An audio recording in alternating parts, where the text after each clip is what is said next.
Perhaps we need some outside universal threat to make us recognize this common bound.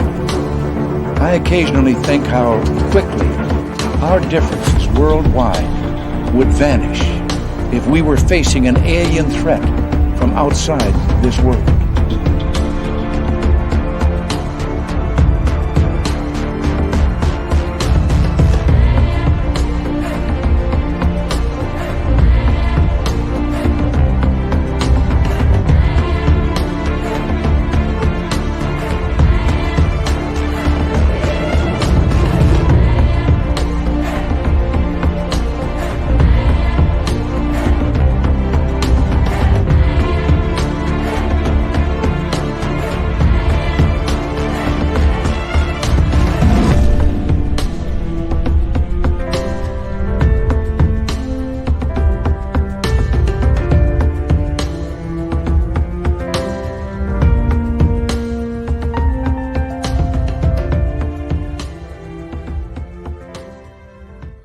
Good evening, everybody, and welcome to Spaced Out Radio tonight. My name is Dave Scott. Very much appreciate each and every one of you being here as we get into monsters, legends, folklore. Biologist Pat Spain is here tonight. He's got fantastic hair tonight. Fantastic hair. You're going to enjoy this. And I'm going to say hello to everyone who is in our chat room tonight so far. We got Race Fan in the gold medal position. Penny Van taking home the silver with Kathy Evans with a strong bronze medal performance. We appreciate that. Let's say hello to everyone else. Les Paul Holland in Australia. Good to have you here. Lisa C., Brown Dwarf, D. Cohen. Thanks for coming on in. Area 51. How are you, buddy? Sandy B., Kurt M., National Memorial. Good to see you. Jessica S., thanks for coming on in. Rui from Portugal. Thank you for joining us. Crystal J., nice to have you here. Ed Sugar Britches, Millennium. Nice to have you both here. And Richard Elmore, always a pleasure to see you. Bigfoot, Michigan Rob, thanks for coming on in. As we continue on with roll call, John Swan is here. John Swan will be signing autographs after the show. Line up to the left of the studio, if you don't mind, to the left of the studio. Let's continue on with roll call. Doug Shelby is here. The Doug Shelby has arrived, which means we can officially start this show. Steam Trade Mark in Australia, thank you for letting me know that I am alive tomorrow. It's always good to know when you're alive one day ahead in the future. I made it to another day. Thank you. Robert Lamoth, Love V Love, good to have you both here. Pink Volo, W. David Page, Shane Barber, thanks for coming on in. Hi, Esmeralda and Be the Arrow. And who else do we got? Jessica McCreary. She'll be signing autographs after the show as well. Line up to the right of the studio, if you don't mind, to the right of the studio. Oob to Joe's Maine, you've got aliens. Monica, nice to have you here. And where are we here? Let's take a look. Ann B is awesome. Thank you for joining us. Let's see. We got the Gong Show. Obi Flett. The Michael Leger has returned. And Forrest Louie, how you doing, man? Where you been hiding? Good to have you back. Let's see here. YJ Overlander, thank you for joining us. Louie, thank you so much for kicking off the Super Chat tonight. The Super Chat is a wonderful way to support what we do on this show on a nightly basis, so thank you so much. Lily Pond and Cosmic Fleur, thank you for joining us. Hi, Von Patrick and the awesome Kira. Good to have you both here. Feisty Kitty, welcome to SOR Chat. Mr. Cowley, dun, dun, dun. Welcome back to the show. Oh, Mr. Cowley, dun, dun, dun. Loves his spaced out radio. Good to have you here, Mr. Cowley. And Boss Monster, thanks for coming on in. Nikki in Seattle, good to have you here. Susie B, thank you for coming on in. Hi, Kathleen Hughes and Cecil. Good to see you. Digger Dog, always a pleasure. Pixie Lara, thanks for joining us. And we're going to continue on. Stacy D, welcome to SOR Chat for the first time. And who else do we have here? Scrolling on down. Hold on. Got to start the radio side and let Bill WD40 come into the Spreaker chat room to lube us up for tonight's show because we've got to slide nicely right in.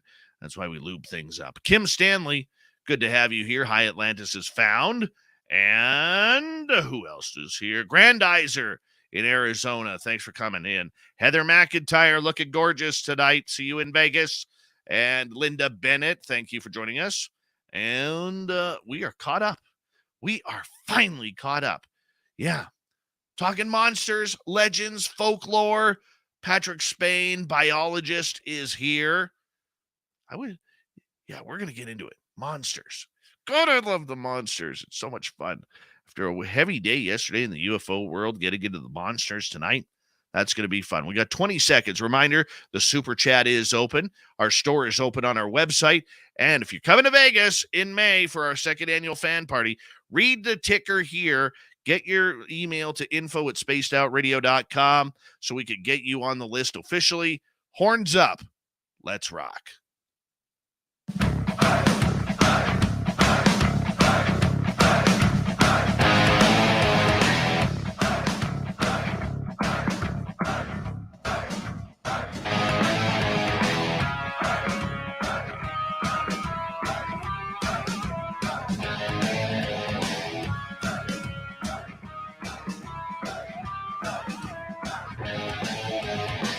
From the mountains of central British Columbia to you listening around the world, this, my friends, is Spaced Out Radio. I am your host, Dave Scott, sitting in the captain's chair of SOR headquarters. We welcome you to tonight's show on our terrestrial affiliates around North America, digitally on Odyssey Radio, TalkStream Live, and KPNL. All of our archives are free. Join us at youtube.com/Spaced Out Radio. Do old Davey the favor, hit that subscribe button. You can follow us on Twitter at Spaced Out Radio, Instagram at Spaced Out Radio Show, and on TikTok at Spaced Out Radio. Our website is spacedoutradio.com. We have a plethora of features for you. Rock out to Bumblefoot, read the news wire, check out our swag as well. Tonight's show is brought to you by Chive Charities. Help make the world 10% happier by visiting Chive Charities today. You can find them on our website. We got a power show for you tonight. Biologist Patrick Spain is here, chasing and tripping on legends. We're getting into all the monster talk tonight. We got Swamp Dweller in hour number 3 to kick things off with another spooky story. And Tim Senor, the Timbit, will be here for the UFO report. Now, before we bring in Pat Spain, it's hard to believe that tonight is the 1-year anniversary of the passing of Butch Witkowski. Now, for many of you, Butch Witkowski, you knew as a guest on this show, who is our cranky curmudgeon of the monsters. And I'll tell you, a year ago, he passed away from symptoms due to illness, and it's left a giant hole in all of us. And, you know, in this show, we've never recovered, even though we thank Lon Strickler for coming on for Strange Days and filling the big shoes of Butch. But tonight, you know, it's all about good memories and all the great things that Butch did for us. And what better way to honor Mr. Witkowski than to talk about monsters tonight? It's what he loved. It's what drove his passion and desire in his 73 years of life. And I just got to say, Butch, wherever you are, I know you have the answers. I know you've visited me in the studio here. I felt it. Our psychic friends have picked you up saying, who's that cranky guy who seems to hang around your studio? And that's only one person. That's Butch Witkowski. And we love you, Butch, wherever you are flying around in this universe on the other side. And don't forget to come say hello to each and every one of us, because we all miss you on a daily basis. And yeah, I'm going to stop right there because I will end up in tears. He was a mentor and like a father figure to me in this field. And I'm just going to cut it right there. We've said the good words, and thank you, Butch. We love you, man. And let's get to tonight's show. I'm excited about this one. I'm going to tell you right now, I've talked a total of about 4 minutes to Pat Spain. And I'm going to tell you right now, this dude somehow, some way is going to become a regular on this show. I can feel it. I already know it. And, you know, he's probably like, shut up already. Shut up, man. I don't even know who you are. And you're like radio hitting on me. But Patrick Spain is a wildlife biologist, cryptozoologist, biotech expert, television presenter, keynote speaker, author, father, and cancer survivor with a passion for adventure. Pat is also always enthusiastic about seeking out his next great escapade and the opportunity to add to his ever growing list of things that have bitten or stung him.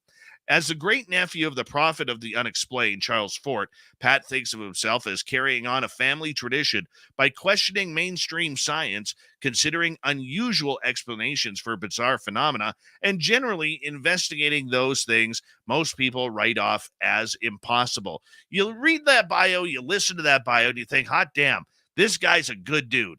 And we're going to get right into it tonight. Patrick Spain, thank you so much for coming on Spaced Out Radio for the first time, my friend. How are Thank you. you? I'm well. I'm well. Thank you very much for having me. How are you doing? I am great. I am absolutely great. And like I said off the bat, it's our 1 year anniversary of losing our good friend Butch Witkowski, who was chasing around bipedal canines, werewolf-like creatures in the heart of Pennsylvania, Excellent. and and all sorts of monsters and UFOs, and to have you on the show on the 1 year anniversary of his passing, it's just a beautiful smooth transition from the past to the future, my friend. I And really that's what it appreciate that. is. Thank you. Yeah. Yeah. I got to tell you, when we talked prior to the show earlier on, the energy that you have for monsters and legends and folklore, it is second to none. And I could tell when we were on the phone, and I could tell right now that this is what you live for. This is what you went to school for. This is what you have destined yourself to do, and that is chasing monsters. Is Yeah. this a lifelong dream you're living? Absolutely. I mean, the world's such an exciting place, and there are so many things left to discover. I went to school for marine bio because I wanted answers to questions that people couldn't tell me. I wanted to find them myself. And marine bio, all the mysterious creatures in the deep sea and all the other animals that I wanted to know about led me into the world of cryptozoology because those are animals that we really don't know about. And aside from that, I was always interested in folklore as well. So my minor in college was philosophy with a cultural anthropology focus. So it was looking at different stories from around the world, from indigenous people, and the kind of myths and legends, and that ties directly into cryptozoology as well. It's as Darren Naish said, it's kind of the melding of biology and folklore, and finding and anthropology, and kind of finding where those meet. We call that cryptozoology. You know what? This is a subject that I kind of fell into after having my own Sasquatch experience back in 2013, where I was me and my friend were within 100 feet of two of them, and I'll tell you, I fell in love with it. I always felt they existed, but the fact that I actually got to see one, and in that case two, it was pretty amazing, because when you see something that large in front of you that A is not supposed to exist and B is only of legend, the size and the sheer mass of it, like, even just talking to you, you know, I could see perfectly the entire right profile, the color of the hair, the back profile it gave me as it walked away, the fact that there was no neck and there was this giant cone-shaped head on top of it. It never looked at me, man. I wanted to see the face, and I still haven't really seen the face. Yeah. But I mean, it changes you. Absolutely. A friend of mine, Jeremy Holden, described his sighting of orang pendek as something that absolutely changed the course of his life. He was kind of bouncing all around the world, like Southeast Asia primarily, but he was bouncing all around just photographing different animals. He was just, looking to get as many cool shots of wildlife as he could, kind of no real place to call home, just bouncing around doing his thing as a young man. And he had heard these stories about orang pendek and didn't yeah, it would be cool, it would be cool to see whatever. And then he, without looking for one, happened across one, and he said it was like time froze. Like he could still remember every single aspect, every detail of that encounter. And he said that it almost brought tears to his eyes. It was just something so different, and it changed the entire trajectory of his life. It really does. I mean, the fact that there are things roaming around our forests that we have no clue. We don't understand it. And nature has a very funny way of being able to camouflage its creatures from those dirty, dastardly humans. I remember one day driving along a logging road with my buddy Mark, and we're going at about 5-10 miles an hour, not very fast. And he's like, "Oh, there's a moose." "Where?" He goes, "In the trees right here." "Oh, where?" Yeah. He finally hit the brakes, and it took me about another 4 or 5 minutes to actually see the outline of the moose camouflaged by the trees in front. Now, Mark, when you spend 35, 38 years in the forest hunting, you know the signs, you know what to look for. But for the everyday person like myself, you don't know what you're looking for. You're Oh, just hoping to absolutely. see something. And even with the best equipment. So we did this experiment when I was in Sumatra. We did an experiment where they set me up with two really good cameras and a video camera. They set me up in a tree about 15 feet up in this tree.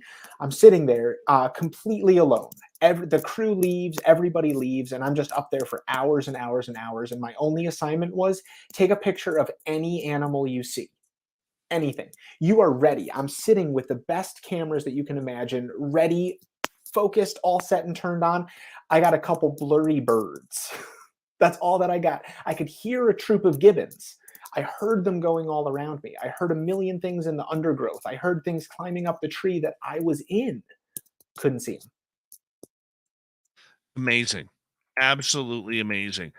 You kind of go against the grain of science in North America, where very few scientists really have in investigating the weird, the strange, the unknown, whether it's Sasquatch, whether it's, legends of little people from First Nations, whether it's dogman or gnomes or gargoyles or trolls under bridges, or even what's flying in the sky. Why do you pursue these legends? Like, what's in it for you? I just think it's fascinating. And so my whole thing is that I'm not necessarily looking to prove that something is real or that it's not real, but I want to know more about why this legend exists. I want to know what purpose does this legend have? What is the story behind the story? And then really look into like what, especially in cryptozoology, what are the known animals in there that we can compare this creature to? What are the things what makes this legend kind of brings it down to earth a little bit and teaches me what I can learn about biology or what I can learn about the region through this story. And it's just fascinating to me. I mean, anthropology is fascinating, and the reasoning behind these legends, the stories, the lessons that you can learn from them, and the indicators of what the society is like because of these legends. Do you believe that any of these creatures truly exist? Or do you believe that it's a combination of maybe some do exist, but maybe people are seeing things into a different timeline or getting pictures into a different timeline? What do you think's going on? Yeah, so I tend to I love quantum physics. I love learning about it, and I love learning all of the different theories about, string theory and multiverse and different timelines. I don't know enough about it to really speak intelligently on that. So I try to root things in biology. The reason why I became a biologist is because they're things that I can hold. These are things that I can look at and hold. I did microbiology for a while. I could at least see it, a little bit harder to hold. But that's what I like is the physical reality of this, and then the stories. And I do think absolutely that some cryptids are real. One of my It's not a problem, but one of the things that I always go back to with cryptozoology is that I am frustrated by the fact that I think people would not be excited unless the animal that's found is exactly like the creature of the stories. Like, if we find that a sea serpent legend is describing a completely unique new species of giant squid, I would be thrilled and absolutely ecstatic. But there would be people who would say, no, that's not a sea serpent. That's not what we're talking about. And that to me is disappointing. Like, I would be really excited to find that a new species of bear that could explain some of the Yeti legends. Like, that would be fascinating to me. To me, it doesn't have to be a bipedal, hominin or hominid. to be exciting. It's any new species, any new thing that we find, or a different behavior of a known species is really exciting to me. I found a cottonmouth, which is, like a water moccasin, about 200 miles north of their range. Like their accepted range is 200 miles south of where I found one. That was thrilling. That was amazing. I had it confirmed by a herpetologist that this really was. And then I want to know the whole story. Was it brought there by somebody? Was it inadvertently brought in some boat? Was it purposely brought there? Is there actually a population there? If so, how did they become established? Like, those are the questions that I want the answers to. Yeah, and you see where things are a little bit different here in Canada is in the US. You, as a scientist, have to look at all that, but you also have to look at the fact that there's a lot of people out there who take exotic pets and Sure. then Yeah. forget that these exotic, cute little pets grow. And then Yeah. they end up dumping them off because they can't afford the food or they can't afford a new cage or whatever it may be.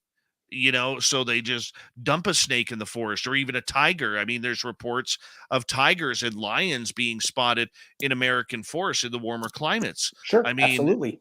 I could never imagine what it would be like, looking for Bigfoot one day, and all of a sudden you and your buddies get attacked by a tiger or a lion. I mean, that would, Or an and the pot, orangutan.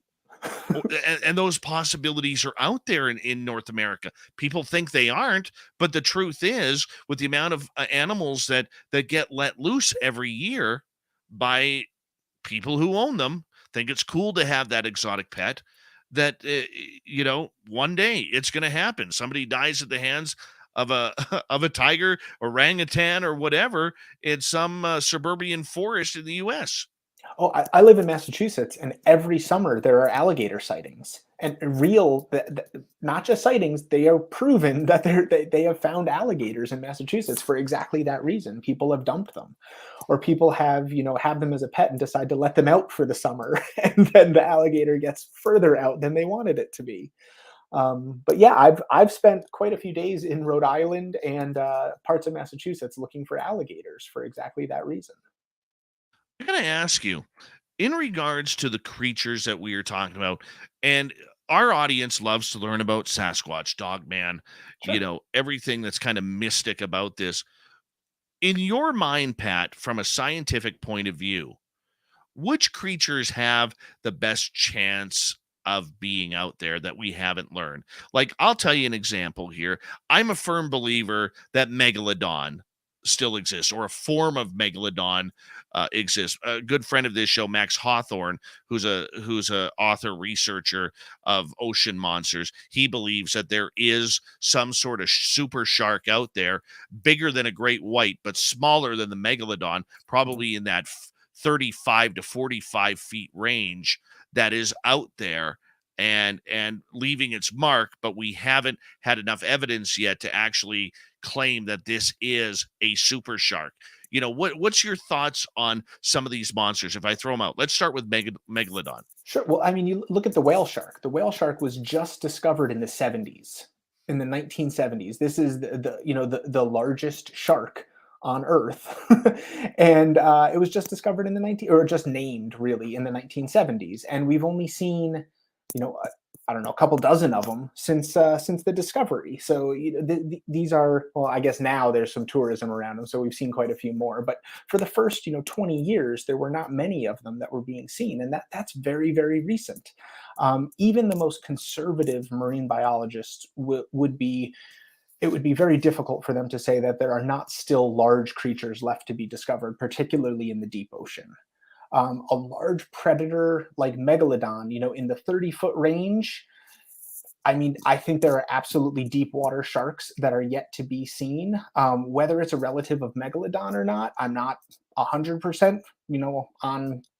I wouldn't rule it out, but I would say that a 30-foot shark, I don't think that it's outside of the realm of possibilities by any means, especially if it's a deep water thing, like the Well, I Greenland mean, shark or something like that. The yeah. sleeper shark, that kind of thing. Yeah, but the fact is, what have we investigated the ocean? I mean, we always hear the number 5%, maybe Yeah. 10%. I think it's probably a little higher than that, but there are areas that we just can't get to due to the depths or due to the location.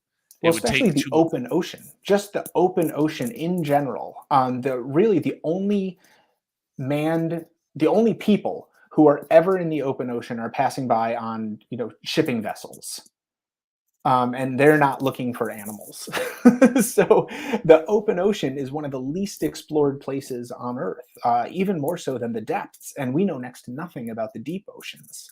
So yeah, the open ocean, when you're talking about in between land masses, hundreds and hundreds of miles offshore, there's a ton of stuff that could be out there, that is out there. But in the deep, almost every expedition that goes into the deep ocean is finding new species all the time. They may not be giant new species, but they are finding, a lot of new species in the depths.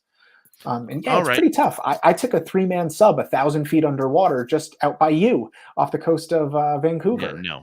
and it was wild. It was the coolest thing I've ever done in my life, and that's 1,000 feet. That's nothing compared to some of the trenches. And it was a completely different world, completely unique world. And the person who owned the sub said that they have seen things that they couldn't explain. They've seen, they saw a seven gill shark. They saw a thresher. They saw a couple squid species that they couldn't identify. I think there's absolutely new species of giant squid that we haven't identified yet. Yes. Do you think the Kraken is out there? So the Kraken is one that I really am interested in. That was kind of what got me into crypto, or into biology, really, when I was a little kid, was learning about the Kraken and then seeing the giant squid. And the Kraken, so I could be mistaken here. Darren Naish is really the expert on this one, but the the historical legends of the Kraken, going back to Greek and Roman times, I believe it described almost a living island. Like, this was not really the description of the painting that you classically see, which is the giant octopus, but the original Kraken was more like a living island. And then that got combined with stories of giant octopus to become the Kraken legend that we think of today, which is explained with the giant squid. So that's a very long way of saying I don't think the living island exists, but I do think that the giant octopus and giant squid are real. Yeah, you know what? The ocean is, like we said, filled with all sorts of mysteries that haven't come through yet. Let's go land bases. We only got about Sure. 90 seconds left. Let's start with Bigfoot. Bigfoot. Eh, So it's one of the questions that I always get asked, and unfortunately, I have to be on the fence about it. I just haven't done enough of the research myself. When I was up in British Columbia, I spoke with some of the First Nations up there who told me some amazing stories, and I also really appreciate Dr. Meldrum's work and all the work that he does, and that Cliff Barackman. And they're people that I really respect who are absolutely in the believers camp, and I put some weight in that. I put stock in that. I can't I rule look it at out. See, for me, I'm a total believer in Sasquatch. You've seen it. Total. So yeah, I've seen absolutely. three now. I've seen three now, and the footprints. When you're walking in the middle of nowhere in the forest, and that's literally where we go, Yeah. and all of a sudden you come across a couple tracks with toes and dermal ridges and everything that goes along with it. You know that there's not a moose making that, Right, right, or absolutely. a grizzly bear or a black bear. And on my phone here, when we found the most recent tracks in October, we actually found a grizzly bear track and a black bear track right near it.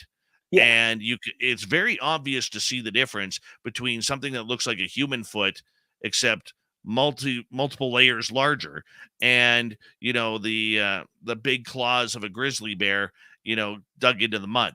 sure, It's very, absolutely. very obvious. My friend, I'm going to get you to hold on right there because we are going to go to break here at the bottom of the hour. We are talking monsters and legends all night long with Pat Spain, biologist, author, researcher, television guy, great hair connoisseur. It's going to be a Yeah. fun conversation tonight with Pat. When we come back, we'll get into Dogman, we'll get into the legends, and how can we tell if something is actually plausible or just a story. We'll be back right after this.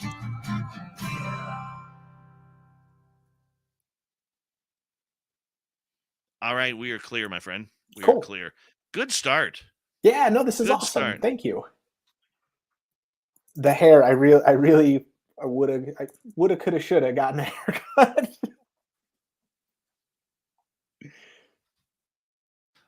Don't worry about the hair, man. Don't worry about the hair. That's what it's all about. High quality hair and rock and roll, man, and monsters. Yeah, That's what we try and do around here. absolutely, man. So yeah, I've seen the throwing up the horns, talking about rock and roll. What's your musical taste? Oh, it's metal. I'm All a right, I'm a hard rock metal guy, all right, very good. and thank goodness my 9-year-old son is a metalhead as well. He's into the more heavier stuff than I am. That's He's more, awesome.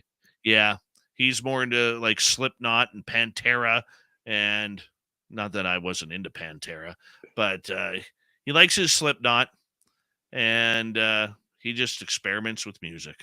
That's Love it. awesome. You never go wrong with that.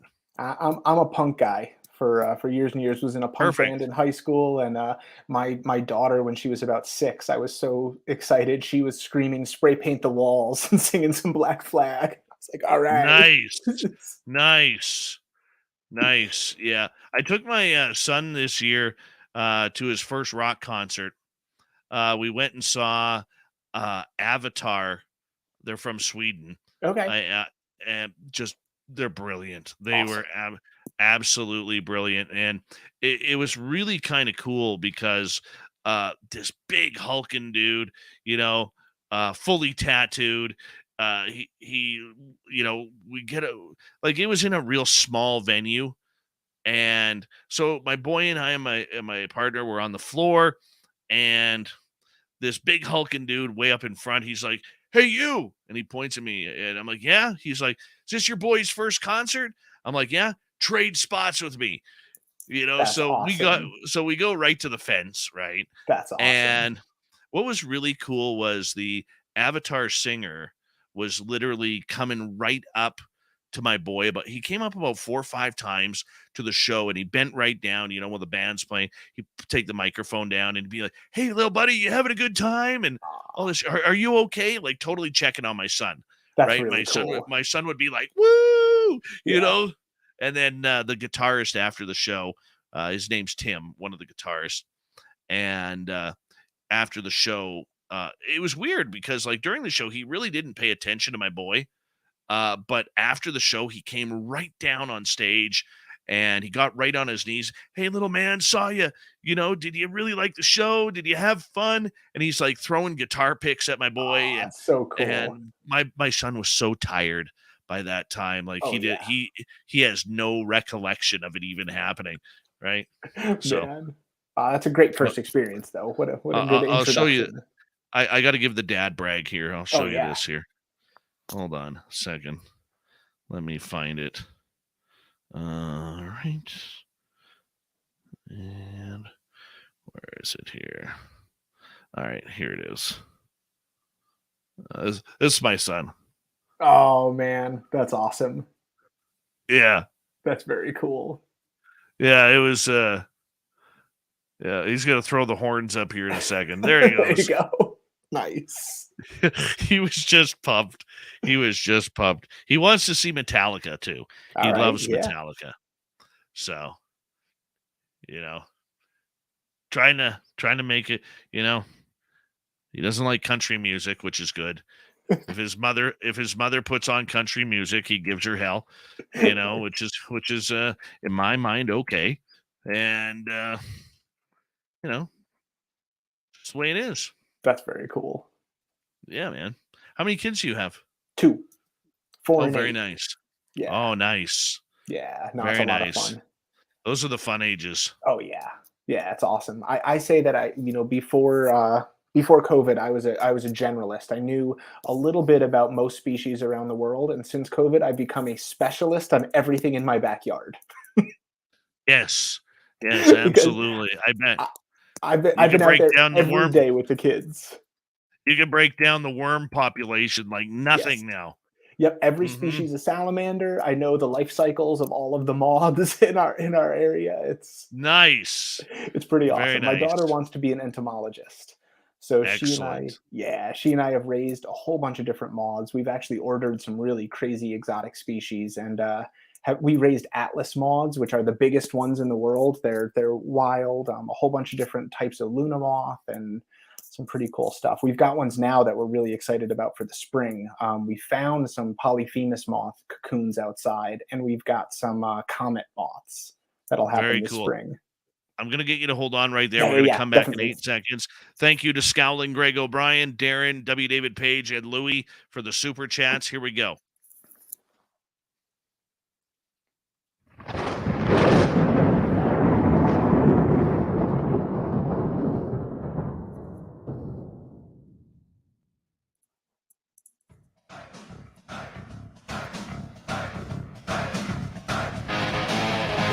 Second half hour of Spaced Out Radio is now underway. Good to have you with us.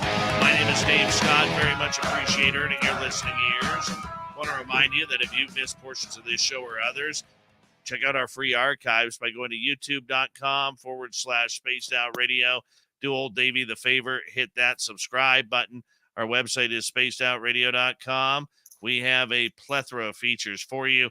Rock out to Bumblefoot, read the newswire, check out our swag as well. Follow us on Twitter at Spaced Out Radio, Instagram at Spaced Out Radio Show, and on TikTok at Spaced Out Radio. Here we go. Biologist Pat Spain with us. Monsters, legends, folklore, you name it, he's investigating it, and he is writing about it to find out what is really going on this awesome planet that we call Earth. Pat, thank you so much for joining us, my man. Thanks for having me. All right. We asked you about Bigfoot. You think Bigfoot might exist.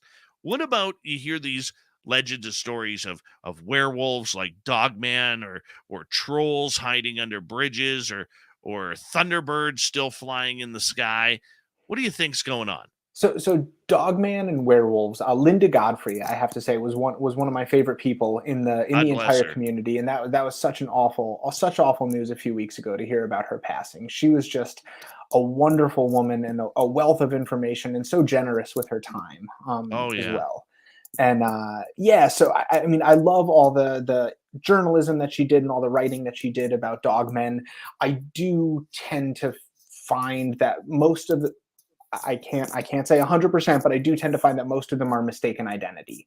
A lot of the times it's people seeing a known animal and kind of misinterpreting it, or you're in a heightened state of awareness. A lot of times when you're seeing something at night, you're already a little bit nervous, you're already a little bit on edge. No judgments here at all, but a lot of the sightings that I found when I was out at Bray Road, a lot of the sightings out there were people coming back from bars, I'll say in a nice way. But Makes sense. But I mean, I absolutely think that people are seeing something. I would have a tougher time with anything that kind of gets into the world where it's breaking the what we know about biology. Something that's metamorphosizing before your eyes, something that's changing. I don't see any type of life that has that ability to do those kind of things. So I think that people are seeing something, but I'd have a tough time going with something like a werewolf or a dogman. Right. The fact is, though, people are seeing some things. They Sure. are. Yep. Whether it's UFOs, whether it's aliens, whether it's gnomes or Bigfoot or Dogman. And yes, it is easy to misconstrue what you're seeing at any time, whether it's daytime or nighttime, Absolutely. but the amount of sightings is what I wonder about Yeah. at times. And like I've seen a lot of weird stuff, man. I mean, you could sit down with me and you'd be like, is this guy sane? Does this guy have a sense of reality to him? I mean, literally, I've had people say that, and people question it, and people should. People should, because we got to know if what's being said is actually genuine or whether it's, Memorex, Sure. Yeah. Yeah. and I think everybody, though, for the majority of people out there, they don't want these encounters. They don't Right. want to see them, and it affects them. The way it affects them is something that science has yet to figure out. And that I think tells me personally, that there is a reality to this. And you're not denying that. You're just Yeah. saying you haven't seen the evidence of it. Right. Yeah, that's exactly it. And it's interesting you mentioned aliens. I just had that conversation with my daughter today.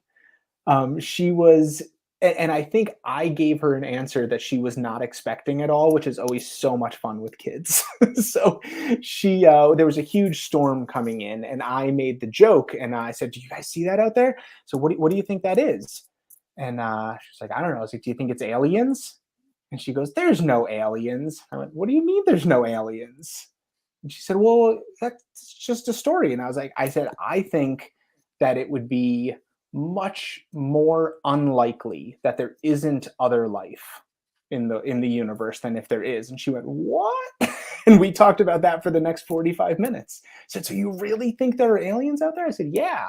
I don't know whether they've ever visited Earth. I don't know anything about that, but I absolutely think that there is life outside of our planet for sure." And she was amazed, and that was really fun.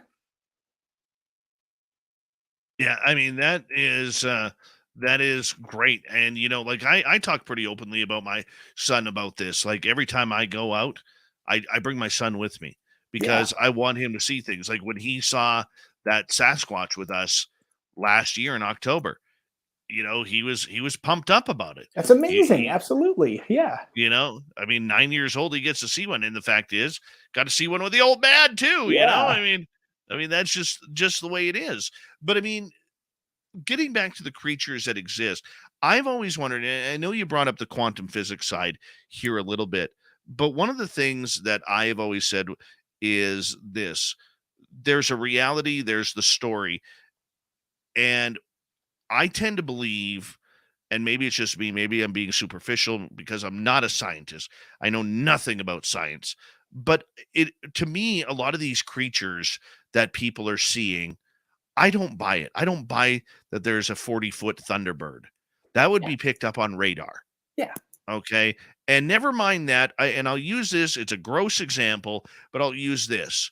We would see painted trees, painted houses, painted cars from their feces. You're 100% O- correct. Yeah. Okay. Like, and we're not talking little droppings, we're talking buckets. A bird that size is going to drop buckets of poop. Yeah. Yeah, no, you're absolutely right, and I think that is a valid reason to say that this is almost certainly not there. And I would go to say yes. I do not believe that there are thunderbirds there for that reason, and it would be seen. It's one of those like a giant animal that's flying, and it's very difficult for people to estimate size against something like the water or a sky. And I have had people who have seen a blue heron around us in Massachusetts and sworn up and down that it had a 20-foot wingspan. Had to have a 20-foot wingspan. Had to be at least that. And they don't. I mean, that's not. It's just one of those things, and they're not lying. They're not trying to. They're not even trying to exaggerate. They really truly believe that that's how big this was. And you see Mhm. California condors and you see them, against the sky, or you're trying to judge the size, and it's really difficult to do that. So yeah. Well, see, but here's my difference between you. I think people are seeing them. Okay. Okay. But what I think is happening is I think this planet has a bunch of beautiful hidden secrets Oh, where all of a sudden at certain times a door to the past will open. And that's why we're seeing people having reports of pterodactyls still flying along the coastlines between Texas, British Columbia, and New Zealand and all the islands in between. I believe maybe that's why people are claiming that they're still seeing monsters like raptors and miniature T-Rexes in the forests of Louisiana and Texas. I don't think a lot of these people are wrong. I'm just wondering if they are e- even maybe skipping into a different dimension or looking into a previous timeline. Impossible to prove, but it's just a wonderment that I can't get out of my head because it actually makes sense. it's very Fortean. It's very Fortean. I mean, Charles Fort had the Super Sargasso Sea, and that was, his ultimate place of hidden things and hidden creatures, and believed that, doors to the Super Sargasso Sea would open and close, and things would pop through for a short time before going back to this, that he just termed the Super Sargasso Sea, as a way to encompass, some other place.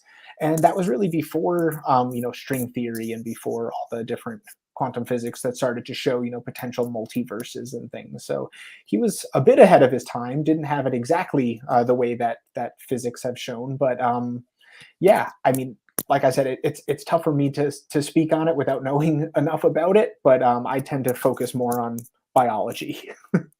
No, I understand that, but I mean, you with this though, even though you are focused in a discipline, you do still have to have an open mind. Sure, absolutely. Oh, definitely. Okay. Yeah. No, I mean, Okay. I will follow where the evidence leads, for sure. What about sea monsters? Yeah, I think that almost anything is possible in the ocean. It's so unexplored, and there's so much left to find. The thing, so I kind of break this down a lot in the book on Caddy, and talk all about the different types of sea monsters and what, potentially is out there. And I think that the most likely, the large animals that are left to be found in the deep ocean will not be too dissimilar from the ones that exist. I think that we will find them, and that there'll be new species of shark, new species of whale, new species of squid. Um, but I don't see a completely unique new type of creature that's totally unique to science right now in 2023. Will it shock me if it happens? No. But because it's the deep ocean, and there's so many just unusual things that we do know about there. So I think that there is every likelihood that we find something unique. But yeah, I mean, like I said, even really conservative marine biologists will say there are still squid left to find. There are still sharks left to find. There are, potentially even pinnipeds, even, seals and walruses and sea lions. Well, we seem to find about 3 or 4 new species of frog every year. Oh yeah, So, well, amphibians for sure. There's dozens, if not hundreds, left to find in some of the biodiversity hotspots. Unfortunately, they might be gone before we have the chance to find them in a lot of places. Things like chytrid and the fungus that's killing off a lot of the amphibians, and just changes in their environment. what about something like Mokèlé-mbèmbé in the middle of the Congo forest, where there is a dinosaur that is said to be still roaming around, like a miniature brontosaurus, I in went there shape? looking for him. And did you find evidence? So what I found was one of the books is about Mokèlé-mbèmbé, and about the adventures that I got into in West Africa. Um, and what I found is that Mokèlé-mbèmbé is one of the perfect examples of a story that makes a lot of sense. It makes sense because the tribes that we were living with, the Baka and the Bayaka pygmy tribes, they really value toughness and bravery. This is like an extreme trait. They file their teeth to points. They have facial scarification and facial tattooing to look more animalistic, and to show how tough and strong they are. And you have to be very, very tough in this tribe. And if you don't want to go down to the river at night because there are crocodiles, then you're weak. If you don't want to go out fishing because the rapids are too strong today, then you're weak. But if you don't want to go down to the river at night because Mokèlé-mbèmbé has been spotted, that's smart. You shouldn't. If you're not going into this area of rapids because of Mokèlé-mbèmbé, that's smart. That's respected. It's almost a cultural out. It's a cultural way to not take on a truly dangerous activity, and be accepted by the group as saying that this is a good move. It's not weak. So Okay. it's a long way of saying I did not find any evidence of a true surviving dinosaur, and I think that would be pushing it beyond what I'd be comfortable with, to say that something of that size, and something with that, something that had the physical characteristics of that, could have survived the extinction event that the dinosaurs saw. Now, sure, tons of species survived the extinction event. Horseshoe crabs, velvet worms, lots of different trees. There's a lot of things that we have that are older, that are still alive today, that are older than dinosaurs. But Mokèlé-mbèmbé, most of the characteristics that we have of it are describe what we thought we knew about dinosaur biology in the 1920s, when this was first you know, being identified by the West. And that we now know that sauropods did not behave in that way. We know sauropods didn't hang out in swamps. We know sauropods were not loners. We know sauropods didn't swim. We know, what they did and didn't eat and how they behaved, and that's not the way that Mokèlé-mbèmbé is described. Mokèlé-mbèmbé is described how we thought sauropods acted in the 1920s. Okay, so the idea that there is this legend of a dinosaur that people are allegedly seeing, Sure. whether it's footprints or trees being ravaged or seeing the creature itself. How long were you in country to actually investigate this? Because Oh, yeah. No, I know exactly where you're going, and yeah, I will freely admit to that. One of the things that I always say is that if you really want to know, and I learned this from a marine biology professor years ago. They said if you really want to know about an animal, don't talk to the scientists. You want to know about this was in the water. Talk to a fisherman. Talk to someone who's there every day. And when I was investigating orang pendek, one of the guides that we were with said the only people who don't believe in orang pendek are the people who've never been to my forest. And you're like, all right, that's fair.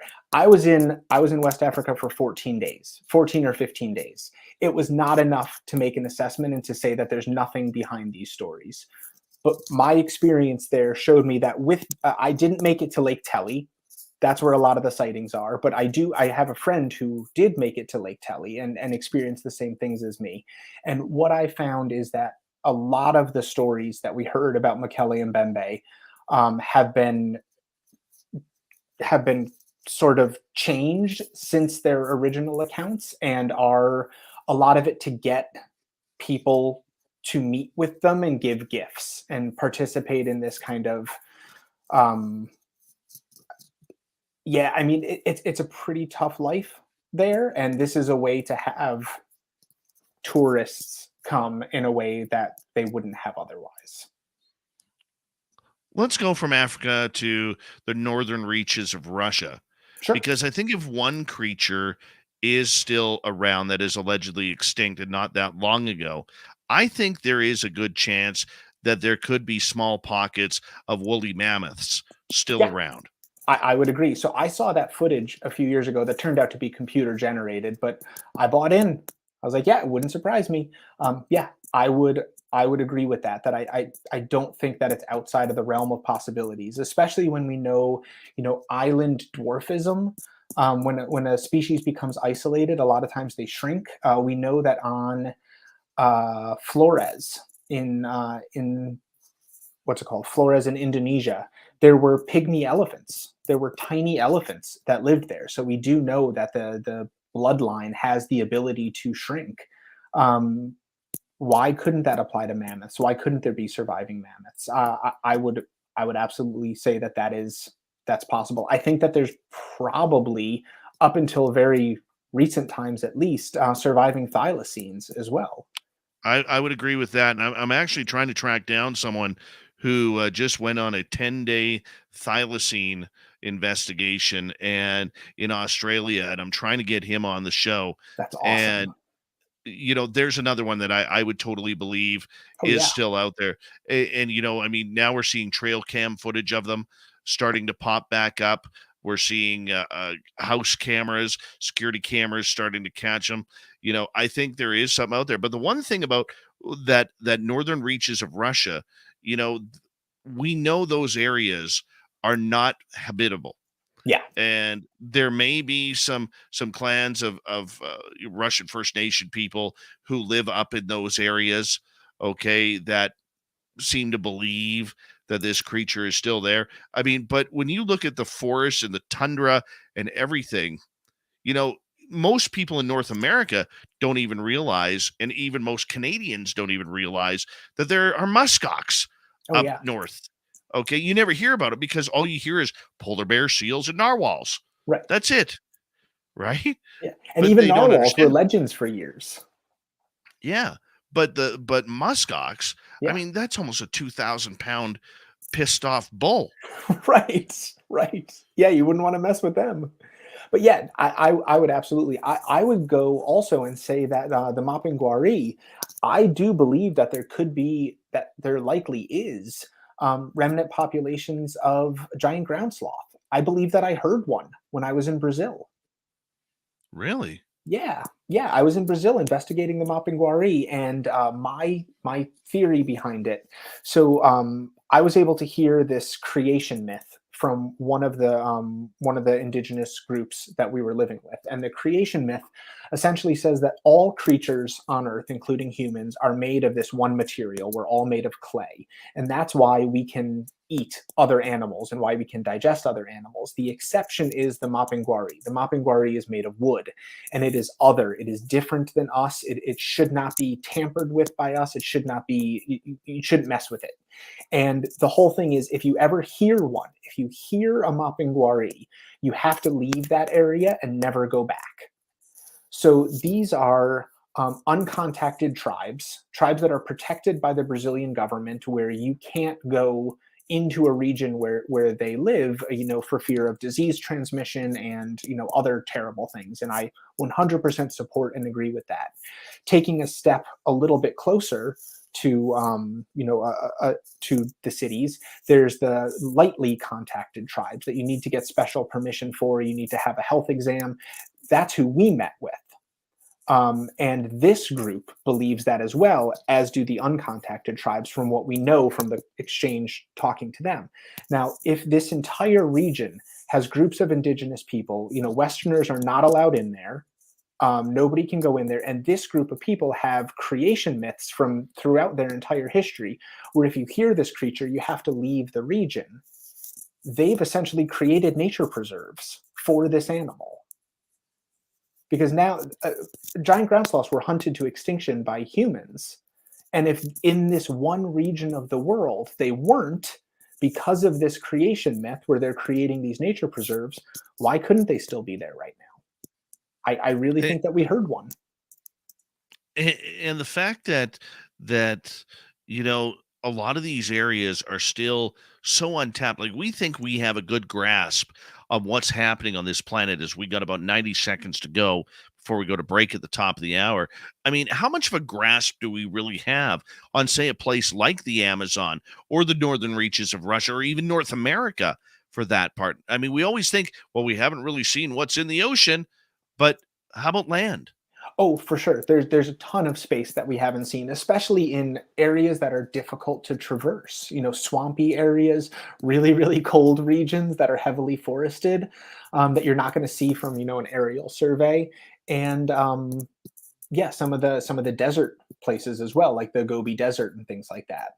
So yeah, no, we there's still a lot of places that we haven't been. I say that I kind of equate it to, there are places that I've gone that are considered really remote, but I wouldn't be surprised to find a cigarette butt on the ground. Then there are places that I've gone that are truly remote, where I might be one of the first 10 people who have ever put a footprint where I'm walking right now. And I might be less than 200 people that have ever been even in this region. And there's still a lot of those places. And Yeah, a lot of them, go ahead. when the indigenous people have a creation myth or some kind of legend to prevent them from going to a region, maybe there's a spiritual connection with a mountain, and that's the reason why they don't climb the mountain. And Westerners don't go there because the indigenous peoples are protected. You're setting up a nature preserve. That's very true.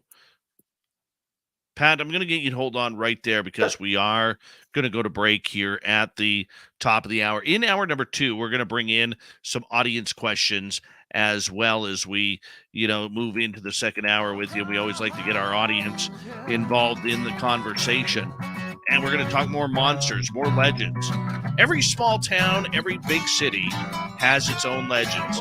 We'll get into some of those when we return with researcher, biologist, author, Pat Spain. We'll be back on Spaced Out Radio with Hour 2 next. Stay tuned.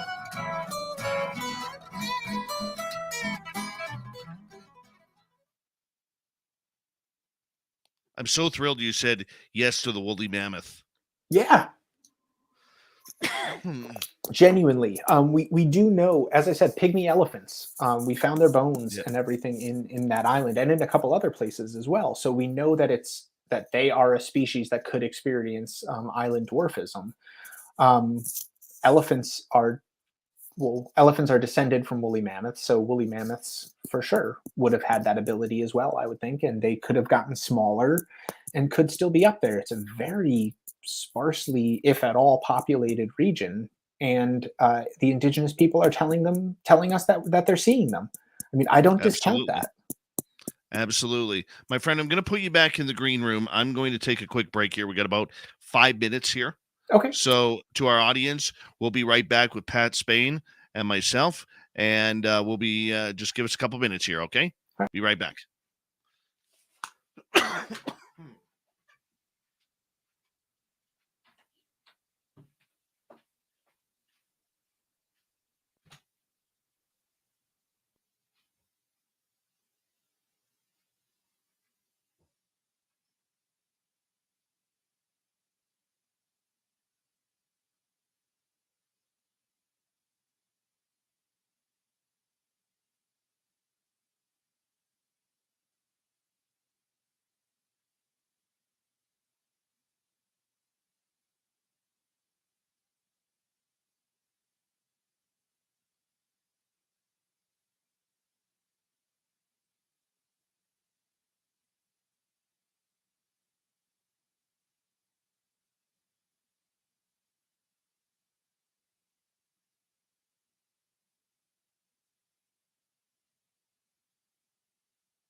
All right. I am back. We'll bring Pat back in. Oh, he's eating, so we'll leave him in there right now. Hello, everybody. All right. Ooh. Eating a sandwich there or something? String cheese. Oh, nice. Nice. Little bit of protein. Hey, no, goes a long way. Just seeing if anybody's entered our chat room that we can say hello to. I've said hello to everybody. I always like to make sure that I say hello to everybody in our chat room. That's awesome. Hey, man, least you know what? It's the least I can do. I mean, these are people who take time out of their evening to spend with us, and have to do it. Have to. We got about 45 seconds. Hi, Noble Patrick and Big Tex. How you doing, buddy? And let's see here. It matches my eyes, Kira. Matches my eyes. Blue is your color, Dave. Big thank you to Pam, Scowling, Greg O'Brien, Darren, W. David Page, and Louie for the super chats tonight.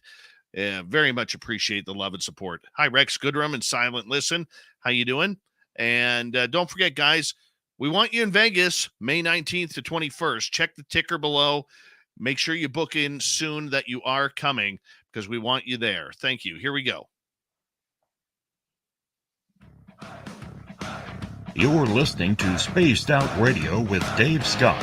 Follow Dave on Twitter at Spaced Out Radio and on Facebook, Spaced Out Radio Show. Hour number 2 of Spaced Out Radio is now underway. My name is Dave Scott. Thank you so much for taking the time to join us. We really do appreciate earning your listening ears wherever you are on this beautiful planet we call Earth.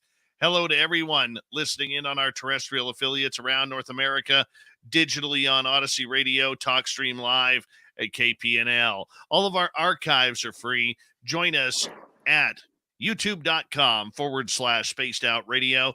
Do old Davey the favor, hit that subscribe button. The Desert Clam has set the password for tonight in the SOR Space Travelers Club. A clog is your password. Use it wisely, space travelers, as the Clam sets the password each and every night right here on Spaced Out Radio. Our website is spacedoutradio.com. We have a plethora of features for you. Rock out to Bumblefoot, read the news wire, check our swag as well. Follow us on Twitter at Spaced Out Radio, Instagram at Spaced Out Radio Show, and on TikTok at Spaced Out Radio. Here we go. Hour number 2 with Patrick Spain, author, researcher, lecturer, and a man who loves a good legend. He's a legend tripper. He is someone who will travel the world looking for the monsters that are among us. Pat, welcome back. Thank you so much for having me. Oh, we're glad you're here, man. We are glad you're here. You know, one of the things that I absolutely detest about all of these ghost shows and what monster shows you see on TV, they always go to the same monsters. It's the same stories with the same hauntings, and it's usually the same crew under a different titled show each and every time, man. But you know, one of the things that intrigues me about this field is that there are so many, if we focus just on North America, there are so many towns and cities in North America that have legends that people don't even have a clue of unless you're a part of that community. It could be the crocodiles in the sewers of New York that majority of New Yorkers have never heard of, or it might be a small town in the northern reaches of Canada that literally gets plagued by monster sightings, whatever it may be, Dogman, Bigfoot, or whatever. I mean, to me, as our metropolises get bigger and more spread out, we have a chance of losing a lot of these legends because nobody is investigating them. Nobody is really looking into these amazing stories. I mean, are we about to lose a lot of these legends because mankind or humanity is growing in its epicenters? Yeah, I mean, I think we do lose a part of our culture with that when we're you do have these regional differences that seem to get less and less. I can remember even going to grocery stores that were an hour away from us and finding completely unique things that and that's not really the case anymore. Now I drive across the country, I go across the entire country, and you stop at, you're going to find pretty much the same thing in every grocery store, and that's kind of sad. I mean, I do miss that, that sense of discovery, and that's something that this particular dessert is the only town that you can find it in is here because it was invented by this person in the 20s and we sell it every year at our fair. And you just get less and less of that as we kind of, yeah, grow and spread, and people aren't staying in their hometowns. I'm an example of that. I grew up in upstate New York. I now live in Massachusetts. But yeah, I think we do lose something there. And growing up, in Wineskill, New York, so a really small little town in upstate New York, we had Snidey. Snidey was our local monster at Snyder's Lake, and it was supposedly a giant snapping turtle that would come up and get you. And if you tried to swim across the lake, like you wouldn't do that because of Snidey. And I was a lifeguard on that lake for many years, and I did see some pretty big snapping turtles. I never saw one the size that Snidey was supposed to be, but I love that. I love that was something that only people in that very small town would know about, and it would be sad. I hope that kids up there now are still telling the story of Snidey. Everyone who goes to camp, everyone who's swimming at Snyder's Lake, I hope they're telling that story, but I don't know if they are anymore. I remember just a few months ago, I was talking to these two First Nations gentlemen, and they were from way up north in a town called Fort St. John, which is, up in the upper reaches of the British Columbia east of my province. And they were talking about, or I was telling them a story about a report that I got from a gentleman about a dogman sighting that he had within like 15 feet of him. Mm-hmm. And they were like, no, we've never heard of dogman stories up there. But they said, have you ever heard of the green men? And I'm like, what are the green men? He goes, well, around our reserve at night, we are told not to go outside, and especially wandering around the forest or the trails, because there are these green men that are lizard-like people that will come and take you. And they're not very nice of a creature. And I'm like, that's what the stuff that I want. You know what I'm saying? That's where I want to head to in order to see one of these, and stories like that are all over the place. Absolutely. I mean, you get some of these towns, whether it's in Pennsylvania or right across the US or Canada, where there's, been these, in the 1800s where the mines collapsed and dozens of people passed away, but yet people still travel to the entrance of that mine and could hear the people yelling for help. Yeah. We're not investigating those, though. No. We're not taking that time. Is it because society doesn't have time for that anymore? Or is it that we don't have an interest? I don't think it's the latter, because everybody likes a good story. Absolutely. Yeah, I don't think it's the latter. I think that it's a lot of people immediately write it off if it sounds unusual, or they just equate it, oh, that's just an urban legend, and they kind of forget about it. Or it really is just the towns, as you said, spreading out, and just people not kind of carrying on and telling these anymore, or not knowing about them. I think about Gravity Hills. So, I mean, Gravity Hills all across the North America, you hear about these. And in my town, there was supposedly one, and it took a lot of convincing to get one of the older teenagers to try to tell us where this was. And I grew up thinking that this was just a thing for our town. And it wasn't until I went to college in Boston when I found, 10 other people who had one of these in their town as well. And then, and nobody, not a single one of the people who were telling the story had ever bothered to look up the veracity of it. So, and this is pre-internet. So I think that's the other thing, is now you hear this story, you Google it, you get an answer that is acceptable in your mind, and you move on. And whether that answer is right or not is a completely different thing. Not everything on the internet is correct. Truth. So So that's kind of the thing, was that, the gravity hills, and all of those things that you hear people talk about. There is an explanation for that in most cases, but is that true of the one that was in my town? I don't know. I know there was a gravity hill in my town. Right, exactly. Yeah, And when you were growing up, did you think that it was the only one? I did. Right, I so did totally did. I. Yeah, Yeah. I What other love that. legends? What other legends have you checked out that you were just intrigued by? Oh man, I mean, so all of the ones that I filmed, those were all my ideas. So I went to, Sumatra for orang pendek, Brazil for the mapinguari. I did film in Loch Ness. That wasn't ever aired. I filmed a pilot up there in Loch Ness that was phenomenal and really, really interesting, and such a beautiful part of the world. Um, I did the Beast of Bray Road. I thought that was a really fascinating one and wanted to check that out. When I was really little, I would have sworn to you that I saw Bigfoot in my backyard, but it was in fact my uncle walking through there. But I mean, Bigfoot's the one that got me. Bigfoot and the giant squid were really the two things when I was little that were the most intriguing to me. They were the ones that I wanted to know the most about. And as I got older, I did move more towards the giant squid to get into marine bio. But anytime I hear something interesting, I want to check out more about it. I mean, I usually have at least 3 books that I'm reading. I have, a fiction, just kind of a fun, like, fiction story. I have something on philosophy, and I have something on science.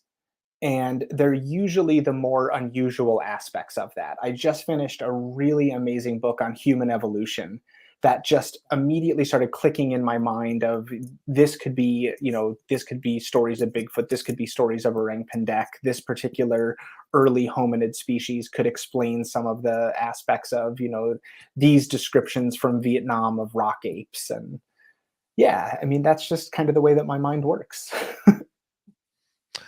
Do you believe then that a lot of these legends that you have investigated are just that, stories from townspeople or that have been passed on through generations?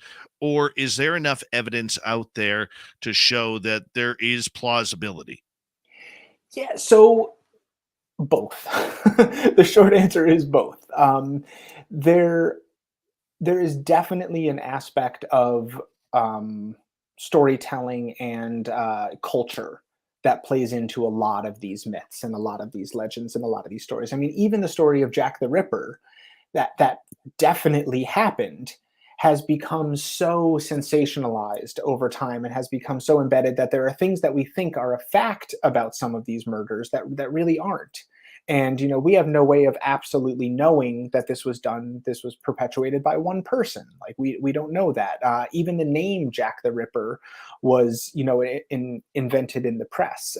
So yes, a lot of these legends, a lot of these myths have an aspect to that, but there is a grain of truth at all of them. There's something that this is based on, and that interests me as a biologist. Of what is the grain of truth? What is the thing that could be, you know, bringing this myth? Why are we still talking about this? Why are people still investigating this? Why don't we have a acceptable answer to explain all of these yet?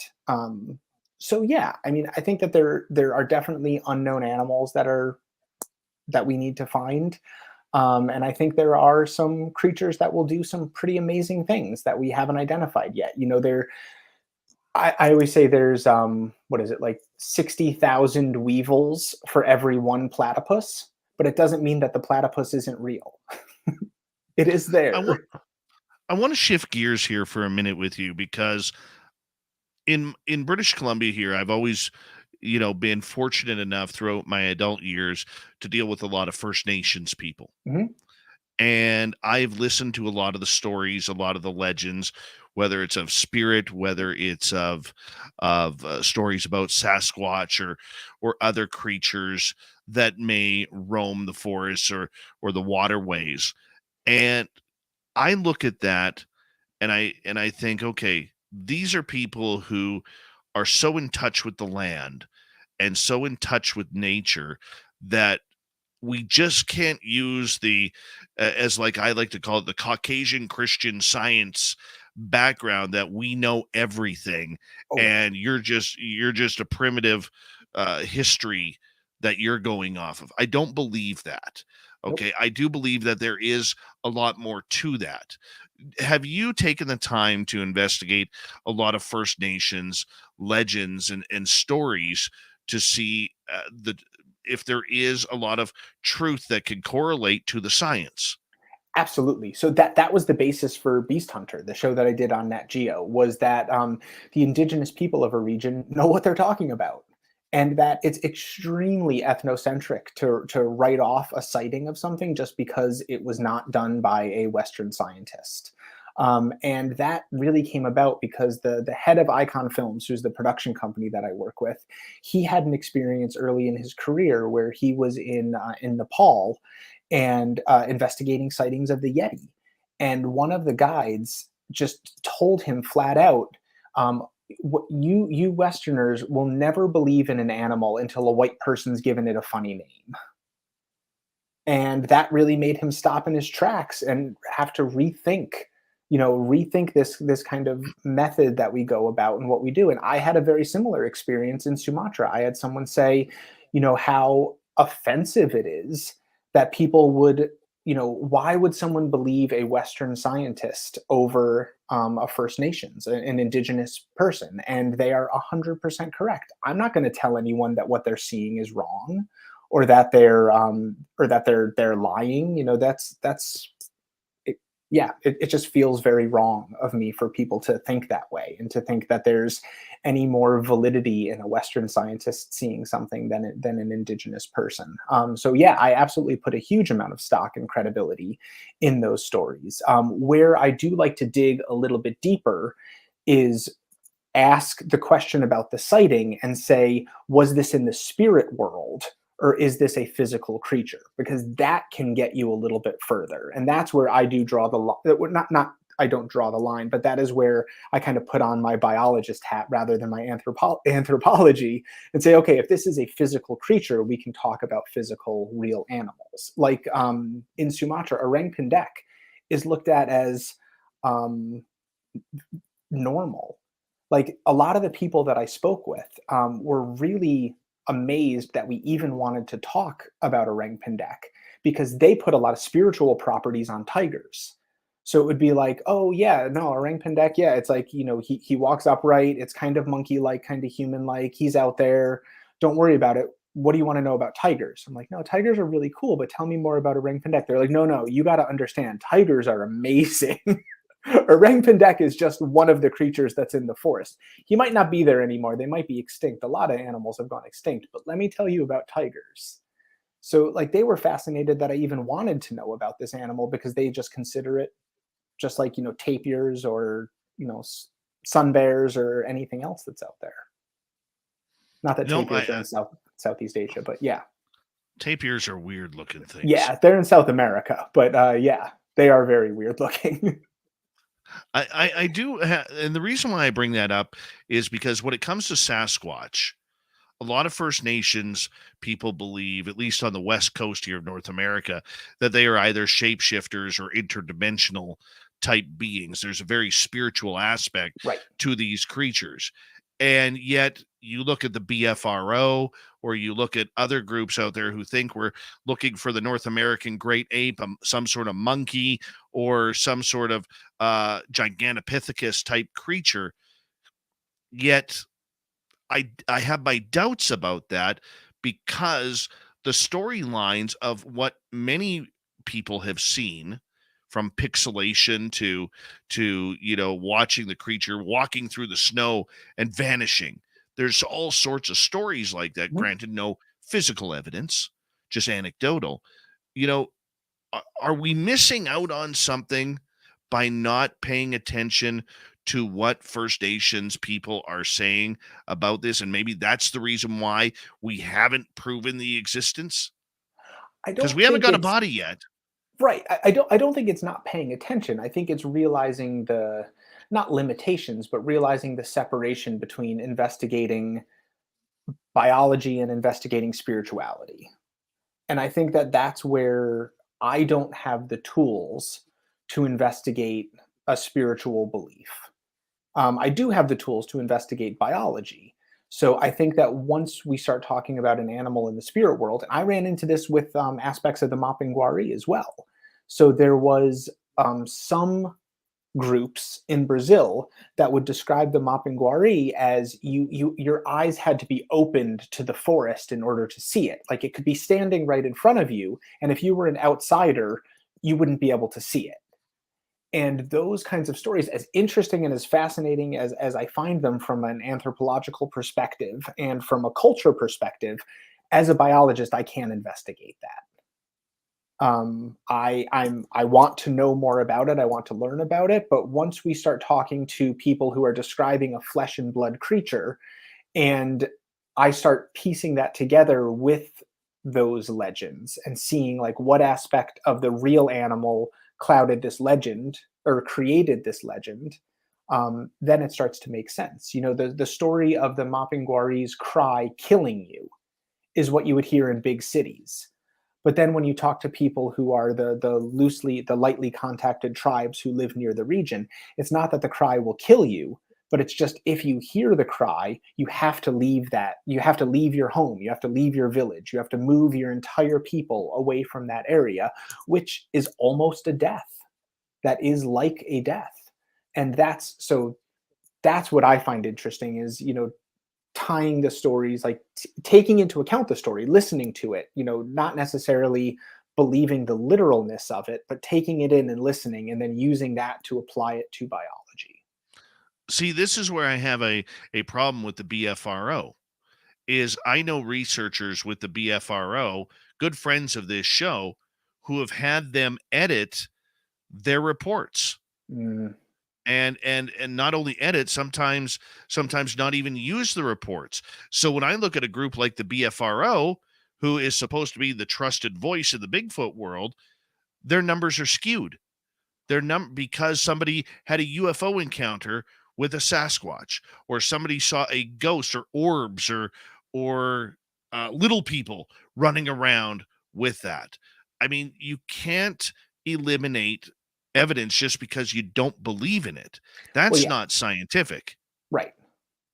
Yeah, no, I mean, you take in all the evidence. You take in all the evidence that you can and document all of it, everything, the good, the bad, and the ugly, and we learn from that. But so much, the problem that we have with these creatures is we got about 90 seconds here to go. The problem that we have, and I'm wondering how you deal with it, is a lot of these creatures do come with a paranormal background. Mhm. So how do you use real science in order to investigate a pseudoscience? Well, so I tend to be interested in the paranormal aspect of it, but recognize the fact that I'm not going to be able to measure anything about this. So I try to see what's the reality, what's the biology that could have influenced and led to these paranormal type stories. You know, with the snake that I mentioned earlier in Mongolia, coiling up and springing and shooting through a camel and impaling people. Okay, what can I take as a biologist from that? Well, it must strike really fast. So, and it does. This is a very, very fast striking snake. Okay, how do you, and then I would ask, where do you see evidence of this? You know, how do you know that this is what happened? Well, we would come across people, you know, who would be dead on their horse or on their camel, and there would be a hole through the camel, and then this person would be bleeding. And you go, okay, well, where would the hole be? And they'd show you, and you go, okay, that could be either the gas escaping from the stomach once the animal has died and it's bloated in the Gobi Desert sun, or that could be carrion feeders coming and eating. You know, they're pointing right over a particular organ that carrion feeders would go to, and you're going, okay, so I can take this kind of paranormal story and tie it back to real biology. So you can learn from it for sure. Oh, That's how I 100%. approach it. 100% you could. 100% you could learn. Pat, I'm going to get you to hold on right there because Sure. we are going to get to some audience questions when we return on Spaced Out Radio. We got a few good ones here for you lining up. Pat Spain, author, researcher, lecturer, television, babyface, when it comes to the monsters among us. We're going to continue with your questions, and we got Pat until the top of the hour. This is a great show tonight, talking everything weird and strange. We love it on Spaced Out Radio, because this is what we do. We'll be right back.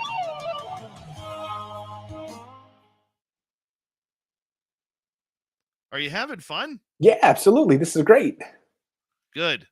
That's the main thing. Very cool.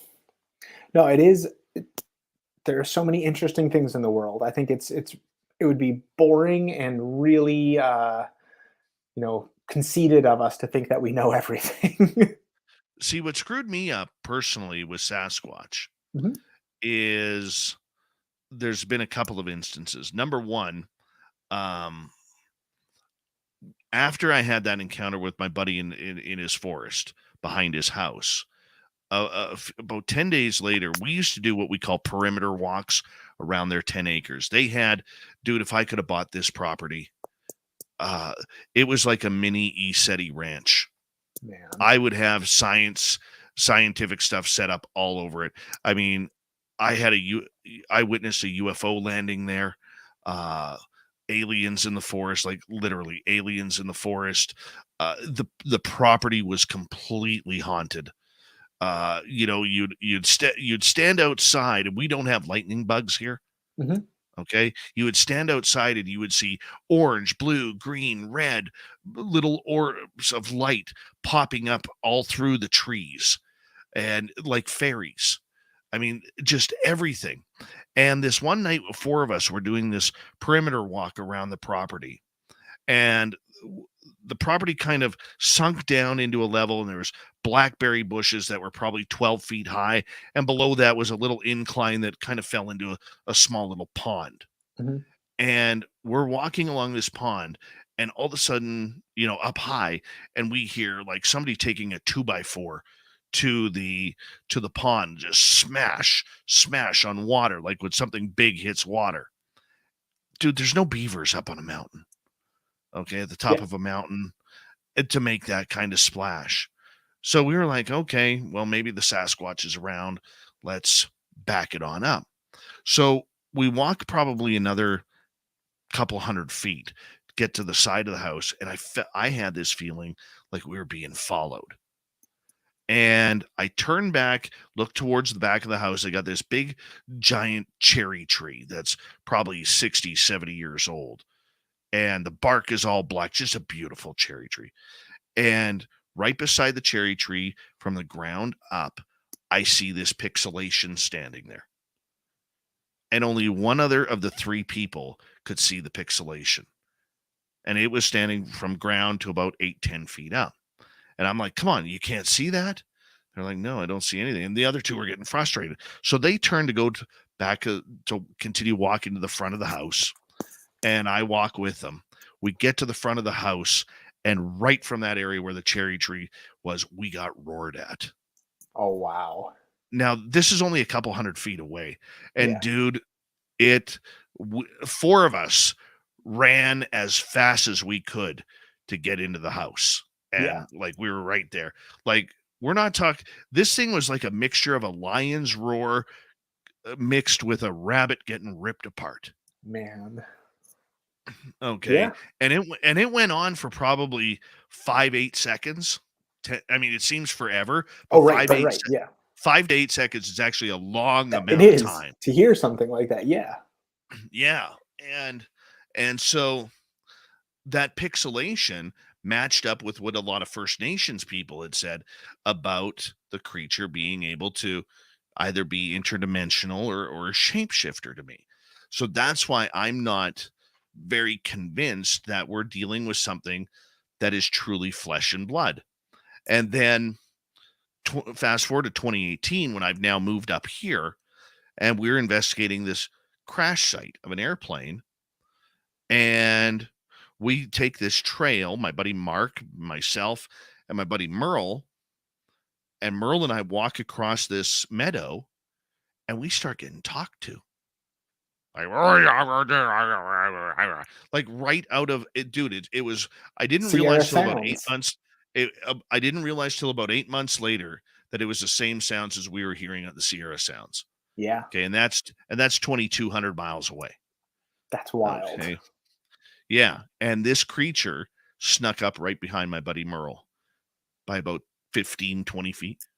Man. Oh, it was nuts. It was nuts. I love the theory that the Sierra Sounds were mimicking human speech patterns. That it was that this was the animals trying to, yeah, just mimic, just like as if my kids and I go Yeah, outside and do barred owl calls all the time. I'll tell you a Oh yeah, story at the next break about that. We got about 10 seconds. Thank you, Thomas, Susie, Louis times 2, Pan times 2, Scotland, Greg O'Brien, Darren, and W. David Page for the super chats. Here we go with the next half hour, everyone.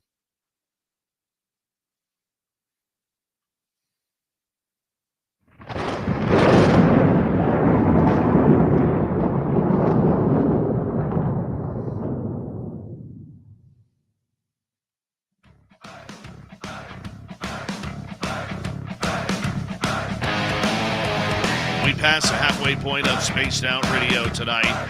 Thank you so much for joining us. My name is Dave Scott. Very much appreciate turning your listening ears. I want to remind you that if you missed portions of this show or others, check out our free archives by going to youtube.com/Spaced Out Radio. Do old Davey the favor, hit that subscribe button. Our website is spacedoutradio.com. We have a plethora of features for you. Rock out Bumblefoot, read the news wire, check out our swag as well. Follow us on Twitter at Spaced Out Radio, Instagram at Spaced Out Radio Show, and on TikTok at Spaced Out Radio. Final time tonight, we say hello to Patrick Spain, TV presenter, monster hunter, author, scholar, biologist, just a handsome young dude here on the show. He goes around chasing monsters around the world. Pat, thank you so much for being with us tonight. It's been a real pleasure. thank you so much. This is awesome. I want to get to some audience questions here Great. because I love including them. The dude we call the crypto guru around here, Ronald Murphy, is asking, what are your beliefs or theories on fairies and the possibility of elementals? Yeah. So, I mean, the classic fairy as a small flying hominid, I would have a tough time with.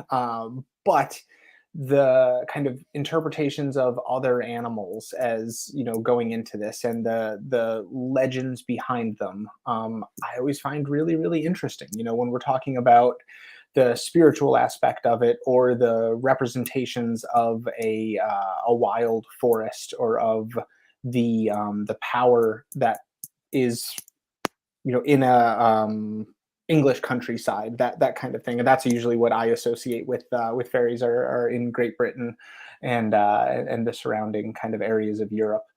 I have a tough time with it as a real creature, but as a story, I think that they're excellent. Elementals, I'm a little less familiar with that. Do you mean like the spirit of different, like a water elemental, something that's kind of the embodiment of water, the embodiment of fire, the embodiment of wind? Is that? Yeah, that's pretty much what he's talking about. Yeah. No, I mean, I do love those legends, but I do separate them from biology. Oh, my goodness. All right.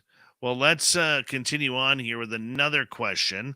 This one coming from Marty, who is asking, do you think that the orang pendek could be another Flores or Luzon hobbit? Yes, definitely. So I went into the investigation of orang pendek thinking that it was a misidentification of an orangutan. And I know you're not supposed to have preconceived notions when you go into an investigation, so I was willing to suspend that disbelief, and I was wrong. I left it definitely not thinking that it is a mistaken identity for an orangutan. And I think that Lauren Coleman gets it. He gives a good explanation that there's likely a couple different species that people are describing when they talk about orang pendek, and likely one is more of a ground, a type of gibbon that has evolved to be more on the ground and more nocturnal. And another is the hominid type species, like Homo floresiensis, or any of the other early hominids that we know from the regions in Southeast Asia. Talking to Mike Mavretic, who is the gentleman who discovered Homo floresiensis, I was able to sit down and speak with him. Interestingly, both of us were pretty sick on the day that we met, and it turned out that both of us had cancer at the time that we met, and didn't know it. Neither of us knew it for a little while. Unfortunately, Mike did not make it through his experience with that. But he was an amazing man, and he said that he had evidence that was not publishable, so he did not have enough evidence, but he did have evidence that Flores, Homo floresiensis, or similar species did survive up until the 1920s. And he said that he would believe very easily that there were still hominid species living on some of the islands in Indonesia. And I have absolutely no reason to doubt him. And it fits in perfectly with the stories that you hear from folks around there. Imagine how many of those islands that are uninhabited still have weird creatures on there. I mean, we're talking tens of thousands of islands. I mean, you look at a map, you can't see them. Oh, for sure. But yeah. You know, like I had no idea. Like somewhere in the Indian Ocean, there's an island there where there's a specific type of iguana that grows. Yeah. And they call it Lizard Island because you're not allowed there. It's a preserve. You're not allowed there, and they've got like 4 different species. That's the only place they live, is on this giant island. Oh yeah. And it's amazing. Amazing. And it's easier to get a film crew into parts of Indonesia than it is a scientific expedition. So that was the other thing that Mike told us, is that he said that it's extremely difficult to launch a scientific expedition for political reasons. Right. There's a lot of, I won't go into any of the politics of it, but there are, it is easier to get a film crew in there, and that he had some really, he considered them credible stories of lizards that are larger than Komodo dragons on some of the islands that he was willing to direct us to some of those. Yeah. Really?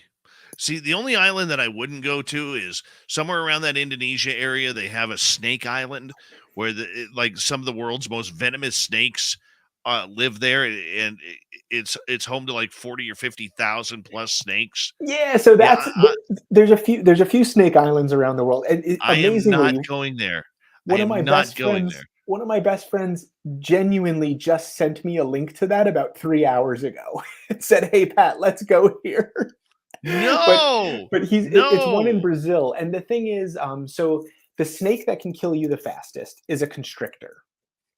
Venomous snakes, there is no 2-step snake. There's no snake that kills you in 5 minutes from a bite from a venomous snake. And the snake island in Brazil that was estimated to have, 1 snake per square foot or something. It turns out that the population is actually much, much, much lower than what they thought. And they're just very large lancehead vipers. In that one. The one in Indonesia, there are a good amount of Russell's vipers on a couple of the islands, but not anything like the concentration that people say. The largest concentration of snakes on Earth is in Manitoba, Canada. Really? Yeah, I went there. It's the Narcisse snake dens in Manitoba, Canada. I drove there from Boston, and there's about 200,000 garter snakes in these pits that are about the size of, a living room. And it's just a sea of snakes. I mean, I laid down in the middle of it and just got absolutely covered. You had feet of snakes. Nope. You could reach your arm in and just let them roll down your arms like water. Nope. The smell was the most overwhelming part of it. I will tell you a true story from a couple of years ago. My buddy Mike, who's a pretty hulking guy, okay, and myself, we were out cutting firewood. And as we were throwing the logs towards the vehicles, and we were taking the logs down, putting them on a tailgate, and then putting them in the back of the truck, there was this 2.5-foot garter snake that decided that its head was maybe the size of a dime, if that, half a dime. But we had to leave. I mean, I almost had to burn the forest down right there because of the gosh darn snakes. Don't eat them. Don't eat them. No way, So man. one of my books is 200,000 Snakes, and that's the title of it, and it's about going to Manitoba, Canada, and doing that, laying down in the pit of snakes and just being absolutely covered. Yeah, it was wild.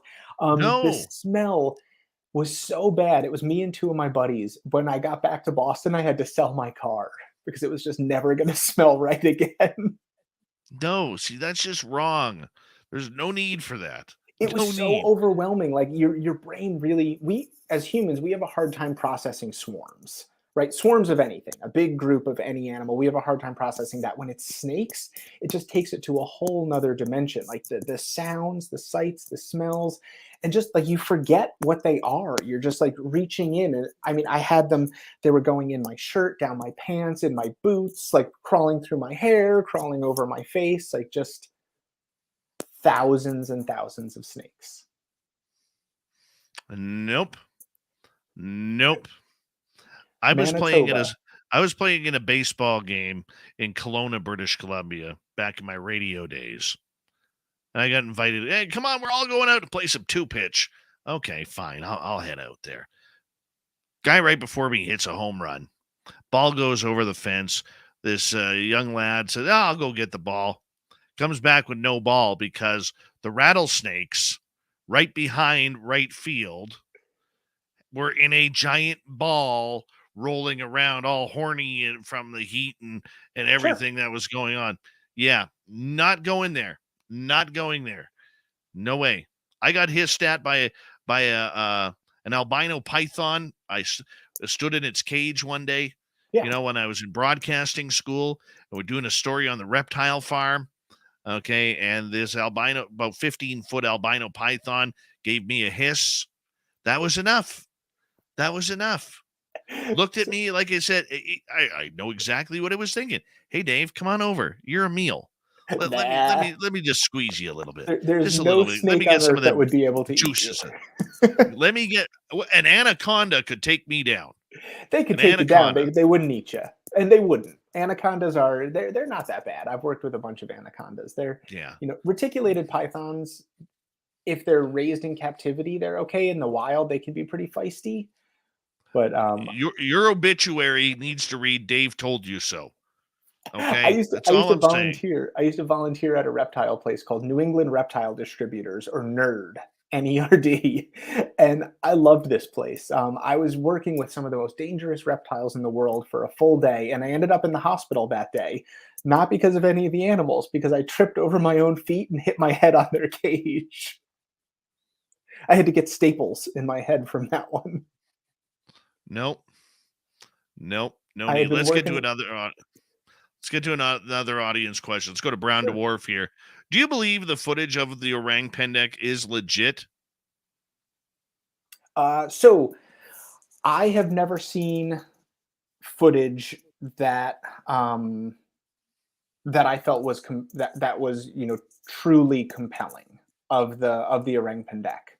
I've seen some brief glimpses that could be OP. It could be a gibbon. It could be an orangutan. It's really hard to see some grainy footage. I don't consider that evidence of absence, though. That absence of evidence, I don't consider that evidence. I mean, I did that experiment. I tried to get good pictures of known species myself and couldn't do it. So if there's specific footage of it, I'd be interested to take a look.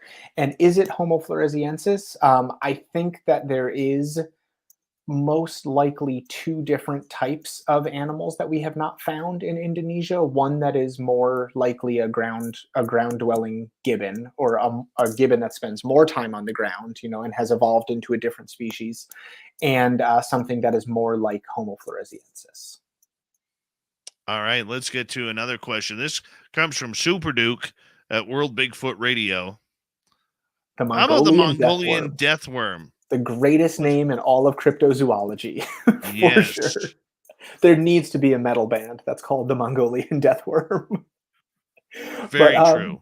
yeah. I mean, I love the stories of the death worm. I loved being in the Gobi and really experiencing that. I think that there is The largest species of lizard in Mongolia was just found in the 70s.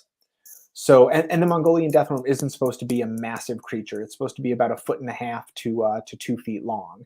So I do, and what I found with the nomadic herders that we lived with in the Gobi is that they are very unfamiliar with anything that lives underground, anything that burrows. I found a mole cricket, just a little mole cricket. They're a pretty weird looking animal. If you've never seen one, their front legs have been modified to look like kind of digging claws. Like it looks like a mole's claws in the front. And they do this thing called stridulation, where they get into a hole and they rub their legs together, and it sounds like they're singing, like not just like a regular cricket chirping. This really has a very unusual sound to it. And I found it and got really excited. I didn't know they lived in Mongolia. And all of our guides freaked out. They were like, "You need to put that back." I said, "Why? What is it?" They said, "We don't know, but it looks wrong." I just do not touch that, put that back. And I could see them right there starting to make up legends about this, because the stridulation that it did, they said, "I think it can give you an electric shock." Because you could feel it. If you put your hands on the sand near it, you could feel it. It was like, "No, it doesn't, it can't give you an electric shock." And I talked to them about how it was sound waves. And they were like, "Yeah, no, you should put that back." So I think that a lot of and there was a lot of other stories. I'm not just basing my analysis on this one example, but the whole time that I was there, this happened again and again and again. I think that the stories about the death worm are likely a known or unknown species of either snake or lizard, or possibly some kind of grub, something that would be burrowing underground, something like not a Hercules beetle, but the equivalent in that region of the world, a very large beetle that would have a big grub underground. And then the super traits of the death worm have been kind of extrapolated from the real traits of this animal. Very interesting. Very interesting. We only have about 7.5 minutes left with you tonight. I mean, this has flown on by, my man. I love Flown this on stuff. by. Yeah. Hey, we all do. We all do. Let's look at the next 10 years. Mhm.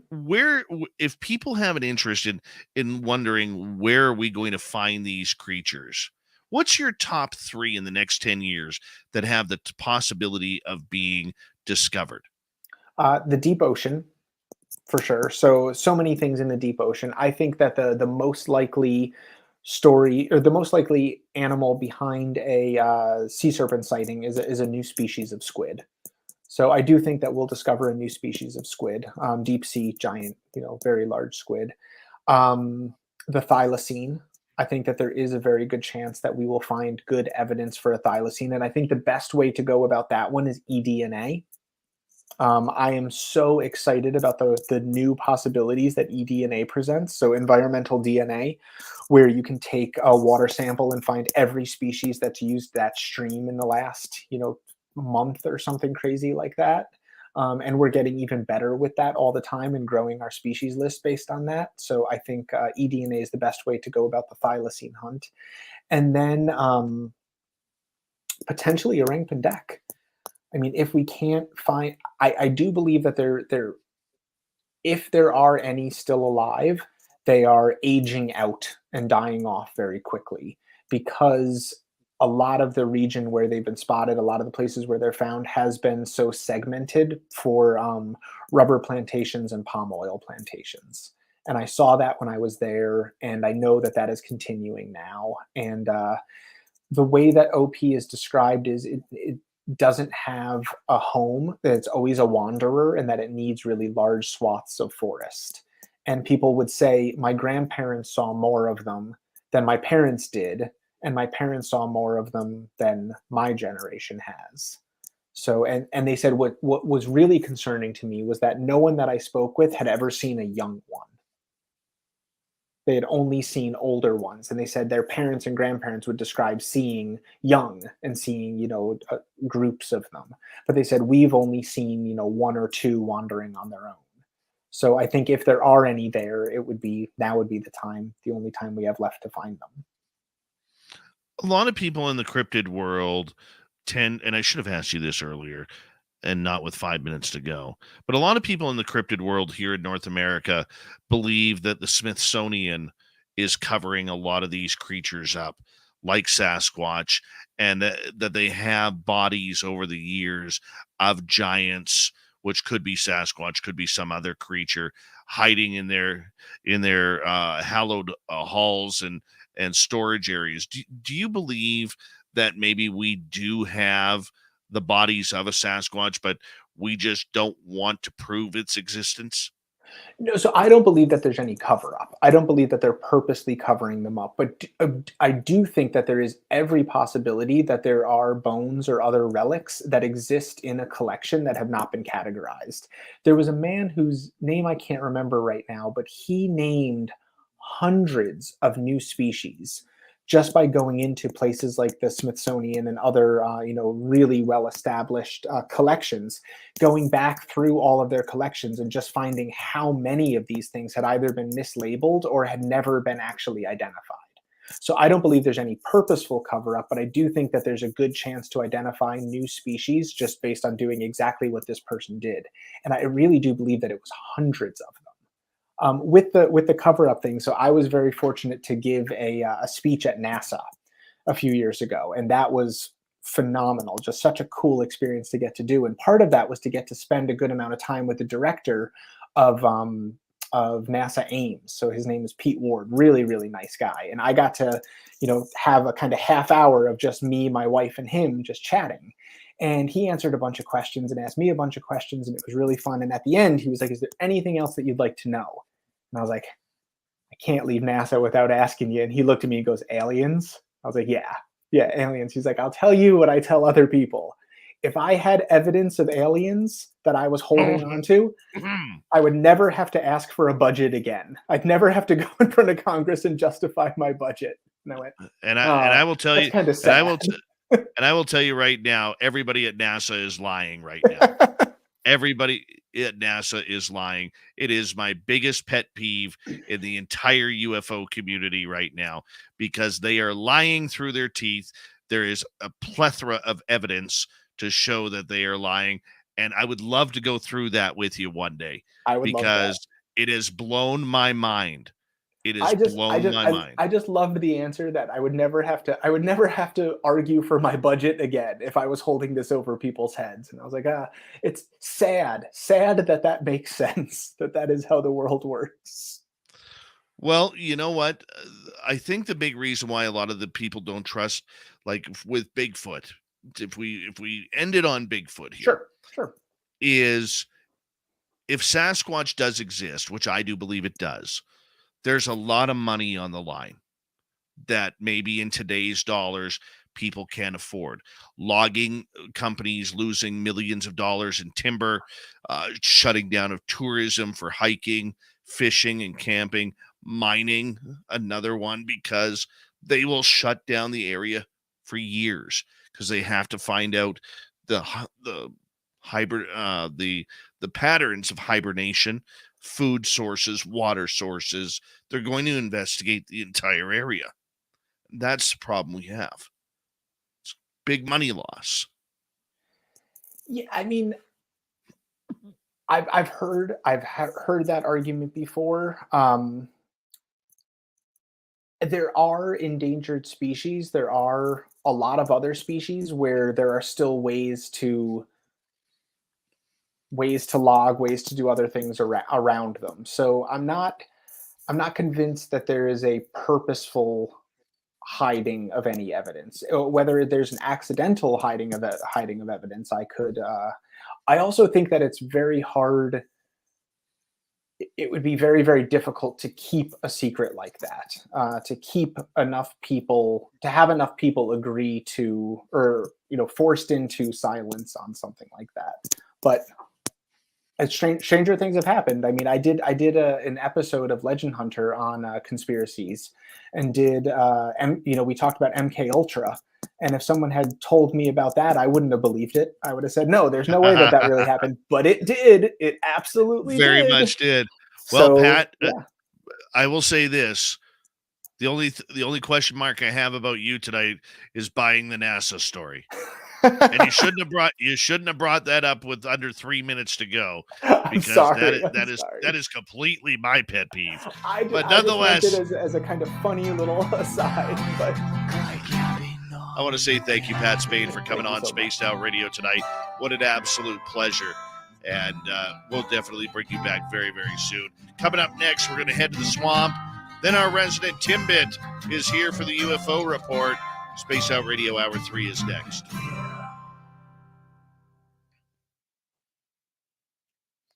If you watch a documentary for free on Tubi or whatever it's called, Secret Space UFO, Mhm. a friend of ours, Darcy Weir, put it together.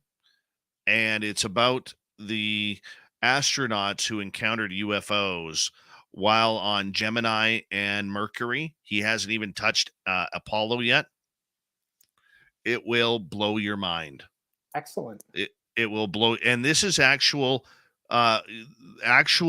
recordings from NASA with the astronauts speaking about being followed. I mean, this X-15 test pilot, was literally at 314,500 feet and watching a craft follow him out his window. I'd love I to mean, check it out. No, it's I mean, crazy. aliens intrigue me. I mean, yeah, I'm very, very interested in finding out more. And that's why I did ask him. I asked, when I had the opportunity, I figured I Yeah. couldn't leave without asking. Well, the $1 million question on what's going on right now, in my opinion, is when Bill Nelson, the executive director, stood up in last summer and said, "Hey, we got to get into this UFO game," for no reason. Mhm. He had no reason to do it, but he did. Not a single journalist has asked him, "Bill, what's in your closet? You're the number one space agency in the world. What's in your closet?" And nobody to this day has asked him that. And it baffles me, Yeah. because that's terrible journalism. But that's for another day. My friend, I will let you Thank go you. because it's 2 a.m. where you are. It is. Let's It let's is. chat soon. That sounds great. And Thank you so much. I really had a anytime good you time. want to come back to BC, man, we'll take you out in the forest. Thank you so much. I would love that. Take care. Have a good one. Pat Spain, everybody. What a great guy. Great guy. We're going to bring him on again. We have to. I'll be right back, and then we'll get to some Swampy.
All right.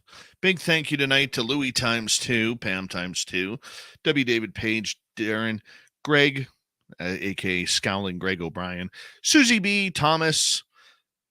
Thank you so much for the super chats. It's a great way to support what we do on this show on a nightly basis. And if you haven't yet already, I cannot stress hard enough how important it is to get your information for our Las Vegas fan party into info@spacedoutradio.com. It's right below on the ticker, info@spacedoutradio.com. Let Kat know if you just want a regular ticket or a VIP ticket, because we got to start taking names and seeing how many people are going to be showing up. So if you could do that, we'd greatly appreciate it. And here we go, everyone, with the third hour.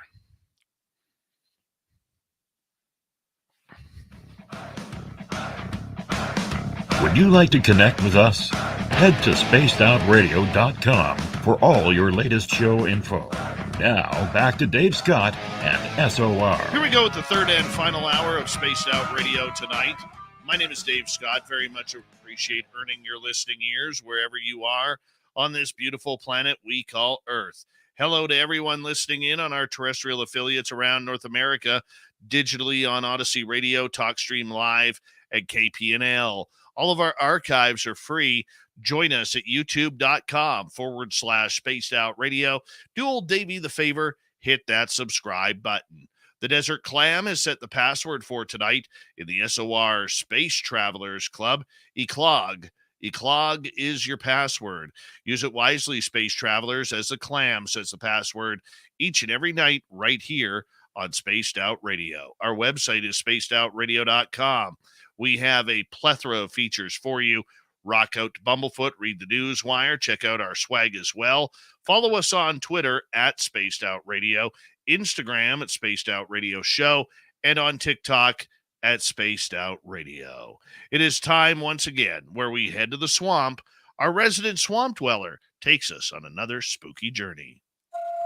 Hi, Spaced Out Radio listeners. This is Swamp Dweller. It's time for your nightly dose of spookiness on the show. If you have an interesting encounter or a spooky story that you would like to share, be sure to submit them in at swampdweller.net. You can also find our YouTube channel at youtube.com/swampdwellerreads. Now, let's chill out, relax, and together, let's enter the swamp.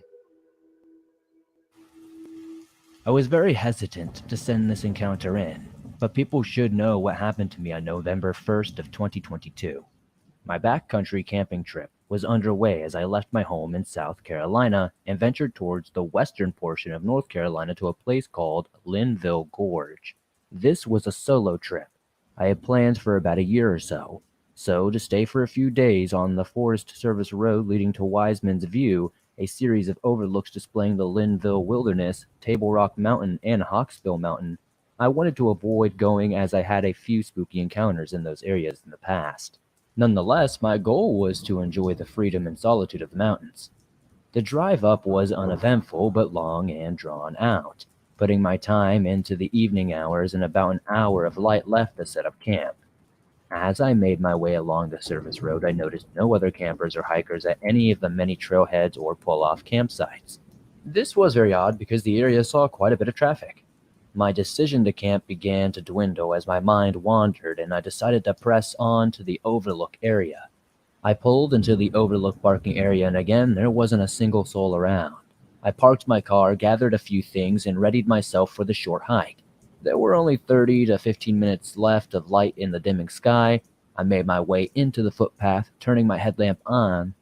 Wiseman's View has 3 staircases that lead you down and onto the cliffside, but it was the one to the far right that I decided to view from. I clicked the power button on my headlamp, turned it off, standing in silence and watching. After about 10 minutes or so, I noticed there were no sounds around me. The wind was blowing, but there was no other sound. I thought this was very strange, but dismissed it entirely as I saw what appeared to be a star rising from the gorge, flickering and moving upward slowly. It was not a drone, a plane, or any naturally made light.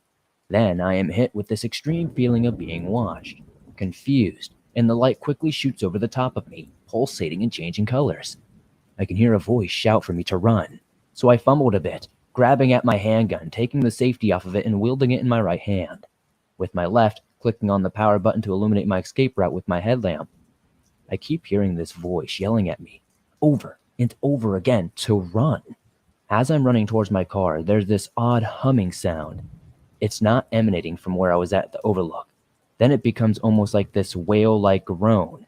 It sounded like the earth was splitting apart, and I was shaken to my core. The sounds stop and all goes quiet as I glance up and around, looking for the star-like object. But the sky is empty and still. I unlock my door, rip it open, and dive into my driver's seat.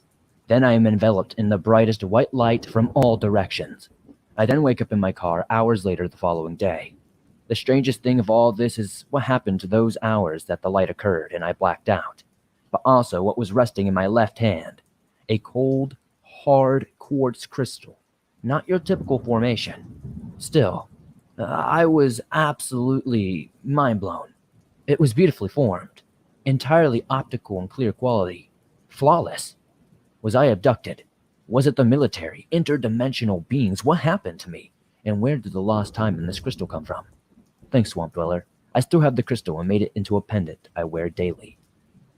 And that's why we love the Swamp Dweller around here, taking us to new depths of spookiness each and every Monday through Friday night to kick off hour number 3 of this show. If you love stories like that, he's got thousands of them for free. Just go to his YouTube channel, youtube.com/Swamp Dweller Reads. Check it on out, hit subscribe, and enjoy the stories. From the swamp to the stars, it's been a busy, busy couple of days for little Timmy Senor and the UFO report. Let's get right to it. Nobody's gonna know. They're gonna know.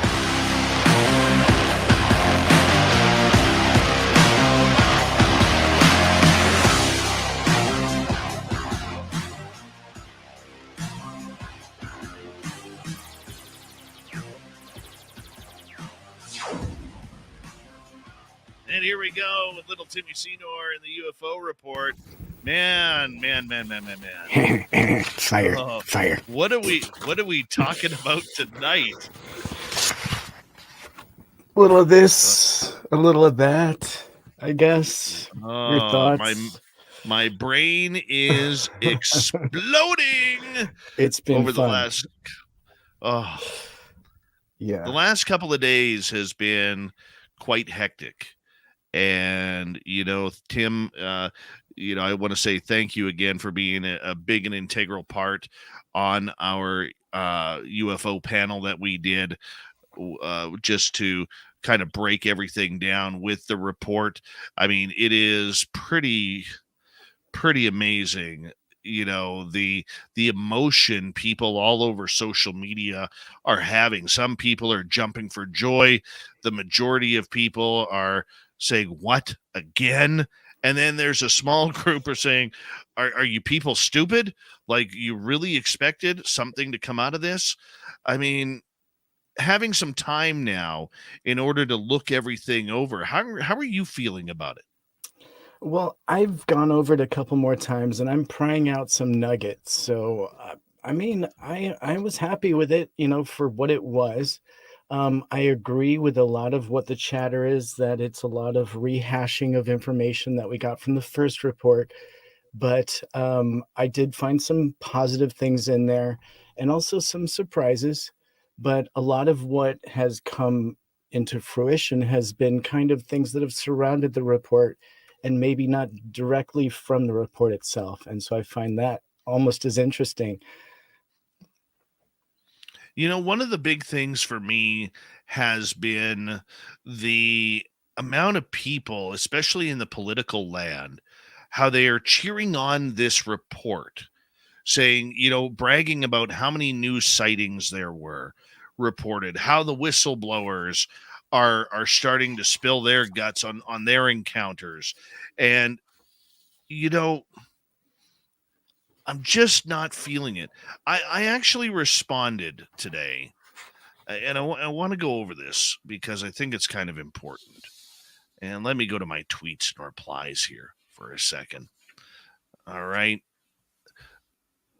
Where is it here? Come on. Of course, it's never right there when you want it to be there. Representative Gallagher okay, made a statement saying the DNI's most recent I'm going to call it a UFO report because I don't use UAP. The DNI's most recent UFO report reinforces what we already know, that we must figure out what our military aviators are observing in our airspace. The whistleblower protections recently passed into law are an essential step forward to solving this decades-long mystery and will ensure that those entrusted with defending America from potential threats have all the required information, historical context, and scientific resources to do so. Now, that is a great comment. It is. It really shows to me that Representative Gallagher is taking this very seriously. But that's on the facade of everything, the front face of the facade. So old Davy replies, and of course I haven't had any reply back. Sure. And if that's the pardon me, what did I say here? Let me see here. I said, that's great. And the public benefits how? Since everything's behind closed doors. If there really was an issue with UFOs, then wouldn't it behoove the public to know what you, as a representative, know? Touché. Indeed. Yeah, I think that's a fair statement. And you obviously see nothing in the unclassified report whatsoever about that, right? There's absolutely nothing about it. So it was interesting to see her make a statement about it. But your rebuttal, absolutely. Yeah, where we're not seeing that. And there's a lot of things that are missing from this report, obviously, as well. But what did you feel as far as the pulse of, let's say, other governmental officials that you ran along the lines of? Did you see anything else that screamed information to you? Look, to me, it was conjecture. Okay. It was a lot of conjecture. They're going to comment the importance of this. We keep seeing this threat narrative. Yet a member of the U.S. Air Force comes out in a press conference yesterday and states, we have had no physical threats, but we're going to continue to call it a threat narrative. And I just wish there would be some truth. Either give us the information that shows what the threat is, or we're going to look at the conspiracy side of it, which is threat narratives equal zeros on a budget. Multiple zeros led by a 1, 2, 3, up to 20, 30. And we're talking billions into the trillions of taxpayer dollars. So what is it? They're talking about everything that surrounds the topic, which is confirmation. But they're not giving enough specifics and details on why they're even doing it, why they're even looking into it. And for me, I'm not even an American citizen. I don't even live in the United States.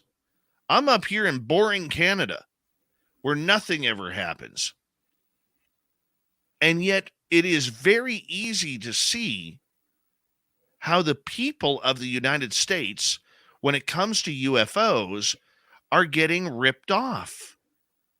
Yeah. We know something's happening. It's like going down to the local, you hear the fire alarms go off and you see a giant blaze happening at a building.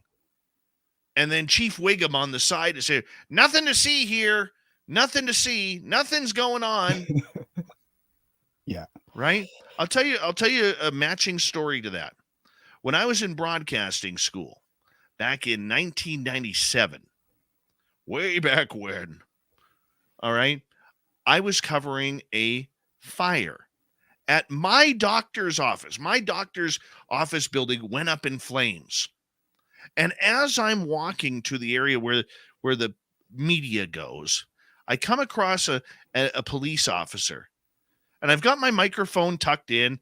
I'm not recording or anything like that. And I ask her, hey, do you know where the media goes? She goes around the corner. I said, yeah, not a problem. I said, that's quite a fire, isn't it? And she says to me, this police officer says to me, "What fire?" I said, "Have you looked behind you?" I said, "Really? What fire? Have you looked behind you?" And she's like, "What fire?" Says it again. So I just kept on walking. And that's what we are getting with this. We're Don't told look up. there's something happening, Yeah. but don't look at it. Yeah. Don't ask us questions. We got a whistleblower program going on, but we're not going to tell you who came in. And we could get into that if you want. We have to get into that, actually. Well, let's drop the gloves and get into that one right now. Yeah. Let's drop the gloves. Well, please, because you had brought up a great point earlier, with the fact that they're so quick to talk about the topic, but then there's no follow-up whatsoever. And that's the disgrace of even bringing the topic up publicly. And so I feel that, we need to know at least a bit. We need to know names, because then at least we can make assumptions of what their story is. We understand what the disclosure or that piece of information will be from that whistleblower. So I think at some point we need something other than nothing, because just knowing that it's happening is not going to be enough. Now, here's the other point that I think I wanted to make, was that there needed to be that, and this is probably why they don't put the whistleblowers' names out, for the exact reason that potentially it could muddy the waters of that whistleblower's story. It could potentially put some fear in that whistleblower that there are portions that they shouldn't reveal, whereas we want complete revelation when it comes to what they have to say. Otherwise, there's really no point. So I understand why we're not getting complete transparency on the whistleblower movement at this point, but I would at least hope, if we don't get names, perhaps we'll get some of the information that they do reveal. Because otherwise, we're going to have to make assumptions. Please, over to you. Here's the thing. We don't know how many people are on this list. It could be 5. It could be 10. It could be 30. It could be 500. We don't know as a public. They haven't let us know.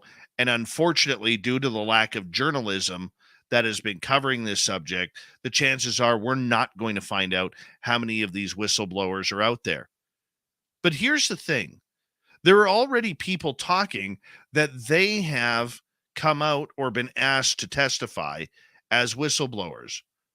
Robert Salas, who witnessed the nuclear facilities in the 60s and 70s with UFOs turning the rockets on and off. Kevin Day from the USS Nimitz has said publicly that he is going to be going to DC to speak as a whistleblower. They're out. They're retired. Okay? They didn't hold any secret type position. Just like most fighter pilots who have seen this didn't really hold any secret type position unless they advanced in their careers beyond flying jets. Why can't we know who they are? If you are testifying in court, the public has a right to know what's happening in that court case. Good point. Okay.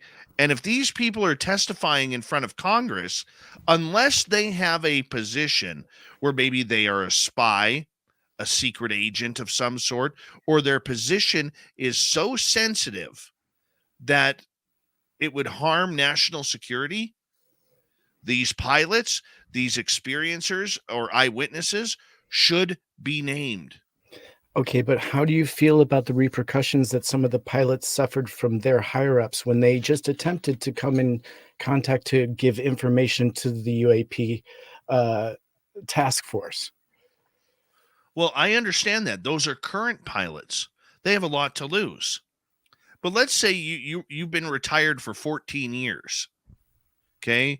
Even your days of serving in the National Guard or Reserves is over. Unless you choose to. Your days of being able to testify are right on. Why can't we know your name? Why can't we, if Kevin Day is already coming out and telling people that he is a whistleblower, why can we not have Kevin Day's name come out, or Robert Salas, or many others who are already involved in the UFO community one way or another? Why can't they confirm that? Okay, now if it's somebody, how about Luis Elizondo? He's been all over the UFO world the last 5 years. Why can't we know if he's testified? Or Christopher Mellon? Wouldn't it help us? I guess what I'm coming down to with the whistleblowers is, where is the transparency, Tim? They're talking about this subject publicly without any transparency. There was no transparency on the vehicles that were allegedly unknown, the 170 vehicles or lights or whatever you want to call them that were unknown. We sure as hell heard about the balloons, though. And we heard about the drones. What about the other 170 that were unknown? What'd they look like? How is that going to harm national security? If somebody comes out and says, yeah, we had these cigar-shaped objects seen flying across the sky from Phoenix to Tucson, how is that going to hurt someone? It's not. And this is the frustration. Where's the transparency? Yeah, and quite honestly, reading into the report, I can definitely tell you word for word, it's just saying here that since its establishment in July of 2020, AARO has formulated and started to leverage a robust analytic process against the unidentified UAP reporting. Once completed, and we'll talk more about that in itself, once completed, AARO's final analytic findings will be made available in their quarterly reports to policymakers. Okay, and so the words "once completed" implies that at some point AARO will have definitive analytic findings, and they will complete their process, and we will have a conclusion to their findings. But it says it's going to report quarterly directly to policymakers, and there's no words here of anything being reported to the public. And this is the part in the report where it would be stated. So it goes on to characterize all of the UAP. And I think that and I'll even continue if you don't mind, because I think it definitely pertains. We got 1 minute, so if it's a lot, we'll have to carry it over. Why don't you just hit me with your response right here then? Well, I can do that, and then I do want to hear more about this. We can easily pick it up. My concern with this is, why aren't those reports going to be public? What it's the old saying of that the best hiding place is in plain sight. The majority of the Americans, because that's what we're focusing on right now, is Americans, have no idea this is happening. They have no idea this report came out because they're too busy with TikTok, Instagram, Facebook, Twitter, Netflix, Amazon Prime, and online shopping and selfies to worry about an actual report that is opening up right in front of them, and nobody's asking questions. It's hiding in plain sight, and we're too dumb to do anything about it as society. Tim, we're going to get more on this as we break down the UFO report on Spaced Out Radio. It's a frustrating time in the UFO world. There are some positives, but do the negatives outweigh them? We'll find out with Tim Senor of the UFO report when we return right after this on Spaced Out Radio.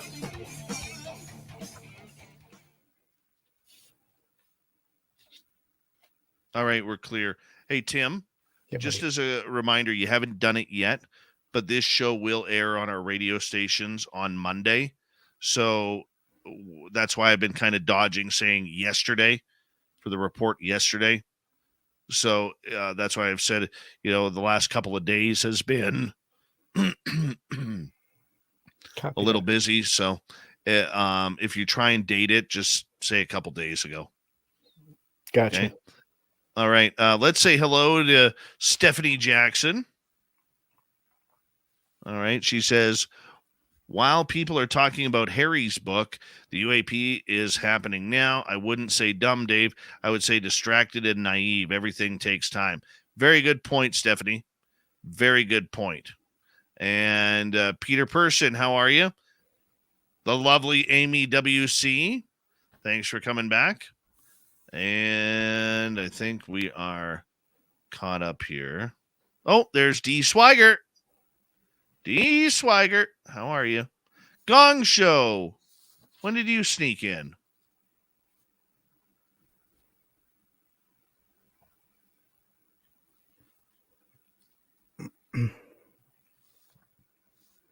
Ollie, the Crave Dog. Wallet Moth, how are you?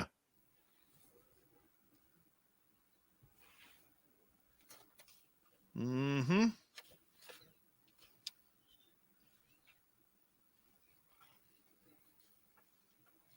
Good times, man. Good times. Yeah. Hey, how's the weather? Are you guys still freezing cold up there? No, it's thawing. Nice. It is totally thawing. Good. Don't like it. Oh, you prefer the cold? You just want it to stay cold? Not at this time of year. You know what? The temperature is great, but we need a hell of a lot more snow. We need a hell of a lot more snow. Yeah. I haven't gotten to go skiing yet, so more snow the better. Yeah. It would just be better. How about Vegas, though? Are you excited for Vegas? Oh my gosh, I'm so stoked. I am pumped up. I am pumped up. Thomas Rock, how you doing? You know, I mean, can you imagine how many autographs the scowling Greg O'Brien is going to have to sign when he arrives? Yeah, he might have to smile. I will guarantee you he shows up with no less than 5 Sharpies. An array of colors, if you will. Oh, yeah. He'll have gold, silver, black, blue, and red. Love it. Yeah.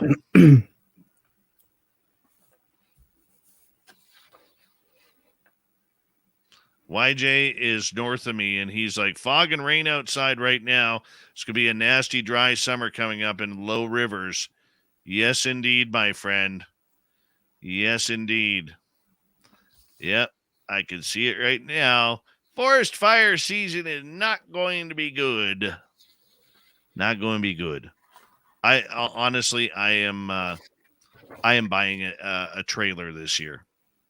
I am buying a trailer this year. Awesome. Because you need something to bug out.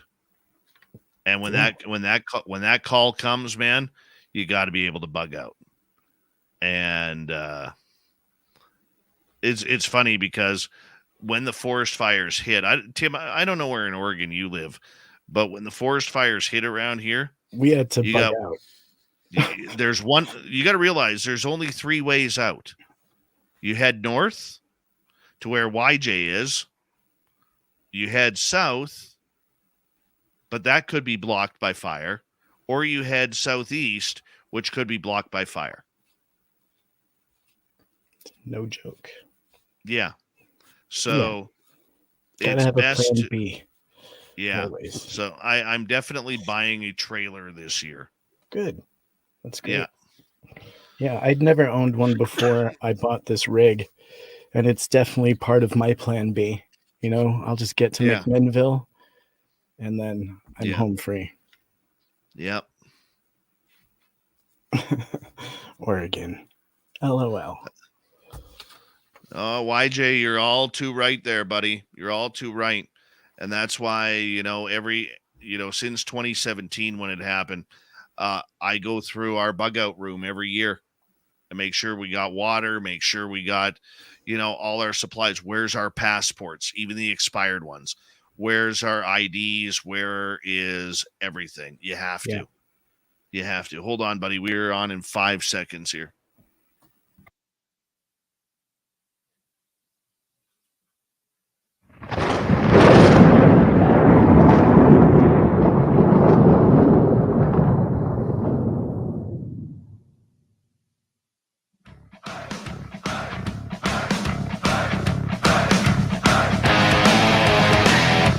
rounded third. We're heading for home tonight on Spaced Out Radio.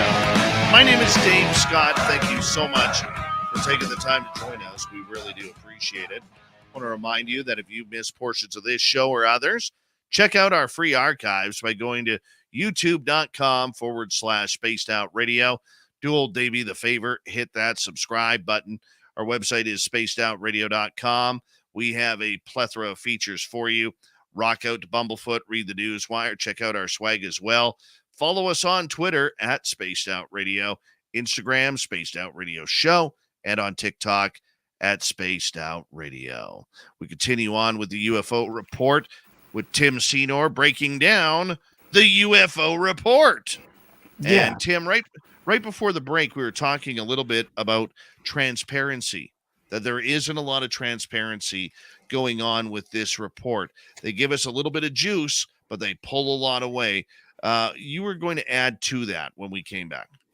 Yeah, indeed. And I will just skip to the part where they talk about how they're coordinating. And so Arrow is coordinating with other non-IC agencies, such as the FAA, NASA, and NOAA, and other non-IC elements of the Department of Homeland Security and the DoD. And so the broad scope of the authority is granted to Arrow that should enable them to leverage the multi-agency whole government approach to understanding, resolving, and attributing to UFO in the future.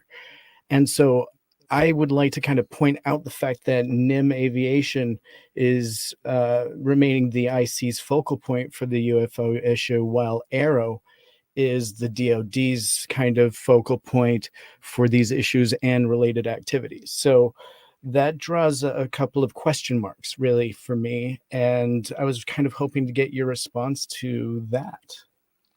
Well, see, this is where I get confused.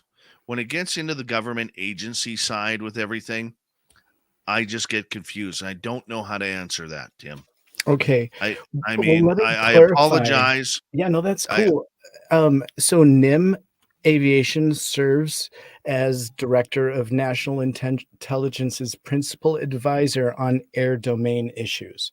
So they Right. basically are kind of relating a lot of this stuff to a different office and then collaborating. So it's one of those things where they set up an office that really is just kind of gathering information from other sources, including, by the way, NASA. And so I wanted to highlight the fact that NASA is clearly depicted in this report. And we know that publicly they came out and said that they were going to be putting together a report. And so obviously this is why, and they were clued into this report being necessary.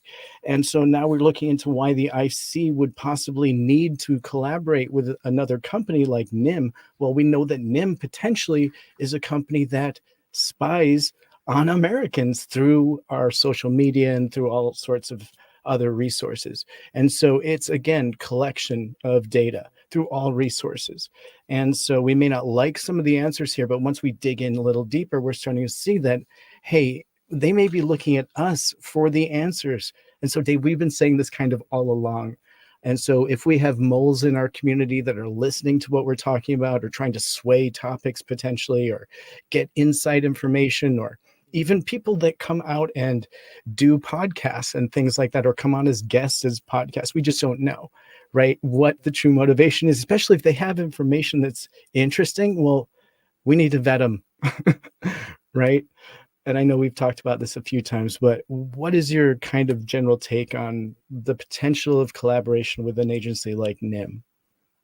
Well, knowing that they are, a spy agency spying on, their own It's just one citizens, thing they do, but yes. But as long as that's a part of everything, we got to watch what we say. And look, we know that UFO Twitter is filled with a number of spooks. That has been confirmed by a number of people within the UFO community. We know that there have been people tipped off and people used to get news out, all right, that are more supportive of the government narrative rather than asking a number of questions.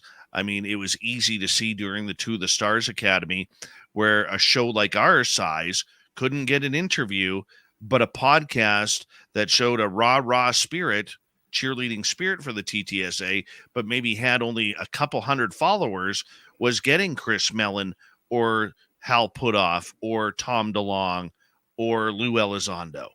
We saw that happen numerous times. And that's how many of those guys created their own major following. You know, you go from 300 subscribers up to 10,000 pretty darn quick when you're getting 2-3 interviews. Okay. And very quickly, I know I breezed over it, but I did name your least favorite 4-letter agency there, NASA. And so the fact that they're delivering a report directly potentially to this, does that send up red flags? Are you worried about that? Or do you think that they're going to give some good information that's going to help the real UFO topic? Well, I really do believe that, you know, they are going to be giving what they know. I do believe that. Look, they know in NASA what they've experienced and what they've seen, what their astronauts have seen. They already know. Okay? The problem is they're not admitting it to the public like everybody else. And that's the sad part. Right. I agree with you 100%. The part that really on the report itself, before I move on to the final part, because I know we're running out of time, would be the part regarding the health issues that they say here in the quote regarding health issues. There have been no encounters with UAP confirmed to contribute directly to adverse health related effects to the observers, but we know that even most recently we reported on John Burroughs, and he has won an award, for getting his health records and I believe some of his health issues looked into and treated. And so that, in my opinion, is an admission that potential radiation is a result of coming in contact with the UFO. So before I moved on to potentially Chris Mellon's response and a few of the details that I can briefly go over there while we have time, did you want to touch on the health issues? Because it is a big topic. Well, look, this goes back to the Rendlesham case that we're just finding out, where one of the eyewitnesses is now getting medical clearance in order to gain medical benefits for their alleged injuries from this craft. What a follow-up question needs to be on this, Tim, is how many other close encounters with landed craft have there been? Okay. Has there been meetups between members of the United States military and UFOs that have landed on the ground and or crashed on the ground that have caused medical distress? And we're not talking PTSD here. We're talking radiation burns, cancer. I mean, you look at Stefan Mikulik, the Canadian at Falcon Lake, who had all sorts of radiation burns that were showing up like a dot pattern on his stomach. Okay. How many more American soldiers or military personnel, I guess would be the proper term, have had that happen? Right. And you're potentially, opening up the Pandora's box that you and I have talked about almost every day at this point, in the fact that this would allow everyone that has had these experiences now to come forward, because they're seeing that, hey, there is a potential for me to actually get some kind of reparation compensation for what I had to go through, with my experience with UFO. And I think that is massive. Now, does it also potentially muddy the waters? Now, it may. Sure. But at the same rate, I think that the legitimate cases will filter through, and you may even see some come out into the public that way, and that would be massive. Well, I mean, we also have to look at it too, my friend. Like Kevin Day has been very public that his PTSD came from this incident. He had 2 incidents that happened, and this being the big one that really disturbed him. Indeed. And we met him on your show, and I think we experienced that. And so you're absolutely right with that. Please continue. I'm sorry to interrupt you. Well, no, thank you for bringing that up. But the idea behind Kevin is Kevin has said that this has affected him negatively. Does he now get coverage because of the incident in 2004? Where after the incident, after he was watching all of these Tic Tacs come out of nowhere, where he was tracking them, where he didn't sleep because of it, and then once everything ended and they got back to shore, the rest of his crewmates and other people on other ships started really bullying and harassing him over it. Yeah. I don't know. Yeah, and he's an absolute hero that he still came forward, and has stuck by this story, even though it still upsets him to have to talk about and think about it. So, yeah, people like that absolutely should be compensated because it's destroyed their lives, and let's not call it anything short of that. It's the same way it ruined John Burroughs' body. It can ruin a life mentally. I can't imagine the PTSD from something like that. So you're absolutely right, Dave. Right. I agree. And so shall we? Yeah, let's get into it. So Christopher Mellon came out with his opinion on the key takeaways from the 2023 ODNI report, and I feel that it's pretty well put. I agree with quite a lot of how things are put here, and I'm just going to summarize because he has 5 highlights. And so just very briefly, his first point is that he sees that the drones are playing a rapidly increasing role in deciding the outcome of military conflicts. Therefore, any capability that helps reduce the clutter and identify genuine aerial threats is of great value to the military and national security. And so in that regard, congressional initiatives related to UFO and UAP are already paying dividends by improving our ability to distinguish legitimate threats from innocuous balloons and other airborne clutter. And I'm assuming within the legitimate threats, he's including UFO.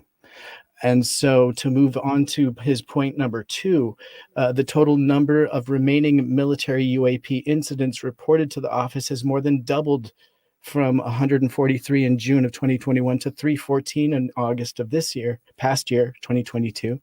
The number will continue to grow in his opinion, and with the importance of continuing UAP collection and analysis.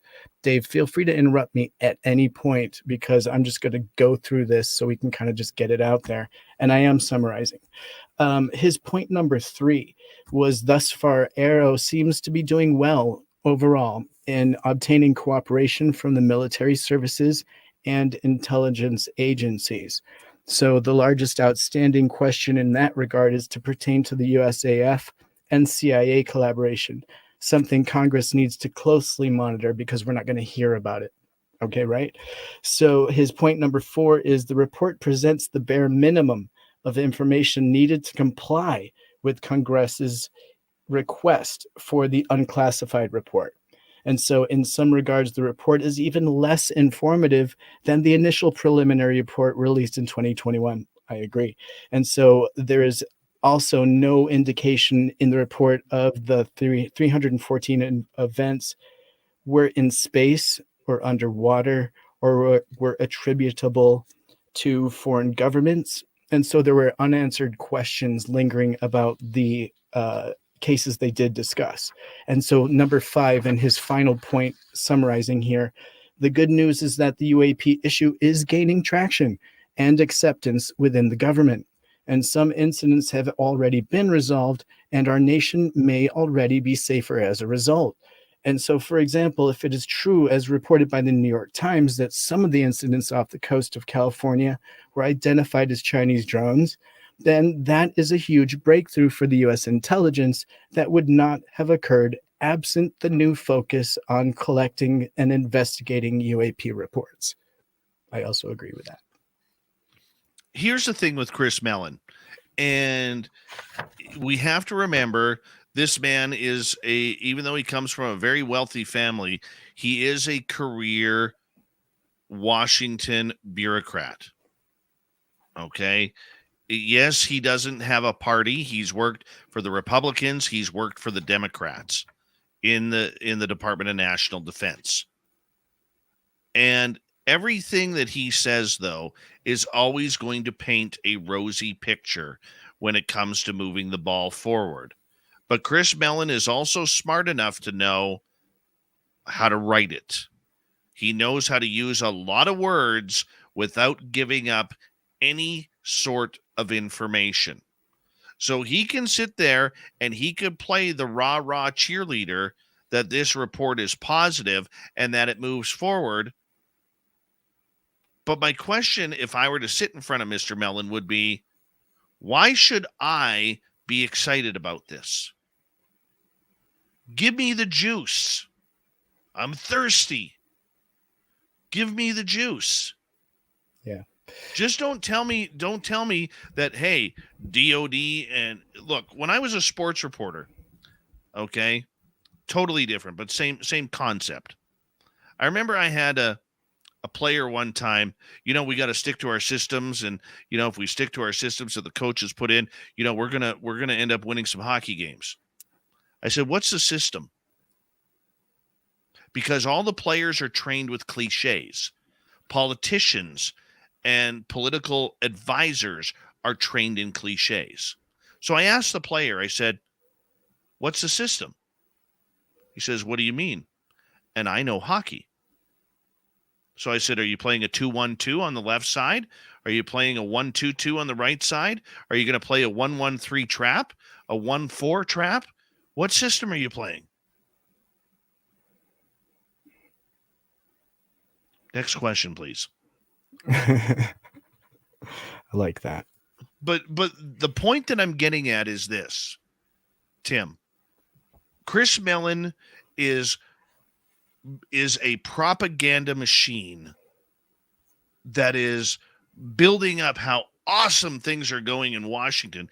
Lou Elizondo's tweets said the exact same thing, the rah, go America, USA, USA type of chants regarding this topic.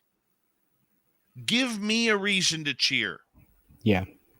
But Dave, Okay. you don't actually express the opinion, believe it or not, of the general public. And now I know that might be hard to say and hear. It's hard to say, actually, but it might be hard to hear. But the fact is that in the world of politics, and with this topic being baby steps, and I mean, Elizondo said we need to think of this as a 20-mile game, and we're like 2 miles in, right? And so I think the point there being is that this second report, although it may mirror the first report, it is a baby step towards what we're looking for, which is looking into the topic and weeding out the real from the clutter. Okay. And to see if the UFO topic is something that needs to be discussed further. And so we in this audience know it is real. And so it will initially. There's no way around discovering that this is real, right? Your audience knows that, but the general public doesn't. And Chris Mellon understands that. Lou Elizondo understands that we are baby stepping our way towards that. But we also have to be able to back it up when we do finally come forward with it, if we do finally come forward with it, right? And we also have to protect ourselves to not have to compensate for that 75 years of lies. We can't afford to, right? I'm not saying me, I'm saying politically, they can't afford to have to explain. And they don't want to open up that box, that Pandora's box that Dave talks about. They don't want to open that up, but they do want the issue to be moved forward. So it is going to be a long game. And so this is big. I mean, it may not appear it to our audience, but this is big. And the information in it is still big. Now, we would love the meat and potatoes, but if we did that, then obviously you're going to have to disclose a whole bunch of other stuff that gives the information behind, because you can't just be like, here's some great video. You're going to have to give details of that, and they can't necessarily do that because of the ways and means, because of the method of, because of the way they got the information. And that is always going to be the ways and means. They got the information from an F-18 flying in the sky or an F-16. Yep. Camera footage, gun camera footage is nothing. There's nothing secretive about that. Right, the only reason why they'd be hiding it is if it's their own technology. So the problem came in. Do you remember like how after New York Times came out with that article, there was dead silence from the military. They didn't actually put anything up on their website until after SCU had done their work, like until fairly recently. And so there was we were pulling teeth on those videos because they didn't want to discuss them. They weren't going to release them. That wasn't their plan. This whole topic was not the Pentagon's plan, right? So we have to consider the fact that we're not going to get any more videos from the military directly. And now they've covered themselves up that no more can really be leaked, because if they are, there's going to be repercussions, right? TTSA can't throw their name on any of their videos anymore. That will not happen, right? And I'm not sure if I exactly answered your question there, but please, back to you. Well, with 10 seconds left, you gave me no time for rebuttal, no time whatsoever. But I like the feistiness there, little Timmy Senor. You know, I felt some pushing and some shoving there. I felt some pushing and shoving. That felt good. That felt good.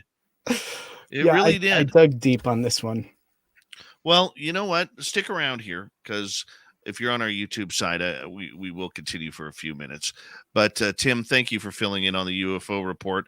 Once again, a great job. Thank you to Swamp Dweller for coming on in, and our brand new friend, Patrick Spain, the biologist, coming on in, talking some monsters and legends, which is always a little bit of fun there. And we got Mr. Ron Bumblefoot Thal rocking in the background with Little Brother is watching. Bumblefoot is the official music of Spaced Out Radio, rocking us in and out of every single show. Get your horns up for the guitar god himself. Special thanks to everybody listening in at home, at work, in your cars, wherever you may be. Thank you to everyone in our chat rooms tonight. YouTube, Twitch, LGAB, Facebook, Spreaker, LinkedIn, the Space Travelers Club, and on Twitter at #SpacedOutRadio. I know you're out there somewhere. Remember, this show is copyright by Spaced Out Radio and SOR Media Ventures Limited. Thank you so much for choosing to share your evening with us, because together, my friends, we're watching. We own the night. Mr. Bumblefoot, we need a favor. We need you to take us home. I know you're out there somewhere watching me. Yes, the Woo Train has docked for the night. But soon, my friends, we shall ride again. Your seats are always available. Your tickets never expire. And if you want to bring a friend, we've got room for them too. Good night.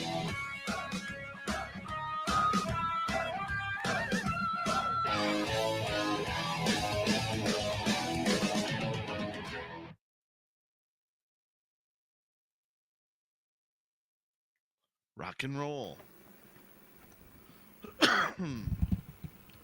Fun show tonight. I wanted to, excuse me, counter something that you did say. Okay. If you don't mind. Please. In regards to the fact that my opinion is in the minority. And I know it is. I know you're right. Okay. I do know you're right. The problem that I have is the majority who are supporting this are the UFO Twitter sycophants who, if Lou Elizondo takes a good shit on the ground, okay, at the toilet, they all cheer him on. Okay, they're all waving the white or the red or the winning flag, the checkered flag, saying, "Good one, Lou. That's a great deuce you just dropped." And look, I'm just throwing that out there. I don't mean to insult Lou Elizondo at all, because you know what I think of him. We've talked personally and on air about this. I think I think he's good for ufology. Okay, I really do. I'm a fan of his. Can I just interrupt you though before we go any further, because I looked up something that I found was interesting recently. Only 15% of the American population believes in the possibility of alien visitation. 15%. But they That over statistic 60% is, believe there are UFOs here, though. but they don't. Well, so they may believe in the existence of life, but only 15% believe they're here. That's a recent statistic I just looked up. And so I found that interesting because it relates to this community and how we're much smaller than we thought in the world of this topic. And so when it comes out and there's an actual friggin' report like this, the 85% of the population that is unaware of this being a reality are like, wait a second. Our government is taking this seriously, and hopefully we're going to see that number sway, because if they read into this that there are things that are actually here and they're not out there, that number will change, right? Because even if you believe in life out there, that's easy to believe in. That's very easy to believe in.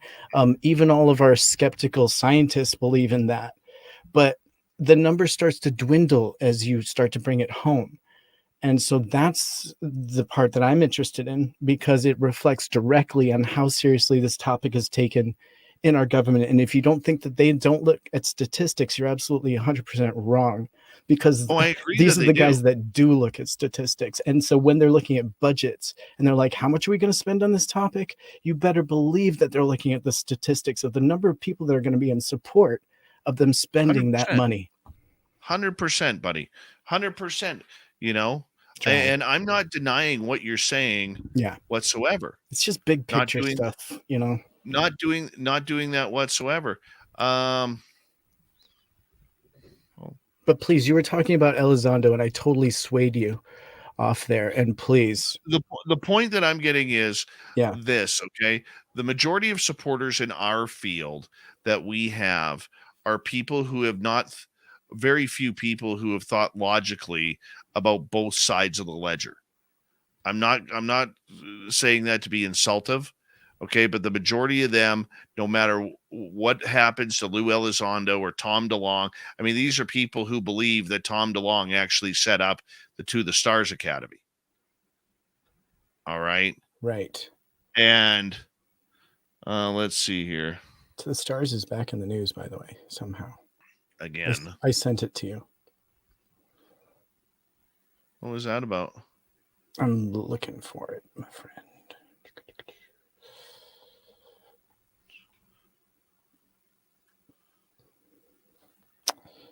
Let's see.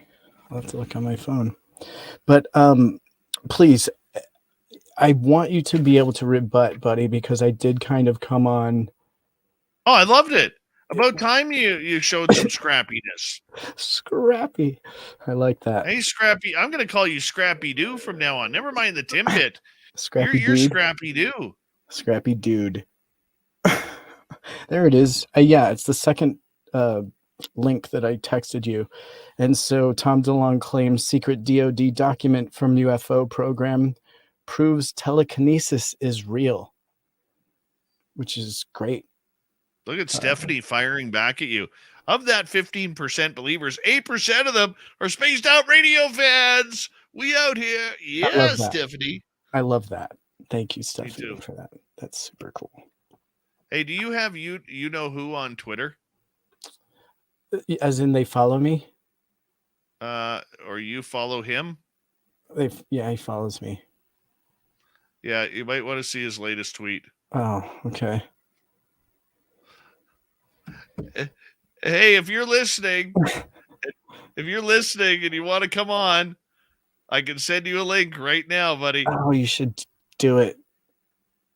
Why not? We're after hours. No, I'm saying bring him right on here. Yeah, it's after hours. It's perfect. Yeah. Yeah. I don't know where he is. I don't know. I'll send him some. He's probably in the middle of somewhere in Thailand right now, having a couple of drinks. Yeah.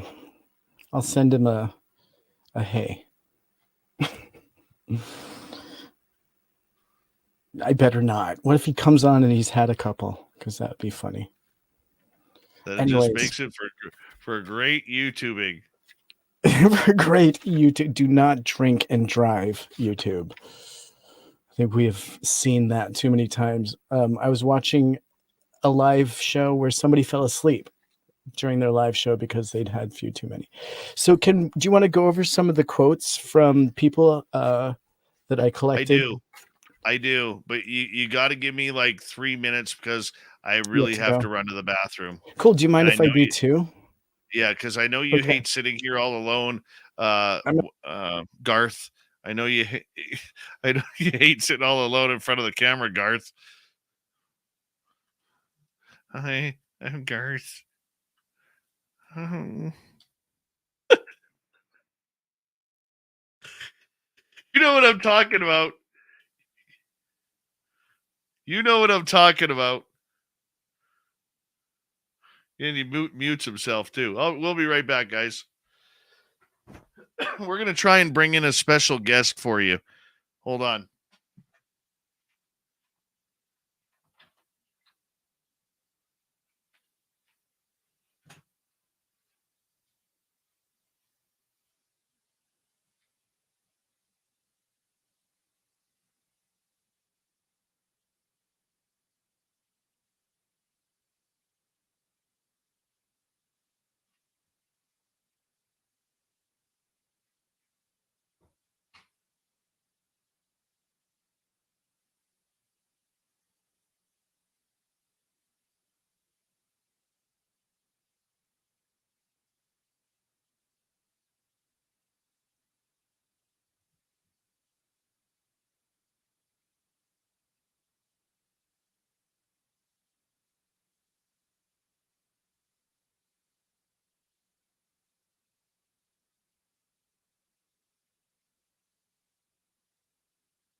Hello, I'm back.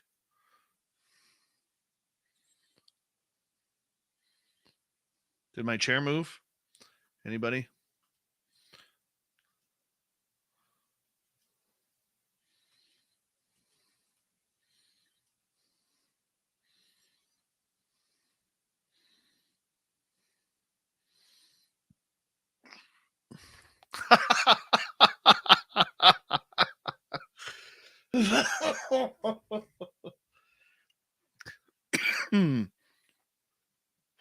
Tech 702, do you want to come on the show?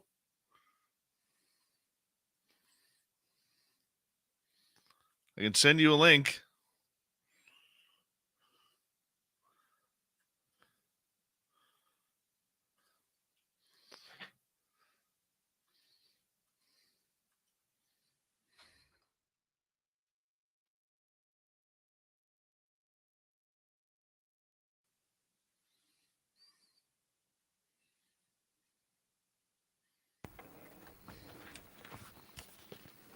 All right.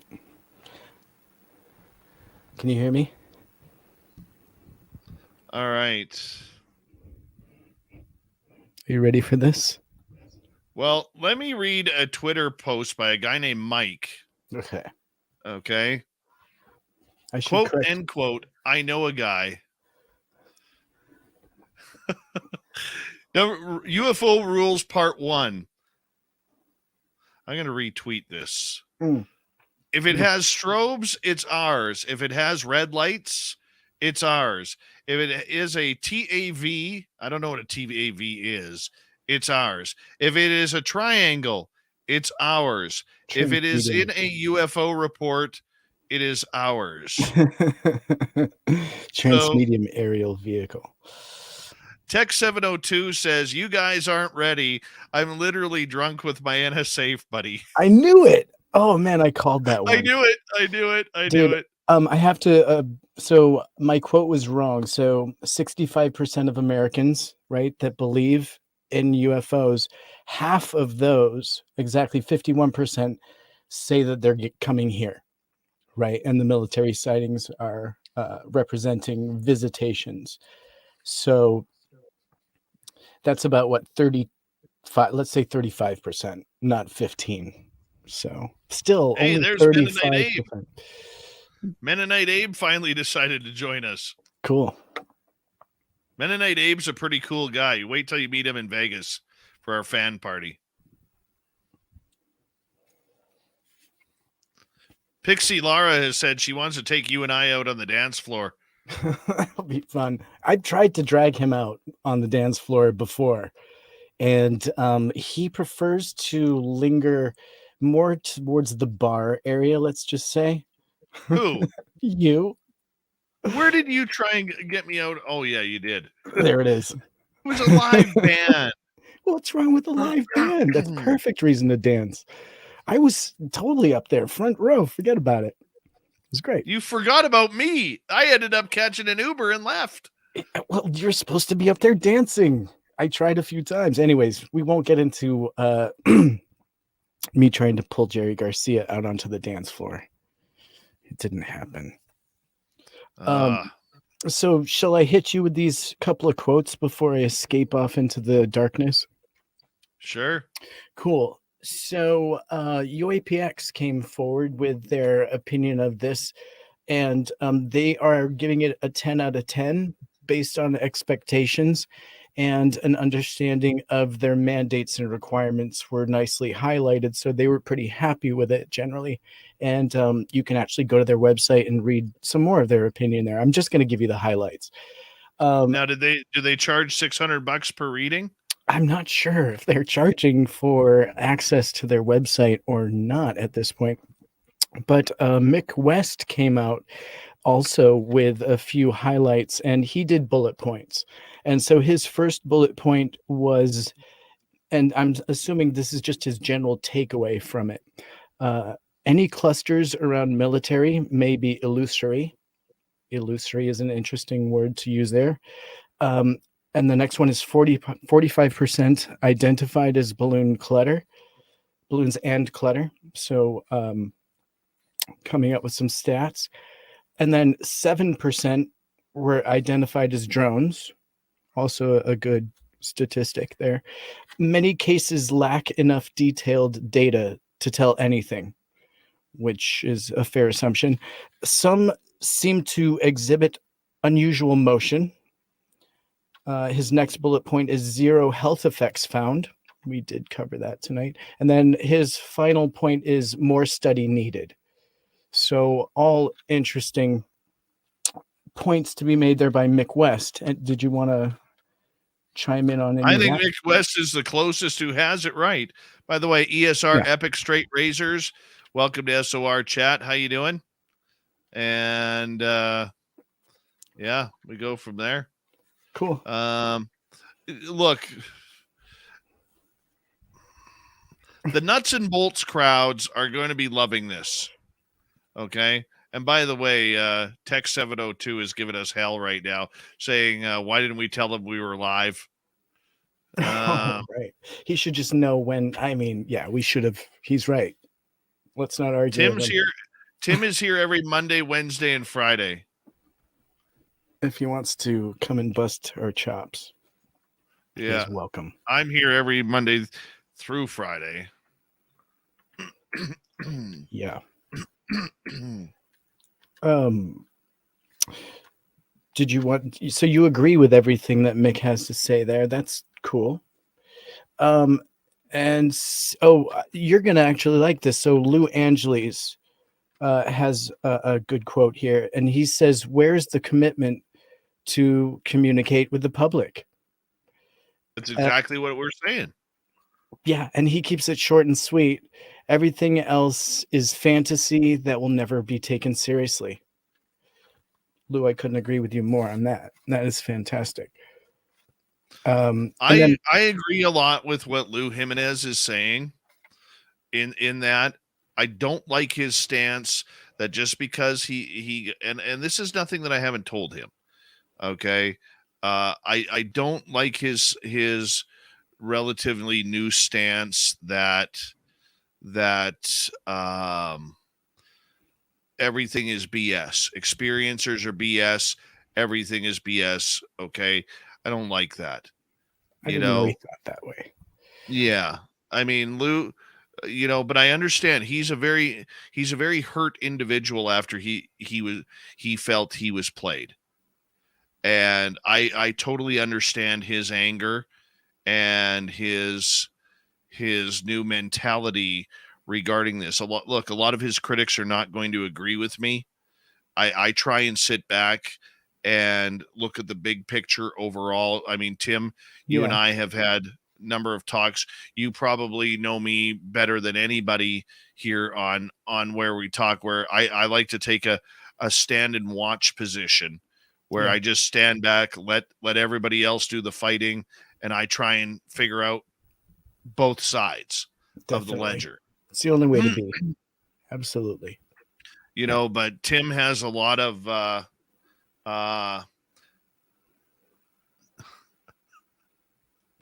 What? Why are you suddenly laughing? Tim has a lot of he's had a couple. Not again.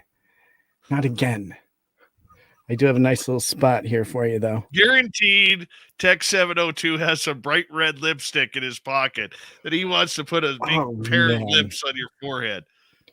It's going to be pretty obvious who he is when you guys all come up. If you ever to be in the same room as us, it's going to be pretty obvious. I'll have some kisses on my head. There we go. So I don't even know where I was after that. No, but I was talking about Lou, and I accidentally said Tim because I read that. Okay.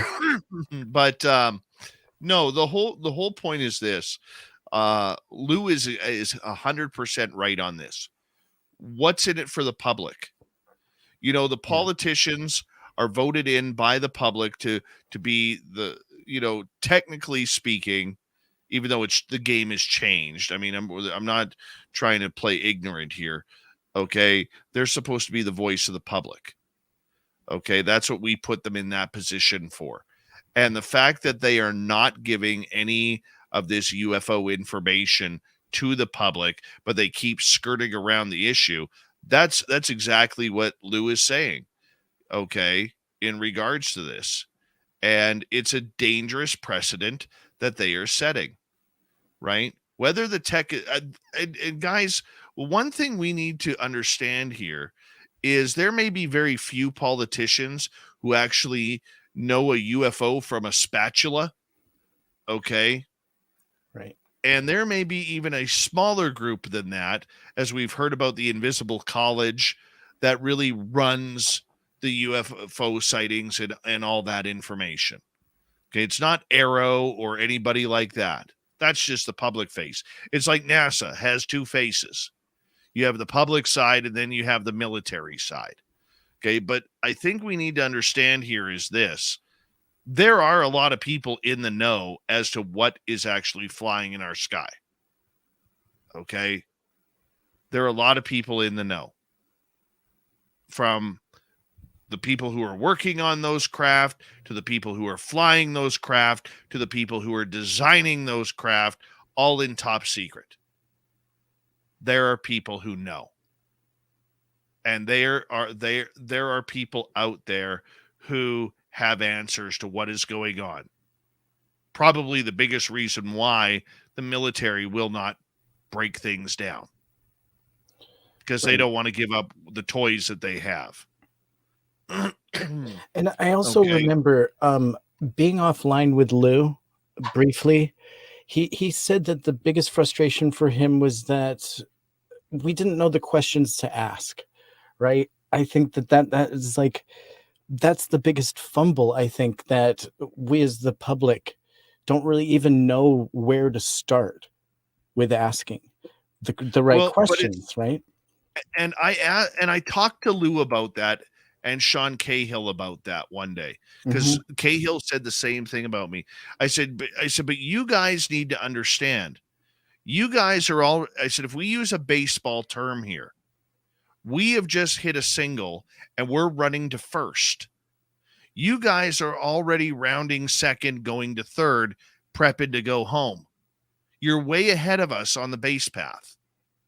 Okay, so what may seem like a stupid question to Elizondo or to those in the know is not a stupid question from those who are just trying to get on base. Okay, Yeah. it's like driving. Another example, it's like driving. We're all in first gear trying to get into second. Okay, we've got the clutch pushed in, but we just got to shift it down. They're driving in fifth gear going to sixth. Who's faster? So I don't buy that answer, Tim. And you're right. What you just stated is extremely right, because you heard it from Elizondo himself. I've heard it from Elizondo and Cahill. But the problem is, when you haven't answered the basic questions that people have, you can't expect those same people to all of a sudden get on your page on what's going on. Right. You can't. They can't fathom it. And here's even worse part. Okay, if we're in first shifting, we're in that neutral area going into gear 2, the mainstream media and the mainstream public hasn't even turned the car on yet. Right. Right. But if we were to do a Wayback Machine on this, you'll remember that when asked those direct questions, both Sean and Lou have stated that there is something to the UFO UAP issue, and it's not all ours. And so when asked those direct questions without having to give up anything, they've been able to answer very gently that yes, they wouldn't be here otherwise.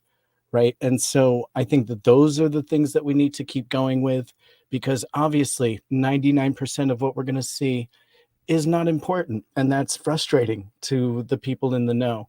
But again, there's probably not one piece of video evidence that we can point to publicly that is definitively 100% UFO, been proven to be UFO. Perhaps maybe we're starting to with SCU coming out and being able to genuinely back up some data on some of the military videos, but short of that, it's really hard to come by. And so when you have somebody in the know give you this bit of information, it's just as good as a military video if you're looking for that kind of disclosure, quote unquote. Hey, I understand that. I understand with what you're saying. I do. And I think you're right. Okay, I'm not saying that you're wrong by any means. Okay, I do think you're right. It's as I told Cahill and Lou, and trust me, I'm a nobody. I'm just a guy with a talk show who has an opinion and has seen some pretty strange stuff on my own. Okay, but they have to allow us in the public to make those same mistakes that they did in regards to the quote unquote stupid questions, the moronic questions. Okay. Mm-hmm. That's where we need to be allowed. If you want us to grow on this subject, don't tell us what we're doing wrong. Give us the information that we can learn along with you. You don't have to give up national security. Okay? Right. You don't have to give up the interactions or the reports or the crash retrievals. Give us something. Point us. Let us mature with this topic. Yeah. If you keep saying it's a marathon, not a race, that's fine. But guess what? Every kilometer, there's a water bottle there for you to take because you're probably going to get thirsty. Give us something. Yeah. Yeah. And I mean, a lot of what they were saying was always pointing back to things that we already had publicly.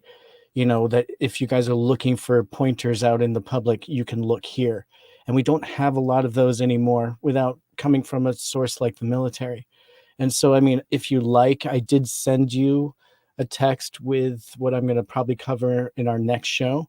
But if you like, I can give some brand new information that absolutely relates to what we're talking about right now. And it comes from an article concerning the Tic Tac UAP incident. Are you cool with just talking about that before I dip out? Or yeah, we can, dude, you can stay as long as you want.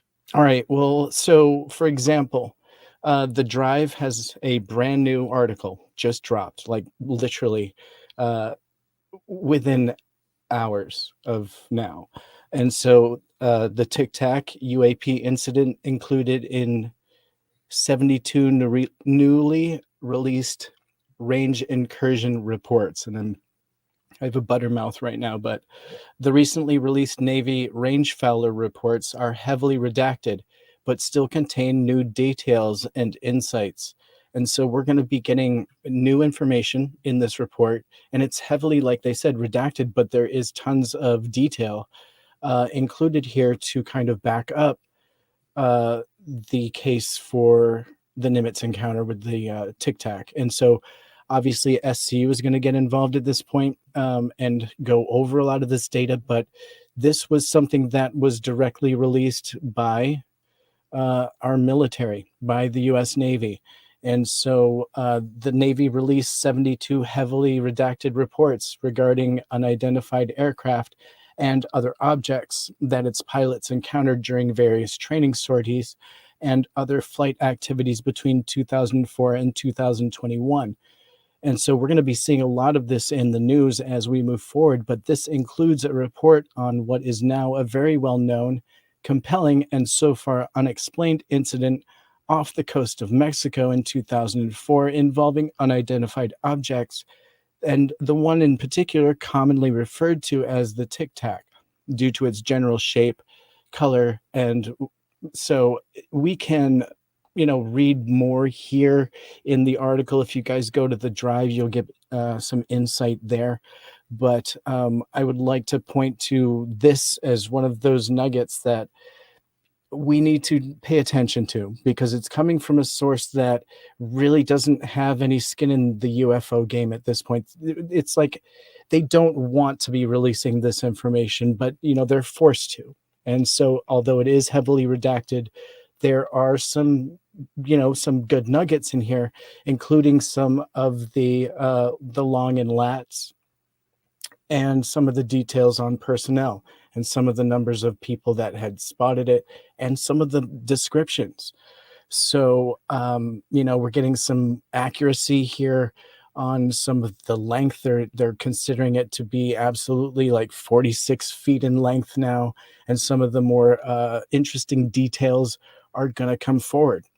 And so when I see stuff like this, these are the kind of things that I personally pay attention to.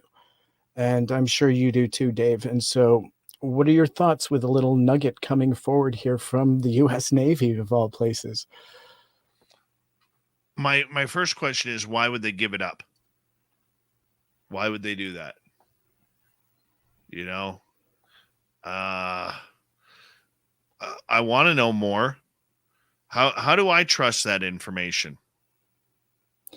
And so they just appeared to have been posted yesterday in the Navy's online Freedom of Information reading room, along with a copy of a briefing slide related to the Tic Tac incident, all inside a folder named UAP info. And so UAP refers to the phenomenon as we know it, and the term U.S. military and others now are using to describe this historical UFO. And so it goes on to say that. But so it sounds like it just showed up. If you go to that FOIA reading room website that is provided, you can just go there and see it. It gets randomly updated. And the FOIA reading room is something that everyone can check the link to also right through the drive. And so it is interesting to see it just show up. I will dig deeper. Again, this is my first scratch on it, but I just wanted to bring it to your audience before I even got too deep into it myself. I'll bring you more on my next UFO report. Yeah, no problem, man. It's good stuff, though. It's good stuff, and it is also interestingly in the news at the same time as our annual report. So perhaps we're going to get some meat in the next one, and it'll include some of that data. Who knows? Totally just a guess on my part. Well, you know what? It's something to watch out for. Yeah, it's something to watch out for. Thanks for staying up a little later with me, chat, and what a great photograph our friend just sent us right now. I wish I was with him. I really do. Hold on. Answer a question here. Mennonite Dave, the other night, I got the impression you didn't like the way Elizondo smuggled out the vids out. Did I read you right? No, I'm not upset about that whatsoever. Okay, but that's the truth. That I was told that Elizondo marked drone instead of UAP on the official form or on the computer side, which allowed those videos to come out. I'm not mad about that whatsoever. Right. If I'm mad about, and look, I shouldn't even say mad because, oh, by the way, Tech 702 will be home in 5 minutes. Oh, should I stick around? I mean, why not? Yeah, I'll stick around. If he's going to come on, then. Well, we'll see if he comes on. But oh my gosh, two cheeks to the wind. But the point that I'm getting at with Elizondo, yeah. I just want to finish up this thought with Mennonite Abe here. The point that I'm getting at with that is I'm not mad. What I'm upset with is this, that nobody in the UFO world or the media world questioned how the videos came out. And what I mean by that is the To the Stars Academy, and I can show you proof right now. Okay. I will show you proof. Tic Tac UFO. Dude, if Tech 702 comes on, he's a stand-up comedian. Like a good I know. Stand-up comedian. Like, okay. I want to show our audience this. This is where I think we as a UFO community got screwed. Okay. So this is from History Channel. This is the Tic Tac video right here. Yeah. This video is United States Navy property. But here is a sticker, put what they call a watermark, that has been placed on the video showing To the Stars Academy of Arts and Science. The TTSA did not own these videos. These are property of the United States Navy, whether they are classified or declassified. Tim Senor could not put his name right here as this being his video. Dave Scott or Spaced Out Radio could not put the Spaced Out Radio logo on here because that's illegal. It's not my property. So I believe, and Tim, I don't know your thoughts on this, but I believe that part of the reason why the U.S. Navy is no longer playing games is because of things like this, where their property was used by another company. Okay. Now, with this, I do know from talking to my insiders that both Elizondo and Mellon were threatened to have their security clearance revoked because of these videos. There were major meetings in Washington, D.C. about this. And they did put their necks on the line for the public. Let's give credit where credit is due. Okay? Yeah, we can guess who that pressure was applied by also. Oh, yeah. I mean, I have some names in mind. Gary Reed? David Taylor. Yeah. His boss. Yeah. So the point that I'm getting at is this, guys. The TTSA, when they first came out, okay, tried to take over the entire UFO subject. And the U.S. Navy stated they pulled a hockey move, which is don't get mad, get even. And what have they done? They pulled away. They pulled right out. Don't ask us for anything. If we want to give something up, we will. Have they pulled away, though? Because they are back in the news as of today. Don't make me pull up the magic. But they also said that they also said there's no more videos. And so did the military. And here we have, well, it's not new video, but it's new data coming from the Navy. But there's a difference between data and videos being illegally distributed, potentially. Exactly. Or just mysteriously distributed, let's say, not illegally, because that is not what we're saying. No, you're absolutely 100% right. Now, my understanding also is that, that's a little bit of uncharted territories, potentially, where, ways and means. Do you need to necessarily give that up? Always. I mean, we're going to be looking for whistleblower protection now. If you had cell phone footage out of the cockpit of something interesting, shouldn't you come forward as a whistleblower?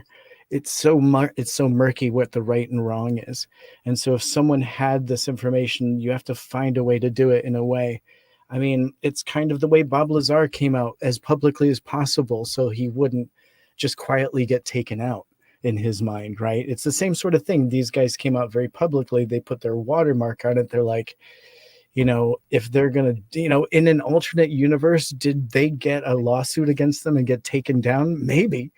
But in ours, they got quietly away with it. Now, maybe there was a method and a means behind that. Like perhaps that was one of those things that maybe caught them off guard so much that they were just like, we can't put the genie back in the bottle with this.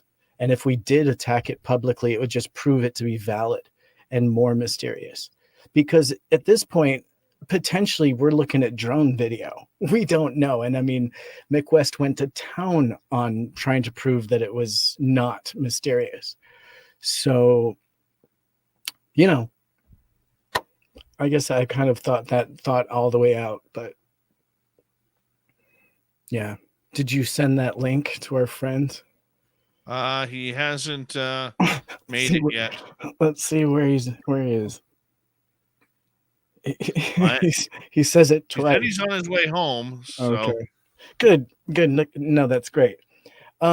So would you be, you're not really a nuts and bolts guy. So what is your opinion? Why do you think that the Navy would release more data on the Tic Tac, and why would they do it now? What does that show you as like looking from the outside? it's nothing new. They can give anything they want over the Tic Tac because the Tic Tac we know about. Mm-hmm. Do you think Okay. that the data is going to show that it's mundane if we dig into it deeper here? Is it going to, do you think that that's part of why? The same reason they showed more still frames from some of it showing that it was obviously drones in perhaps the Omaha case. I'm not sure. Don't quote me on that. But there was another case that they released more data that made it more obvious that it was drones. However, there were obvious gaps of information and video, even in their release, that made it obvious that they hadn't given us all of the video and all of the photographs that they had.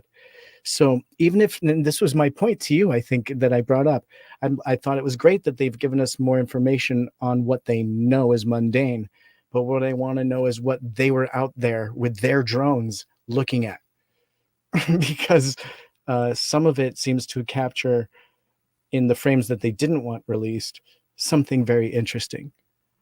Dave, your thoughts on that? Did I catch you off guard? I'm just thinking, oh, he wants a link. Let's do that. Yeah, send this guy a link. Okay. He's asked twice. I'm sending it to you privately on Twitter in your Twitter DM. He doesn't even need to prepare material. This guy is a riot. Yikes. Just click on the link and follow the prompts. Good stuff. Oh, no. What are we getting ourselves into here? It's going to be fun. It'll be fine. Hopefully he just... His YouTube channel is a riot. Everyone should just go check it out. His highlights are great. He puts on wigs and he does personas just like Dave. It's great. You guys should do... Well, not that Dave does that, right? Dave? I don't know what to say. No. I don't know about... I wouldn't do that. That guy. Well, the guy that takes over your show, whoever he is, El Volador. Volador? Yeah, that guy. He's just a jerk. He's a nutbag, that guy. I just spent a whole evening with him. That was not what I expected. And now I'm doing it. Now I'm doing it, talking about it like it's another person. It feels crazy to do that. Love it. Can't make this stuff up, buddy. Can't make it up. Oh, I love it. Uh-oh. Here comes Random Dude. Good. Random Dude, can you hear us? I can hear you. Can you hear me? We can hear you, Random Dude. Why is my fucking camera not working? Oh, sorry. I don't want to demonetize you. Why is my freaking camera not working? Well, probably because you're unattractive. That usually happens. Oh, he starts off with a boot to the groin. Oh, I'm on my phone, so usually it works, though. What the hell is going on? Try turning your phone the other way. Pull it out of your pocket. It's black, Pull it bro. out. Hold on. Pull it out of your pocket. For starters, let's be clear. I'm not new to streaming, and I'm not new to the internet, and I'm not new to being on streams, so you don't have to tech check me. It's literally your other gig, but the camera would be... Okay, just so everybody knows, this is definitely government interference. No, I'm just kidding. Proof positive. I guess we're going to have to go with chat right now. What? That's great. So how you guys doing tonight? I like the show. Thank you. That's I'm gonna great. try on my end here, see if I can. It's not your problem. It's definitely on my end with StreamYard. It's I'm in the show, but I'm not in the show, and my self-esteem is dropping by the second because I just wanted to be as famous as Tim Senor, and now I feel like I'm going to come up short in my life right now. Well, you've got a good start. You have a shaved head, right? Or at least it can be whatever you want it to be, Timmy. I will guarantee you, if that's what you're into, I'm with it. I will guarantee you that that he's got some sort of skullet going on, like Jesse Ventura. A skullet.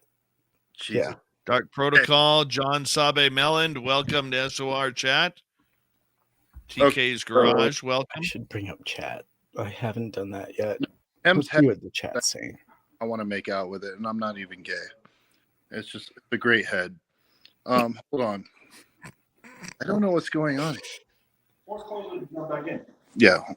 No, it's not. The camera is not working. Yeah, it's just Tech guy. You guys force close and go back in. No, whatever. Anyways, you guys want to talk or you don't want to talk? No, this is like the public hearings. It feels like I'm here on behalf of Representative Matt Gaetz, United States. No, I'm just kidding. And what you are seeing here in Random Dude's window here is he's bringing up the most definitive UFO video ever produced. Oh, Yes. It seems to be a little dark. Let's flash forward. Yeah, a couple just frames. open your eyes a little bit and you can see what I've captured here. Oh, you went right by it. I saw it for a second. All right, let's get on topic. What do you guys want to talk about? Who wants to ask? Do you have any lights on? Who wants to, what? Yeah. Do you have any lights on? Maybe his eyes are closed, Dave. I'm fully nude with like 4 lights on me right now. So if his eyes are closed, the fact you guys aren't see seeing that is really ruining my experience. Like, I love it. It's probably best that we can't see you. Probably best. I mean, he's probably this is me shaved. canceling out of the camera, back into the camera. It doesn't matter. He's probably shaved something into his chest hair, just ridiculous, or who knows. Oh yeah. Okay. Totally. So let's get back here on we topic, boys. Yes, You please. can hear me though, correct? Yes. Okay, let's go with that.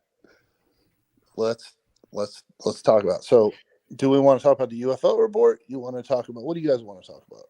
Well, you tend to have a lot of interest within the UFO report, and you have a lot of friends in different areas of the public lifestyle, shall we say? Yeah, I know a guy that knows the guy. Sure. I hear laughter in the background. That is great. And I'm going to assume that Don't mind. That's just the NSA laughing in the background. And it might be so. And if you actually checked our private chat, you know what I'm saying is actually not even joking. Look at that. Well, at least you guys are having fun. That's good. We are. So I'm here to serve you and your community. So what would chat like to know as a random guy that knows things from people that know things? Let me put it out to our chat room here. Random guy here may or may not. Don't say that.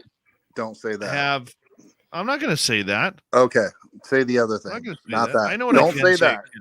that. Say the other. Random guy may have some answers for you. So if you have any questions about UFOs, put them in capital letters, chat, and I will bring them up to Random Dude here.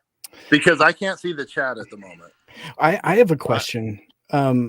Perhaps we could kick it off. Do you mind if I do that? Yeah, your parents don't love you. No problem. Oh, you've been reading my emails? Supposed to tell that secret? Okay, You've been reading my texts and emails. How have you been? Wow. That's impressive. I guess Big Brother is watching. No, I was hoping to learn more about NIM Aviation and perhaps their involvement with the current Aero program and how they are delivering information just to legislation and lawmakers and nothing to the public potentially.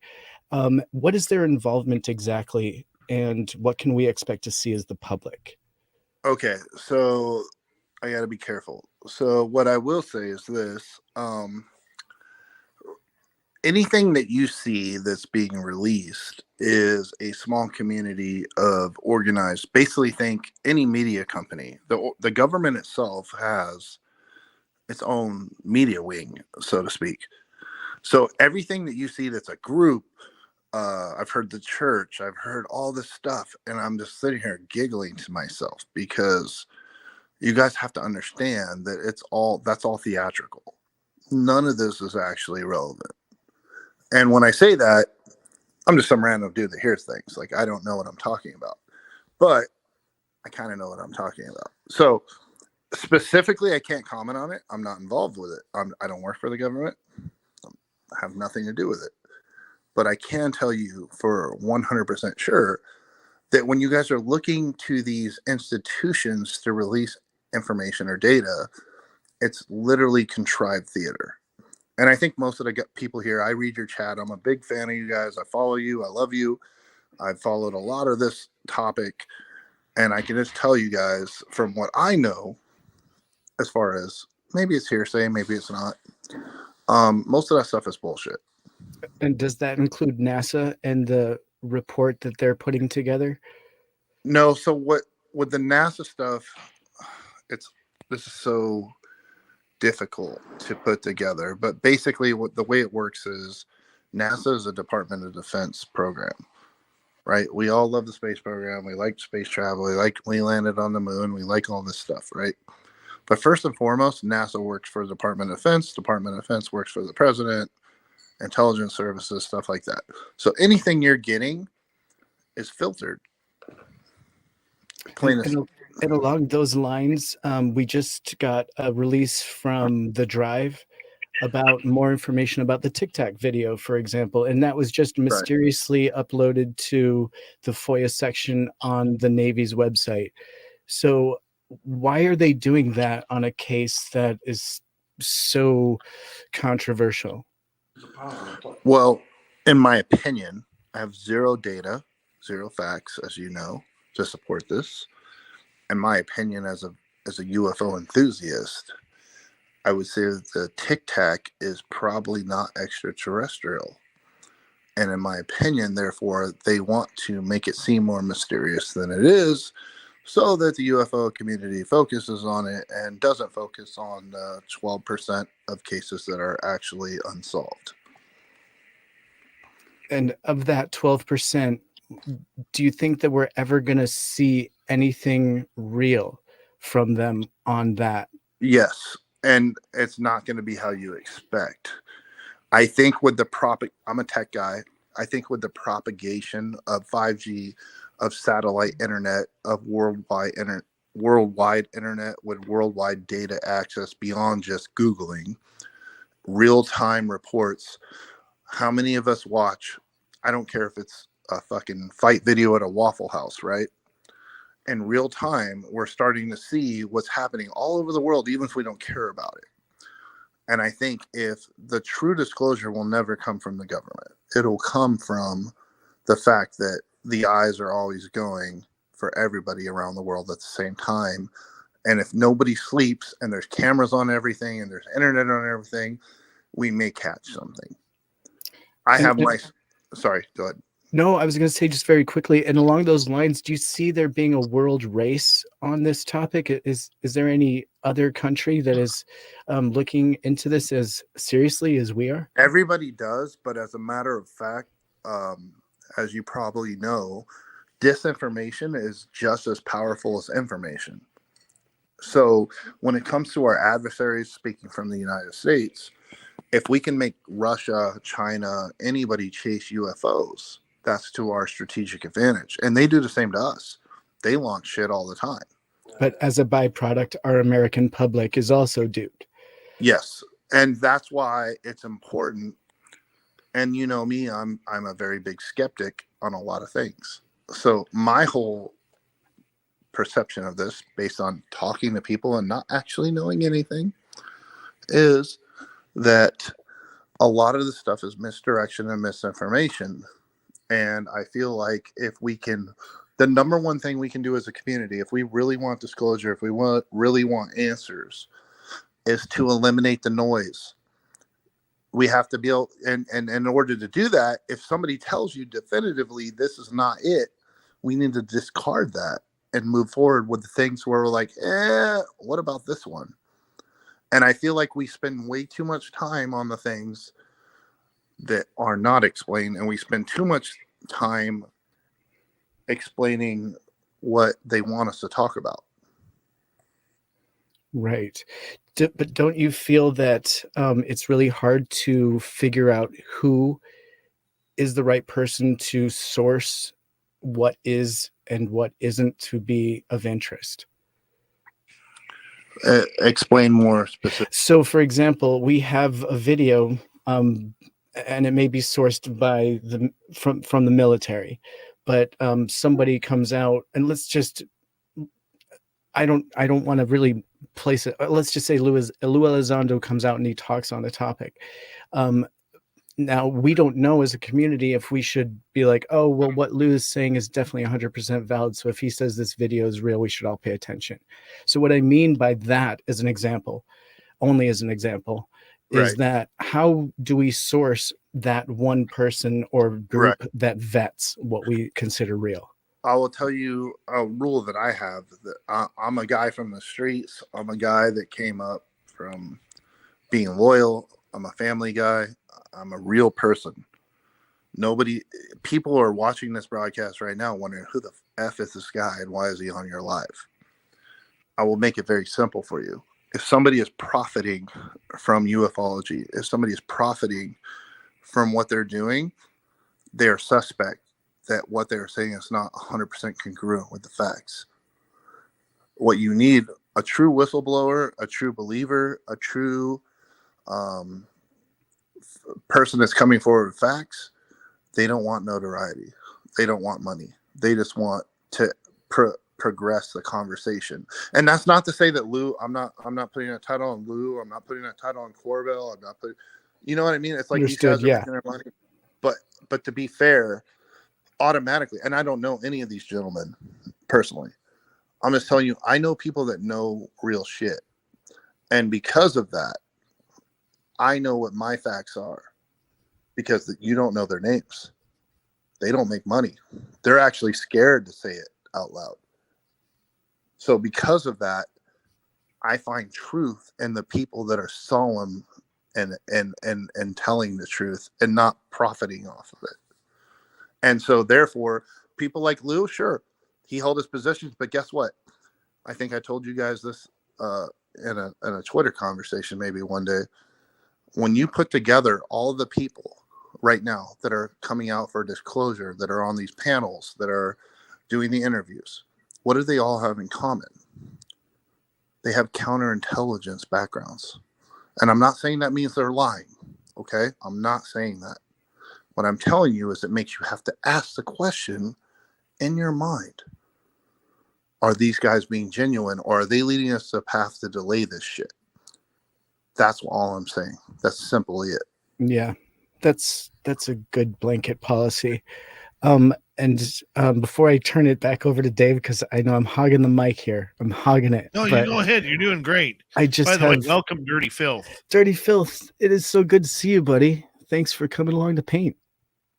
He's got his mic muted there, but that's great. It's good to see him. So we've talked in the past about things that fly in the air, because that's a big, interest to me, about things that aren't ours, right?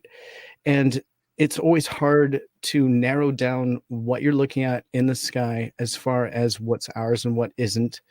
And you gave some pretty good blanket tips, and I felt like those have helped me navigate. And so when I see things on the internet, I can just kind of breeze right through them because I've gotten some information on what to look for and what not to. And so could you give some tips to the public on what to look for and what not to? Well, I could reiterate my tweet. I will tell you this. I could take this to a whole nother level if you guys want me on another time. But My grandfather developed the lens that could look at the sun. He owned the patent for it. My grandfather worked for NASA back in the 50s. So what we're talking about is, and I can literally verify this to you guys. I'm not going to tell the public who I am and all this stuff, but I can verify to you too, so you can verify what I'm saying. Based on that, what he told my mother and my family that was passed down to me about extraterrestrials, about life, about the moon landing, because he died in 1983. I was like 4 years old. I never met him as like an adult or a cognizant, even adolescent. He died when I was 4. He always told them there was life out there and that we knew about it. And I could prove who he was and where he worked. My problem was, it was kind of like shrug off, whatever. I don't give a shit. Like, I'm a kid, right, growing up with this information. I ended up going about my life, doing what I did, and meeting the right people in the right places to learn more. And I'm like, oh, wow, that's what my grandfather said. Oh, wow, that's what my uncle said that flew the SR-71. That's what, you know what I mean? So, like, I started learning about projects. I started learning about the government. And so, like, with all my information together, plus what I know now, plus I had been in the Air Force, and I will not, contradict any of my NDAs or anything like that. I will just say there's some simple things to eliminate whether it's an alien or not. And it has nothing to do with any of the oaths I swore or violating anything. If a fucking UFO has strobe lights on it, it's not a UFO. There's no reason an alien would come here and put, especially if it's red, because red is the lowest spectrum of visible light. No alien is going to use it. It's literally used to be discreet in military operations. So if you see a light and it's red, or if you see strobes, or if you see anything FAA aircraft related, you can probably write it off that it's not out of this world. Okay? That's like a simple start point. Yeah. Anything that takes on the shape of any of the designs that you've seen come out publicly, I won't state them because some of them are related to things I know about, online, triangular shaped aircraft, etc. You can probably write it off that it's not a UFO. All right. If it's some, and you may mention to this, I believe last week on your UFO report, some of the gaps for me occur with a couple of things. When they're trans-medium vehicles, meaning into water, out of water. That's fucking weird. Not to mention the United States does not test their naval, any aircraft navally in the actual ocean. We test them out at Folsom. We test them out at places where we can control the retrieval of those craft. So when people are talking about incidences with UAPs, drones, whatever the fuck you want, I don't know what they're calling it these days, whatever your poison is, if it's occurring off the coast, out of the range of retrieval, you need to look at that. And I've told you that before. That's something that's not normal. Everything that's tested that's man-made is in a controlled environment. Even if it shows up where it's not supposed to, it's in a position to where we can recover it without it becoming an issue.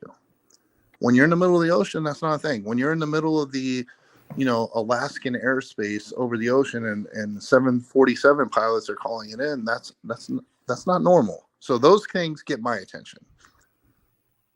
Right. But doesn't that kind of contradict the Tic Tac case, for example, which was totally in our military training zone and would, if it was ours, be in their training area where our own military would be? I will say this about that and leave it at that because I can't be specific. Our own military test our experimental aircraft against our own military, meaning that the people responding would not know what they were seeing or why, and it would appear as such. And that's done on purpose. I can tell you also, without any specificity, that multiple large cities in the United States are practiced for bombing runs on like a weekly basis from our military. And they do that to keep their skills up because they can't do it in Russia or Moscow or wherever. So there's a lot of things that go on in the middle, bump in the night, that are a big nothing burger. Would we know? I'm sorry? Would we know if they were testing over us? You wouldn't. You have to know what to look for and when to look for it. And that's why we get into the Bob Lazar stuff. If you know times about things, you probably know things. And then you got to figure out, well, if this guy's coming out and he's saying it, how does he know it? Is he a plant? Is he giving misinformation, or is he giving actual information? Yeah. Thank you so much, Random Dude. I'm appreciating this so much. And Dirty, it's so cool to see you up late with us. It's so weird. This is like a show, but I'm the host. It's so bizarre. Dave, please. I'm just smiling. I'm just sitting I here can see smiling. your smile. It's massive. It's like Cheshire Cat. It's like literally watching Dave just beaming over there. I've never seen him so happy. It's a dream come true. Well, Dave, anyways, I hope please. I wasn't a complete asshole because I am drinking. But at the same time, I hope I gave some decent information. It's been great. Yeah. It's going to cost you some hot wings. What's this guy drawing over here? What is this? I don't know. Dirty Filth, what are you drawing? Turn your mic on. He's Canadian. May take him a while to get to his mic. There he is. I have to get to my metric microphone. If this guy's like remote viewing me and draws something relevant, I'm going to shit my pants. Well, are you wearing Done it before. A large black hat and a nice purple tie? I'd just be drawing boobies. That's all I do. Well, there's definitely no boobies, birds or otherwise. Random Dude, we should get our heads together because we would make a couple of boobs. Hey, I got to ask you guys a question. Yeah. Would you invite me to your party in May? Could I go? Oh, absolutely. You get a free cartoon. That would be great. If you show up at the Golden Nugget, I will make sure that you get in. All right, cool. I've been a big fan. It's cool that you guys finally vetted me enough that you feel comfortable with me contributing. So I appreciate that. Even though I'm just a random dude. Just a random dude with random information. Dude, I'm a random dude. I mean, we're all random dudes. Come on. Are you do I have to bring a t-shirt for NSA guy too? Yeah, you probably should. I'll wear mine. You got to bring. He's like a 4X though. He's fat. He's a fat boy. Bring him. He's like semi-retired. He's not. He's like broad-shouldered. Like we just dabble. We just like to mess with people at this point. So it's. Yeah, that's so great. He's definitely invited. Make sure he comes with you. I just told him you're invited. If the camera was working out, what do you think? You're invited. There'll be buffets. Okay, so he said he's going to come up and basically deny everything I tell people. Perfect. So it's going to work out perfectly. Has NSA dude ever experienced anal probing from aliens? No, only from black women in Dallas.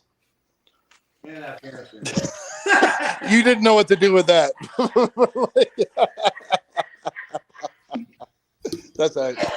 Oh shit! Sorry. So specific. Chat. Disregard. So specific. It's completely inappropriate and not affiliated with Spaced Out Radio. So specific, it must be true. In regards to getting back on topic, please. That was fun. We do have some audience questions here for you. Let's random go. guy, random dude. Let's do it. John is asking, do you know people who have ever seen a fight between UFOs? Ooh. So this is difficult because if you would have called it something other than UFOs, I would say yes. But due to my NDAs, I would say no. Does beach on the radar count? Shut up. Shut up. No, the answer is no. But I will piggyback this to give you a little something for your question and your time, and I appreciate it. I will have to officially say no, but I will say this. There's things going on in orbit currently between nations that are unspoken about. And I'll leave it at that. All right. Let's go to Gong Show. How do you think these craft operate? Which craft? These UFOs. Well, they're all so different, as we know, right? You got the cigar one, you got the triangle one, you got the 3-light one, you got the 5-light one. I will just simply tell you, hold on, he's showing me the chat. Don't show me the chat. I don't want to read the chat. They're going to tell me. So there's literally different things. Some of them are legitimate UFOs. Like, what the hell is that? It's unidentified, clearly not man-made. It just moved from Phoenix, Arizona to Tucson, Arizona in 2 minutes. Like, we know that's not something we can do, right? That kind of stuff. And I don't know. I freaking have no idea. But then some of it, you're like, if you're project briefed, you know what is what. So I guess the long story short is I can't be specific on that. And because of my friends and what they supposedly tell me as hearsay, be clear, this is all speculation fiction. I have to admit very briefly, I am learning so much on how to interview by just getting to know you. It's great. By being annoyed by what I say? No, not at all. By having to just be very definitive about the question. Yes. In a way that I know that you can answer. Well, the difference, I'll be frank with you, the difference between asking and answering a question can be prison or no problem. Totally. Yeah. And it doesn't matter whether you're just in a booth at Taco Bell or live. It's the same rules. Yes. And so you were talking about gins earlier, right? Drinking gin? I've never drank. No, genies, the gins. Life in a Long Island. Long Island. Sorry, I tangented there. I'm already getting requests for random guy T-shirts. Definitely. Merch? Hey, put me down for merch. I'm in for that. Dude, they're getting random guy merch. All right, on a scale of 1 to 10, if I made a UFO channel, asking you two that know me, on a scale of 1 to 10, if I was to make a full-time UFO channel, how successful would it be? You'd have to bring the comedy. Yeah, it would be very successful. Bring the comedy and bring your friend in the back there, because he's like your laughing section. He just told me, "Fuck you, I haven't earned my pension yet." But every host has a sidekick. You have to have a sidekick that laughs at all your jokes. But what's wrong with Dave and Tim Senor? Because then Dave would want to do it on his channel. I wouldn't do it with Science Bob because he chops people up and puts them in the freezer. No, I'm joking. No, he's already got a sidekick. He's got a cute sidekick. But you know what? Right, let's go back to questions. Hold on. I'm thinking of this as the random guy logo. Let's serve the audience right now. He's got a logo? He already has a random logo. Guy. Hold on. Who is this? Can you That's see random the guy. Who is Epoch Straight Razors? I get a question. Are you bullshitting? Usually I am. Usually I am, Razors. Yeah. No, he's not bullshitting. I think the gentleman that you do see on camera will validate that I might know what I'm talking about. Yeah, we wouldn't waste the audience's time. No, this is great. And if we don't have directly another audience question, I could definitely fill the gaps momentarily. I do have a bunch here. Go for it. Let's go, please, audience. I'm asking for my number. That's what I don't. Well, if anybody will ask for your number, it's where's Gong all the Show weirdo? here. Where's all the weirdo hot UFO chaser women? That's what I'm here for. I don't know if that exists, buddy. No, they're out there, bro. Are they? I don't read the chat, so. All right, what you got, guys? All right. Grandmaster wants to know, how do you know what you know about UFOs? Whoa, that's a very loaded question. Let me see. Let me ask my lawyer how to. No, shut up. I have dedicated my life to not only studying the topic, but I have gone out there and met the people that have done the job and are related to the job and have deducted the determinations and summaries that I provide to you. Wow. That was a dance. That was a I think beautiful I dance. read that right off my attorney's. All I'm saying is that's actually pretty accurate what you just said and what I know about you. Yeah. Just point to the All line you in guys your need to NDA. know is this. I will never say anything directly, but I'm not saying anything wrong. And if the audience will go with that, they will go on a fantastic journey with us. Indeed. All right, let's go to Mennonite Abe here. Go for it. Good Christian guy. Are UFOs from space or from another dimension? So here's the part that's going to really piss you off. I don't know. If we're talking about actual extraterrestrials, because I'm of the belief that of how the dimension works, that I have not concluded that our dimension is finite. And if we're going, like, literally, it's just a personal conversation. If we're sitting here having a beer, all aliens, all UFOs aside, and we talk about theology, God, aliens, all that stuff, because that's inclusive, right? You have to address those issues if you want to have this conversation. And I feel like if we're having that conversation based upon what my grandfather observed working for NASA, based on what I've observed, based on what my friends have observed, I have not concluded what our universe and our dimension actually is. And I'm still open to the possibility of extra dimensions. Not that, like, I'm going to change my life. I pay my rent. I have kids. I do everything the right way.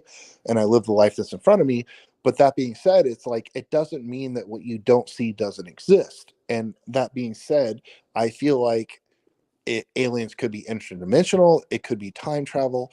But more likely, I don't feel as though they're time travelers, quote unquote. The only reason that you would call an alien a time traveler is the fact that clearly we know to move around the universe requires huge sums of velocity and energy and time dilation to do so. Time is a human construct. Let's not forget it. Time does not exist to the universe. Time does not exist. It's something we created so that we can track stuff and do scientific hypotheses and do science. We basically created it as a way to measure distances of stuff. So we can say from this point to this point, this occurred. What did we observe? And I don't feel like on a universal level or an alien level that would be extraterrestrial, they would necessarily give a shit about our time. If that answers your question. I think that's great. All right, let's go to another question here. This one from Wallet Moth. Have you flown a UFO? Damn. I'll tell you what. In 1992, I flew a Cessna 120 tail dragger when I was 13 years old. That was the closest thing to a UFO I've ever flown. Because if you've ever flown a tail dragger, if any of you old heads are out there, you realize you take off at about 50 miles an hour. It's basically you float up into the sky. But no, I have not flown a UFO. All right, moving on. Forrest Louis. Do you think they are a past civilization that moved underground or to another planet? I could tell you with absolute certainty there is no underground. Absolute certainty. And this I will die on that hill. There is no underground. There is none. None, people. None. Now, Could there have been a past civilization? Because we look at every 12,000 years for the last 3 billion, there's been an extinction level event. And maybe some of them figured out how to get the hell off the planet, or maybe they had help with an exoplanet, Nibiru, or whatever you're into, Planet X, choose your belief. Yeah, that's possible. And maybe they're like, hey, let's go check that place out again now that it's not messed up. Possible, yes. But definitely 100%, I assure you, there is no underground civilization anywhere. Let's go to Pixie Lara. Who were the first people to eat a chili pepper and decide burning the crap out of your mouth is a good thing? What does that mean, Pixie Lara? Chili pepper's not that hot. I eat habaneros and ghost peppers now. I've leveled up. I had ghost pepper hot sauce on my tacos tonight. I've 100% leveled up. Oh, yeah. Love V Love is asking, how much of the U.S. military budget do you think is funneled to UFO tech?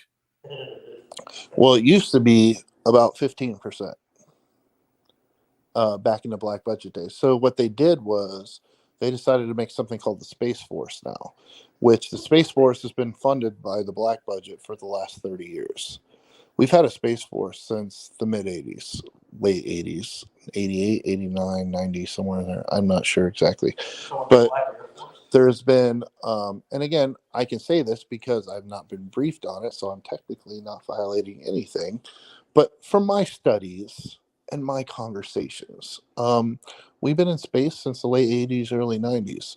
And most of the Black Budget has gone to aircraft assets, TAVs. By the way, I saw you didn't know what a TAV was. TAV stands for Trans-Atmospheric Vehicle. What that means is something can start on Earth, go into space, and come back without using a rocket. Cool. That's what that technology is.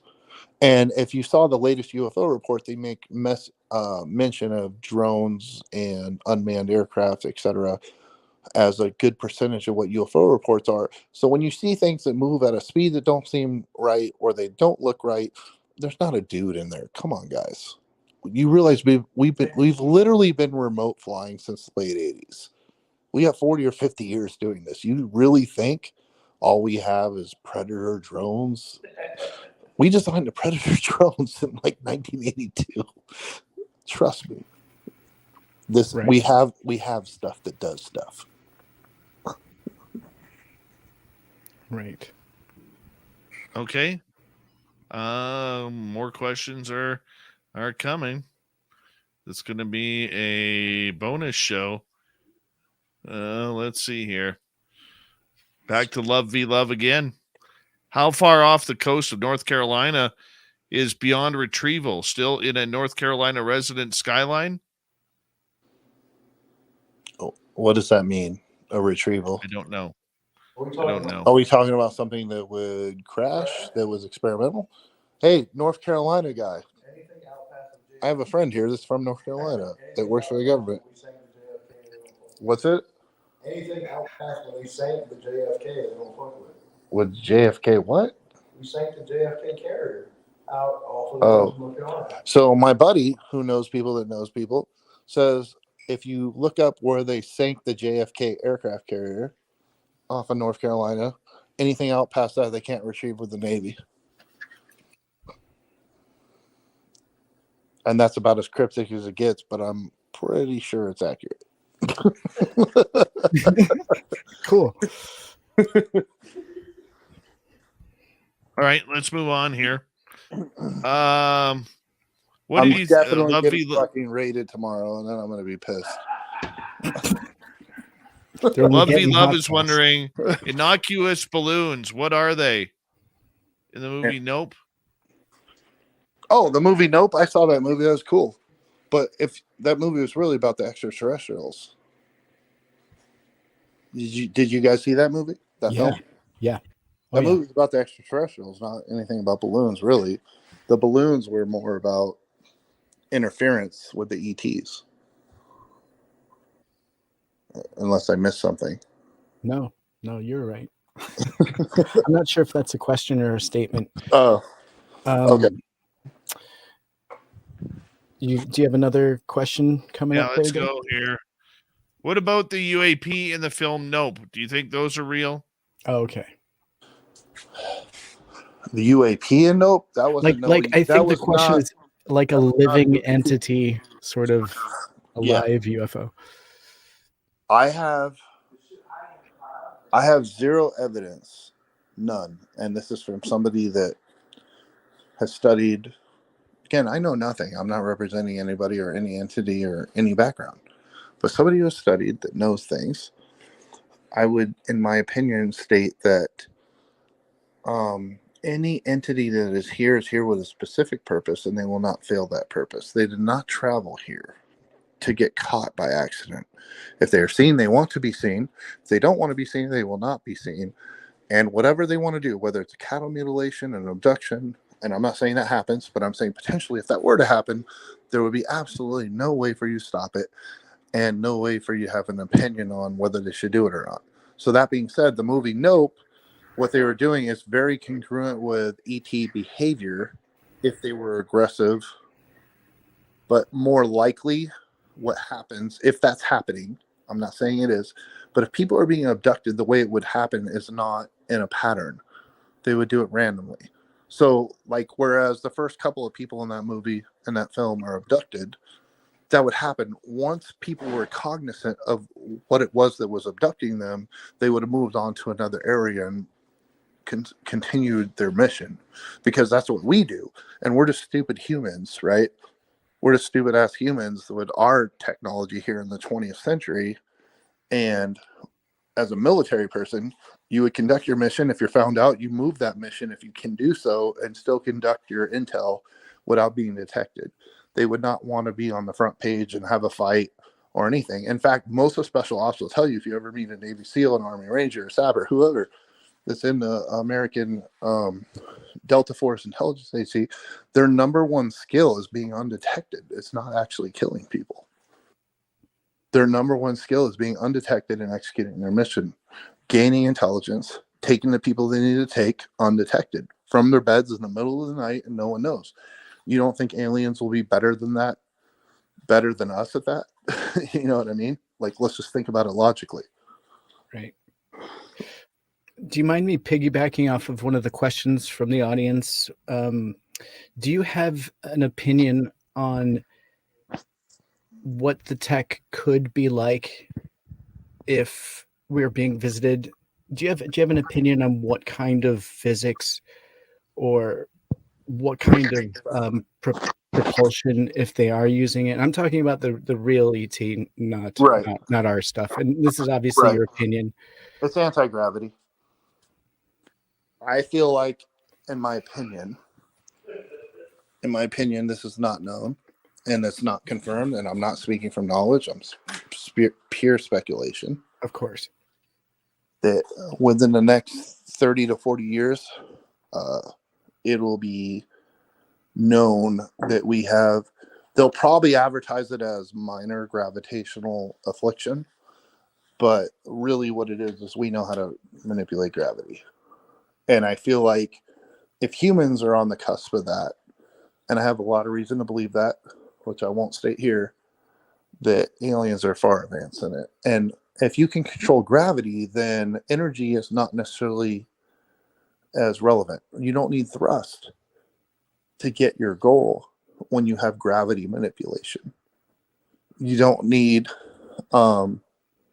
magnetic fields and stuff can move you around without the effects of gravity. Then it doesn't matter what your mass is, because we all know kinetic energy, right?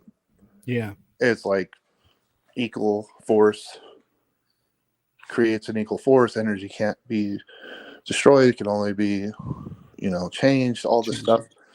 But gravitational force with dark matter, there's definitely something going on there. And I think the aliens, if they're out there, they have a handle on it. And what that means is you can move with very low energy and a small craft, vast differences at near the speed of light. And I feel like that'll never fully be public, even if we figure it out. But I think what you're going to see, if any of you live, I'm not probably, because I'm in my mid 40s. I think what you're going to see is in the next at least 30, 50 years, as it start to be like, the CERN stuff they're doing and this and that, they're going to start putting together, oh, wait, we can, on an atomic level, affect mass distribution over a distance without expending energy. Well, guess what? If you could scale that, you could fucking move anything you want anywhere in the universe, right? Is that is that completely out of line with logic? No. That's a great answer. I have another really quick one here. Well, it may not be quick, but historically, is there any one historical case that might have evidence or bodies of real ET or craft that our government just really doesn't want to talk about? In your opinion, do you think there's any cases out there? And if so, in your opinion, which one do you like? RFK or was it Ringlesham or Ram? What's Rendlesham? The one? Yes. And there's no actual recovery there, but just in my observation and talking to people that know, again, so when I served when I was younger, I served 20 years ago when I first went in, over 20 years ago now. Damn, I'm old. And so like I served with guys that served in the 80s and 90s. A lot of guys, Ramstein, Aviano, all over the world. And we talked about these things. And these are Air Force guys. And there was just too much from that incident of all, which is weird because everybody's like, Roswell, and I'm like, well, if you knew what I knew about Roswell, you would stop asking about Roswell. And I will not comment on it because of that. Roswell is probably the biggest misdirection in the history of the whole subject. And that's a big bummer to people. So they don't even want to hear it. So I don't talk about it. But there's that England incident was huge because people that served that weren't even there talk about it, because when you're in the military, it's just like a close-knit group and people talk even if you're not supposed to. Like I served in Iraq. I did a lot of things, right? And I got to see and do things that I had no business doing, that people would have got court-martialed for, but it's like you're at war, right? And it's like you meet people and you get these relationships and you get information you have no business getting. And so because of that, you're like, holy shit, like this is either a lie or it's whatever it is, right? And like you just live with that. But if you're a patriot, you just do your fucking job and you shut up. Right. And I feel like that happened a lot with Rendlesham. But so many people that I know that weren't even there know a guy that knew a guy. And like, I'm glad you brought this case up. That's the one military. And what a lot of people don't talk, everybody talks about the forest and the lights and the recording, right? What people don't talk about is the nuclear weapons. So like I'm a military guy, where I was, and I focus on national defense and I focus on that kind of stuff. And a lot of people leave out the fact that one of the things that makes no sense, if you can get a hold of the people, and most of them have NDAs and they won't talk about it, is how many nuclear facilities go offline when these things are overhead.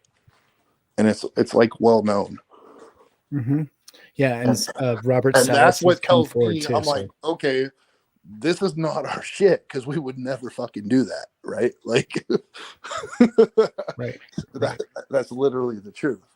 And how do you respond to John Burroughs winning his case so that all of his medical records can come forward? He just won it like 10 days ago. Good for him.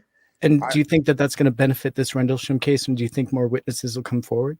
Well, it's two-part. I don't know the man, but first of all, I advocate any veteran getting his disability he's owed. I'm a disabled veteran myself, partially. And so I'm a big advocate for people that put their life on the line to get what's due them when things go wrong, right? Thank you for your service, by the way, brother. First and foremost. Yeah. Now, that being said, oh God, I'm gonna get in trouble. Don't get in trouble. No, I won't get in trouble. But like, I know very high profile celebrity, let's just say, okay, I'll say this because it's not saying anything. I know celebrity SEALs that have done celebrity missions that have backroom deals with the government that you see right now on Twitter that are advocating how cool they are and what they did, and they're making profit, and the government says, cool, you can make money, but don't say this. And so I just hope that in his case, he gets his justice, he gets his payment, he gets his pension, he gets everything he's deserved. But I hope they weren't like, hey, we're going to hook you up, but make sure you don't talk about it. You know, like, I hope I don't think he would do that. I He's hope not that's that kind of not, guy. Yeah. well, I don't know him, and maybe Yeah. you do. I'm just saying, like, as an outsider looking in, those Yeah. are the kind of things. Because in yeah, that case, potentially. they're not talking about whatever happened there is 100% not ours. So, and that's the reason that case specifically resonates with me, because 100% I can say unequivocally was not our shit. So, like, if that's the case, the only reason the government would say don't talk about it is because two reasons. One, they know what it is and they don't want anybody to know. Or two, they don't know what it is, but they're like, we need to figure it out first. So, like, I think in a lot of cases of these where we're seeing this stuff happen, I really feel like they don't know at all. Right. It's not like they know. There's not like some supreme. I could go on for days on a podcast about how inefficient our government is and how I mean, you guys file taxes, right? You go to the DMV, like, the government sucks at a lot of things. Like, it's terrible. Yeah. Yeah. But so it's like, it's hard for me to believe there's like the supreme conspiracy where I feel like a lot of it is like, they're like, fuck, we don't know, but let's just like hide all the information so we can figure it out before the public does. I really feel like that. A lot of this stuff, like, they don't know. They're not meeting with the reptilians and ordering abductions, any of this crazy shit. That's not happening, dude. What's happening is there's some things where like, we think that's aliens, but we need to find out before we tell anybody. I really feel like that's a lot of what's going on. Random guy, you've been so helpful. And honestly, it was cool that you kind of broke down what we can disregard as far as what's in the skies. I was wondering, would you circle in on what specifically you maybe not have seen but have heard of as being things that are legitimately in the sky? And would you consider following up with your own UFO sighting?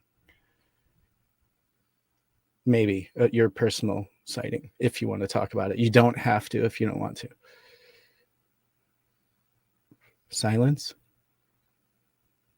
Did we lose him? He's still hooked up. Maybe he's drinking. Hopefully he's nourishing his unquenchable thirst.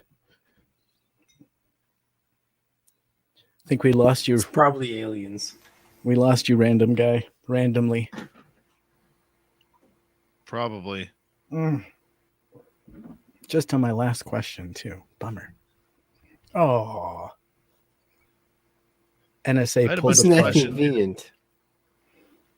Filthy, that looks great. Oh, by the way, I got a notification there's something waiting for me in my P.O. box. So this section up there is looking forward to a beautiful, filthy addition. Can't wait. Oh, we almost had a camera there. Random guy, we almost saw you on camera. Can you hear me? Yes. Yeah. Okay, so run that question back one more time. Absolutely. Let me think. I think I spaced it. Dave, do you remember my last question? I don't know. I'm trying to build a proper random guy t-shirt here. That's awesome. Oh, I do remember. I want a cut of the merch. Yeah, merch it up. So you had covered all the things in the sky that potentially we can disregard. Right. And I was wondering if you could circle in on some of the things that you would consider special. Oh, my UFO and then your UFO experience, please. Yes. Okay. Yeah, no problem. Oh, so awesome. A couple of them I can't speak on because they occurred when I was under NDA. So I won't say, but it was crazy as fuck. I will say awesome. I will say one that, like, and I'll give you the full effect of it so you understand how dramatic it was. And this was not like, oh, I saw a light in the forest. You're talking about an Air Force veteran who's been flying since he was 12 years old as a private pilot, who uncle flew the SR-71, who worked for the Air Force, who has been in combat, who's worked like across the board and everything. So there's no reason, and the only reason I'm qualifying that, so like when I say this, 100% I know what I'm talking about. So when I was working on a specific contract about, let's see, what was it, about 8 years ago now, I was working with two other gentlemen, and we were driving out to the point where our contract was. We're in a vehicle, we're traveling down the highway, right? And daytime, not nighttime, not low light, nothing. It's pretty completely clear, maybe 3 o'clock in the afternoon, okay, on a summer day. No obstructions, no weather.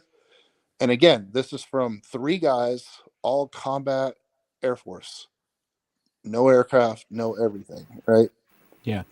And we're driving to the spot, which was a government spot, and all of a sudden we see this bright light kind of like slowly come down to the mountain. And when I say bright light, think of you're at a stadium and those huge stanchions of light, right? That kind of like bright spotlight just comes down and it sits on the top of the mountain. So I'm thinking right away, oh, that's glare. Clearly, that's just glare from the sun. But then I look around and I'm like, it's 3 o'clock in the afternoon. There's no glare. It's not like where the sun's setting or, something in your face, where we've all had that nightmare where you're like, Jesus, I can't get the sun out of my windshield. It wasn't that kind of situation. It was just normal lighting. But then here's this bright ass fireball, and it comes down slowly and it sits on the mountain. All right. And I look over there and I'm like, oh, I talked to my buddy. I'm like, hey, Aaron, check that out, bro. And he's like, huh, why did it have a spotlight on the middle of a mountain?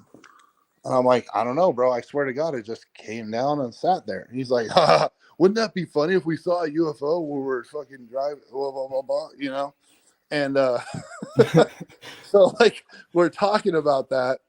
And then it takes off again. And it comes off the mountain. And then it drops back down to the mountain. He goes, all of our hair stood up. And we're driving a van, a government van.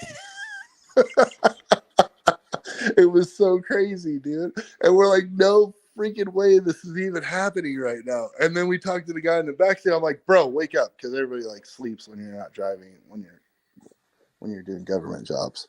Right. It's like, bro, wake up. Look at that. He's like, whatever. It's a freaking spotlight. I'm like, no, watch. And we're both like, bro. Takes off again. Goes up. Comes back down. We're like, oh my God. Now, none of us are allowed to have phones on us. Right. So we don't have phones with us to take like a picture of this thing. We're just driving. And we're like, dude, no one's going to freaking believe us when we tell them. And then I swear to God, this thing took off. It is a bright white light. It's just hovering there on the mountain. And then it takes, and again, this is people that know what the hell they're looking at. And it takes off again and then just went like 0 to infinity up into space. And we all looked at each other and were like, we got wives, girlfriends, whatever. Like, dude, we could tell our kids and they're never going to believe what we just saw. And it was 100% valid from dudes that know every aircraft in the sky. Yeah. And it blew our freaking minds, dude. It still blows my mind today. And I have a picture of it that I will share with you. Wow. I got to find it. It's on a hard drive because it came back 2 weeks later, and my buddy that was in the car with me took the picture from his house of the same mountain. He's like, bro, it's back. And you could see it from like a 2012 phone camera, but you could see it like it's clear as day what it is. And you don't have to give the area away or anything, but do you think it's attracted to that area for any like specific reason? No, or it's just mountains that it no, it's mountains.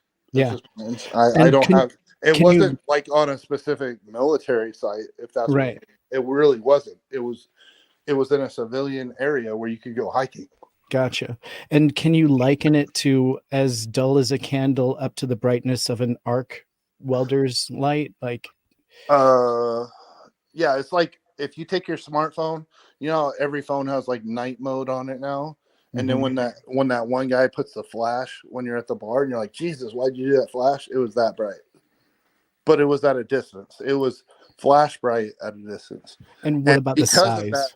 Because of that luminosity is what made it indecipherable the actual shape of the aircraft. It just looked like a ball of light. But Gotcha. clearly there was an aircraft there or spacecraft Something. or whatever the hell Something. it was. And, Yeah. and in your estimation, was it just a speck that was very bright, or No, was it it was huge, massive. Like estimation on size? I'm trying to think. Like this thing was big. It maybe 4 or 5 buses big. That's why it caught your attention then. Yes. Okay. Because right. we were about 30 miles away from it, and Wow. it was very clear. Like if this thing had landed in an NFL stadium, it would have filled the field. Like that big. And you said the color temperature was white. Bright white. Bright white. Yep. No strobes. And so, like, as I've already indicated, one of the biggest things for me, as somebody who knows aircraft, that knows spacecraft, that knows military, that knows yada, yada, whatever, when I see something in strobes, I know it's not alien right away, almost instantly.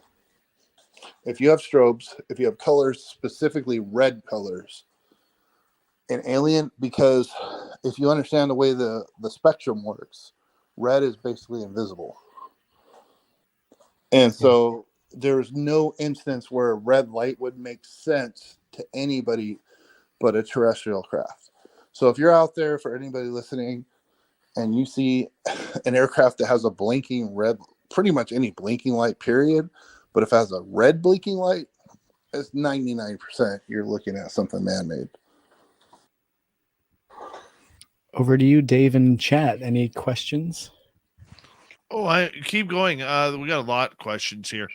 Let's go to Bombshell I still got Bomber. whiskey left, so we're good. You've got whiskey in your glass. Good. Bombshell Bomber would like to know any fictional stories random guy would like to share. Fictional? Quote unquote fictional. Quote unquote fictional. Like the craziest. He says the craziest. Yeah, I don't think we're gonna do that on the first broadcast. Right.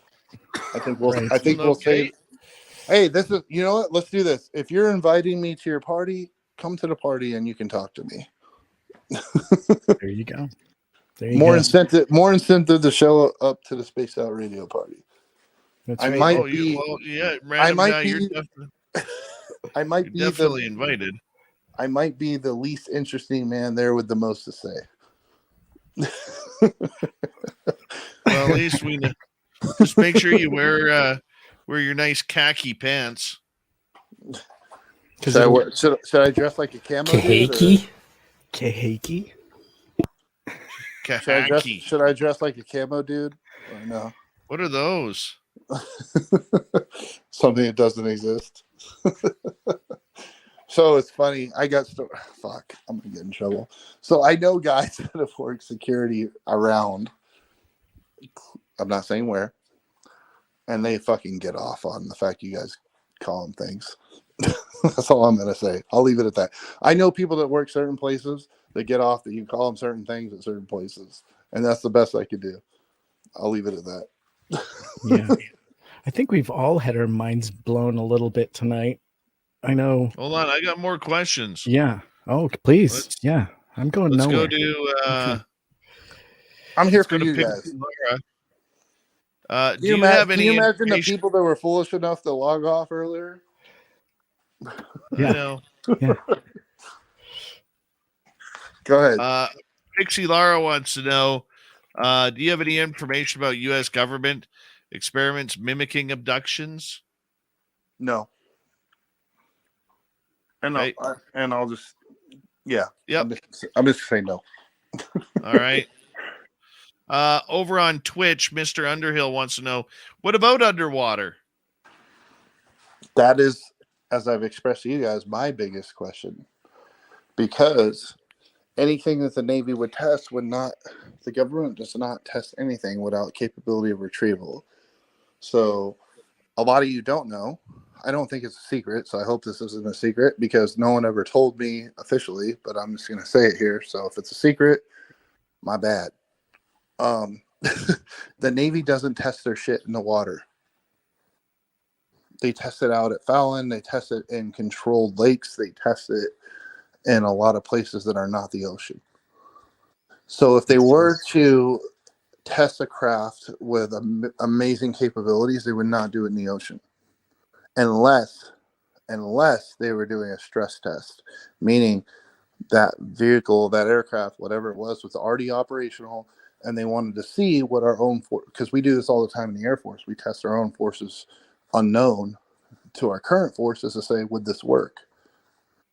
And then the same way I talked about, we do bombing runs on major cities and everything else, that people go to sleep at night and don't know what's going on in the sky. It's unbelievable to me that there would be, it's not that they would see them or detect them, that's fine. But what would likely happen if it was our assets and people saw Tic Tacs, what have you, that we've seen the Navy come out with recently, they would have went to those people, gave them NDAs and said, you saw nothing. And they would understand that's our stuff. As a matter of national security, we're not going to speak about it, period, right? And that would have been the end of it.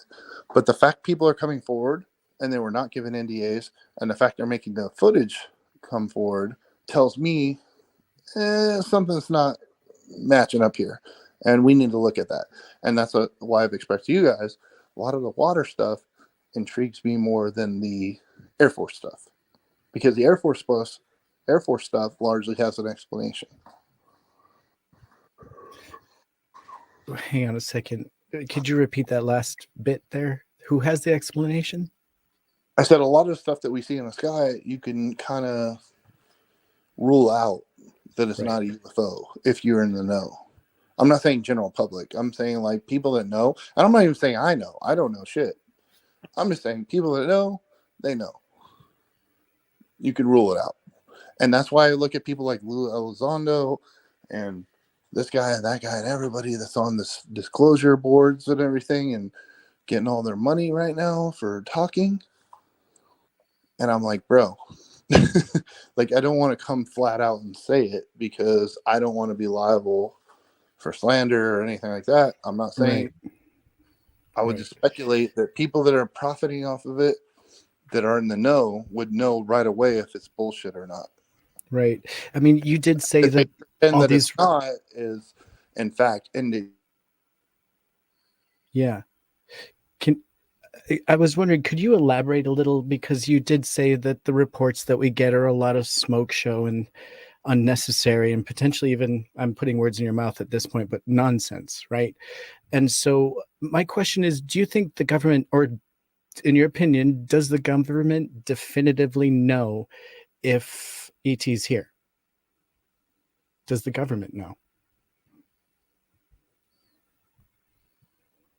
Did we lose him again? Oh, I don't think so. Maybe. Is he thinking? Hopefully he's swigging whiskey. Hopefully. Yeah, we lost him. Bollocks. Because that was a good question, right? There's random guy. There's he's random guy. duplicating himself. Even better. Okay. So something weird is happening here. I see that. Can you hear me? Yeah.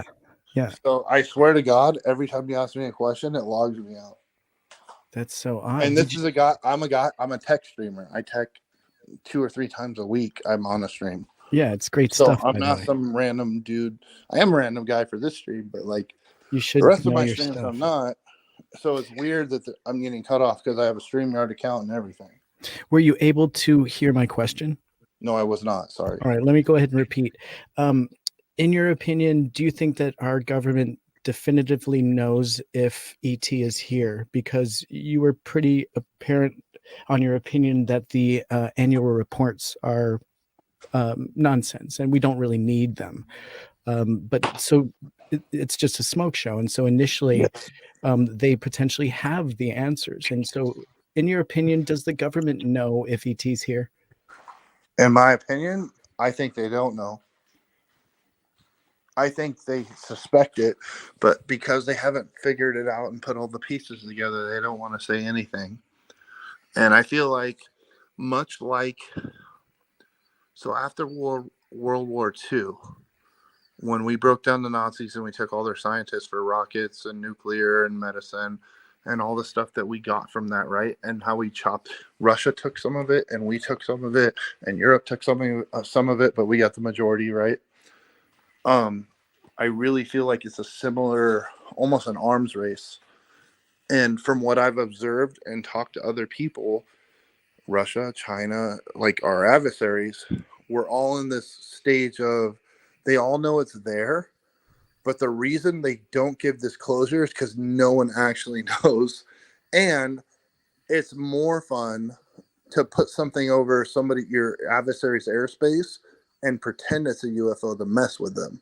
Like, I'm sure you guys saw Russia said they shot down a UFO like 2 weeks ago, right? Yeah.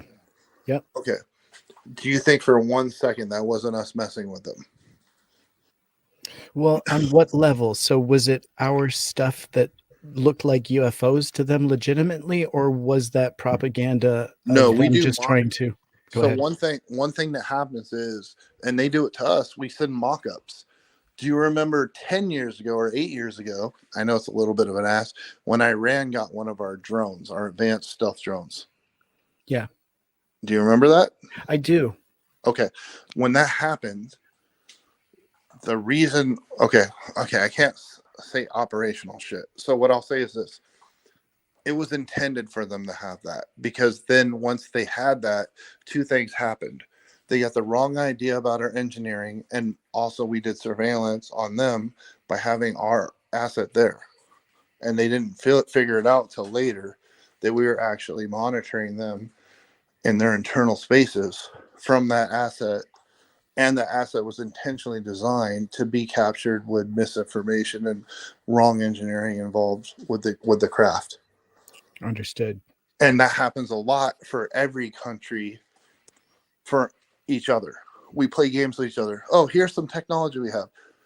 And it's not even a thing we have. We just make it look, we do like a mock-up so that they waste time engineering and reverse engineering, trying to figure out what it is we got when it's not real. We do that all the time. Or if there's a UFO over your sky, now you got to put resources. What was that? And so that's as big of a part of the game as anything, is misinformation and counterintelligence. And that's why I went back to, what do all these UFO guys have in common? Counterintelligence. Right. And they Right. profit. So you got people profiting that have a basis in counterintelligence, that are gaining notoriety and profit after they've been schooled in the ways of counterintelligence. I'm not saying they're all bullshit. I'm just saying it causes me to pause, because I know people in these spots for real, and they don't talk like the guys that are doing the disclosure stuff. Right. And so when Tim Burchett Hold came on, out, Tim. Hold on. Okay, go ahead. Hey, random guy, what do you think of your logo? Well, hold on. That's great. I like that. It's beautiful, Dave. Am I putting it up on my store? Are you gonna make me a shirt I can wear? Yeah, we have to. Are you gonna wear that? I better get proceeds, or I'm gonna be pissed. There needs to be a UFO disc somewhere on there. Oh right? shoot! I forgot. Hold on. Yeah. Hold on. Hold on. Watch this. I'll do it right here. Add image. Let's go to downloads. I know I've got a UFO or something in here somewhere. That is a great t-shirt. You know what's interesting to me is, here we are in the middle of the night drinking. Well, at least I am. I'm sure some of your listeners, as I can see, are partaking in certain activities. They must be. But at the same time, nobody understands the realness of what I'm stating. They might. They trust I don't us. think they fully. I think they trust us. I don't think they fully understand what I'm saying is accurate. Yeah, I think that it'll become apparent very quickly. And as Dave adds to this fantastic piece of t-shirt art, I would love to ask your opinion on Tim Burchett's recent Twitter quote, very simply coming out saying that this UAP report this year is clearly a cover-up, and he calls it a cover-up. And what is it that they're trying to cover up? Is it... They're not. No, okay. that's not accurate. That's not accurate. Because anybody that read all 8.5 pages of it realizes, really, as I told you, most of it is just a disposition of what they're supposed to be reporting. They cite all of the requirements to report and they give you about half a sentence about what they're actually reporting. So therefore, it's not actually a cover-up. It's literally just withholding any relevant data. I don't think they're not covering up. They're not lying. They're not misrepresenting. They're literally just not telling you guys what they have. That's it. Okay. But do you think that, and here's kind of my question that was behind that.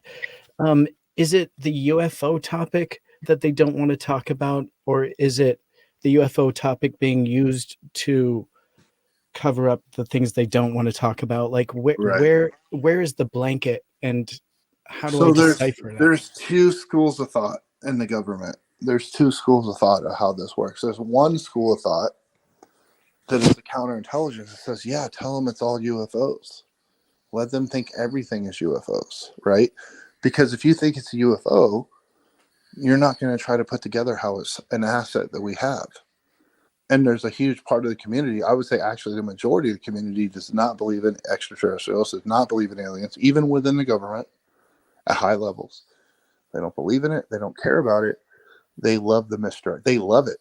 They freaking love it. Cool. These crazy idiots think it's UFOs, all good. That's their opinion. They really think that. But as I've mentioned before, there's maybe 24 people that actually know the truth. And I don't know any of them, and none of you will either, that know 100% of what's going on. The president, for sure. But it's, we talked about Majestic 12 back in the day and conspiracies. It's literally like 24 people. Whatever they are, whether they're military, civilian, sworn positions or not, there's maybe 24 people that know the truth. In the entire world of billions of people. Right? Yeah. So I feel like the majority of the precipice of the military and the government loves the fact you think it's a UFO because they don't know. So if it is a UFO, they're like, okay, on the off chance it's a UFO, who cares? We don't know either. UFOs aren't going to, if they're not coming down and telling us they want us to know who they are and they're here, then who cares, right? But then on the other side, they're like, cool, as long as we think everything's a UFO, then we can fly whatever we want, use our new tech, and no one's going to ask a single question. It's a UFO. They love that. Cheers. Cheers to that. Salud. If you're drinking, salud. That is a great t-shirt, Dave. Hold on. I want one. I'm going to wear one. I'll be random guy. The next goal for the chat is to find me a girlfriend. No, I'm just kidding. Like, are you single? I didn't know. It's unbelievable that you're single if you are. Not really. Okay. You can go to bed, bro. My buddy's passing out right now on the couch. Right on. Any other questions before we go? All right, let's get last to call. Last call. Okay, I'll throw in a last call because there are a lot of questions here. There we go. Let's do a couple quick answer ones. Steven's saying, why do some Air Force higher ups think it's demons? Is there some evidence pointing it that way? Demons as far as spirits? Yeah. So, for the purposes, I don't know about this shit, I'm going to be honest, but for the purposes of moving the conversation forward, is there any difference to you in a demon or an alien? I'm asking you straight up. It's a very philosophical question. No, because they're both entities. You're talking about an entity that has supreme power over you, supreme knowledge over you, and supreme control over you. Does it really matter? Now, philosophically, religiously, it can matter. It's interpretation. But in a day-to-day basis, what's the difference between a ghost, a demon, or an alien? Yeah. It's shit you can't control. That can do whatever it wants to you, that knows more than you. They can potentially move interdimensionally. So does it really matter if we call it a demon, an alien, or a ghost? To be honest. That's a great point. Because to us, they're supernatural regardless with their power. That was a great answer. I'm just being as honest as I can be. Yeah. Like, that's the way I look at it. Is like, maybe it's a ghost, maybe it's a demon, maybe it's a fucking angel. I don't know. But guess what? It doesn't matter because they all own my ass if they ever want to fucking bring their power to bear. You know what I mean? Like, so what does it matter? If they ever want to be known and if they ever want to be known, they're going to let me know. And if they don't, they're either going to mess with me and not give me a choice, or they are. It's like some things are just out of your control. You got to let it go. And that's my feeling on that. That's a good answer, guy. Got any more rapid fires there, Dave, before we let our buddy pass out?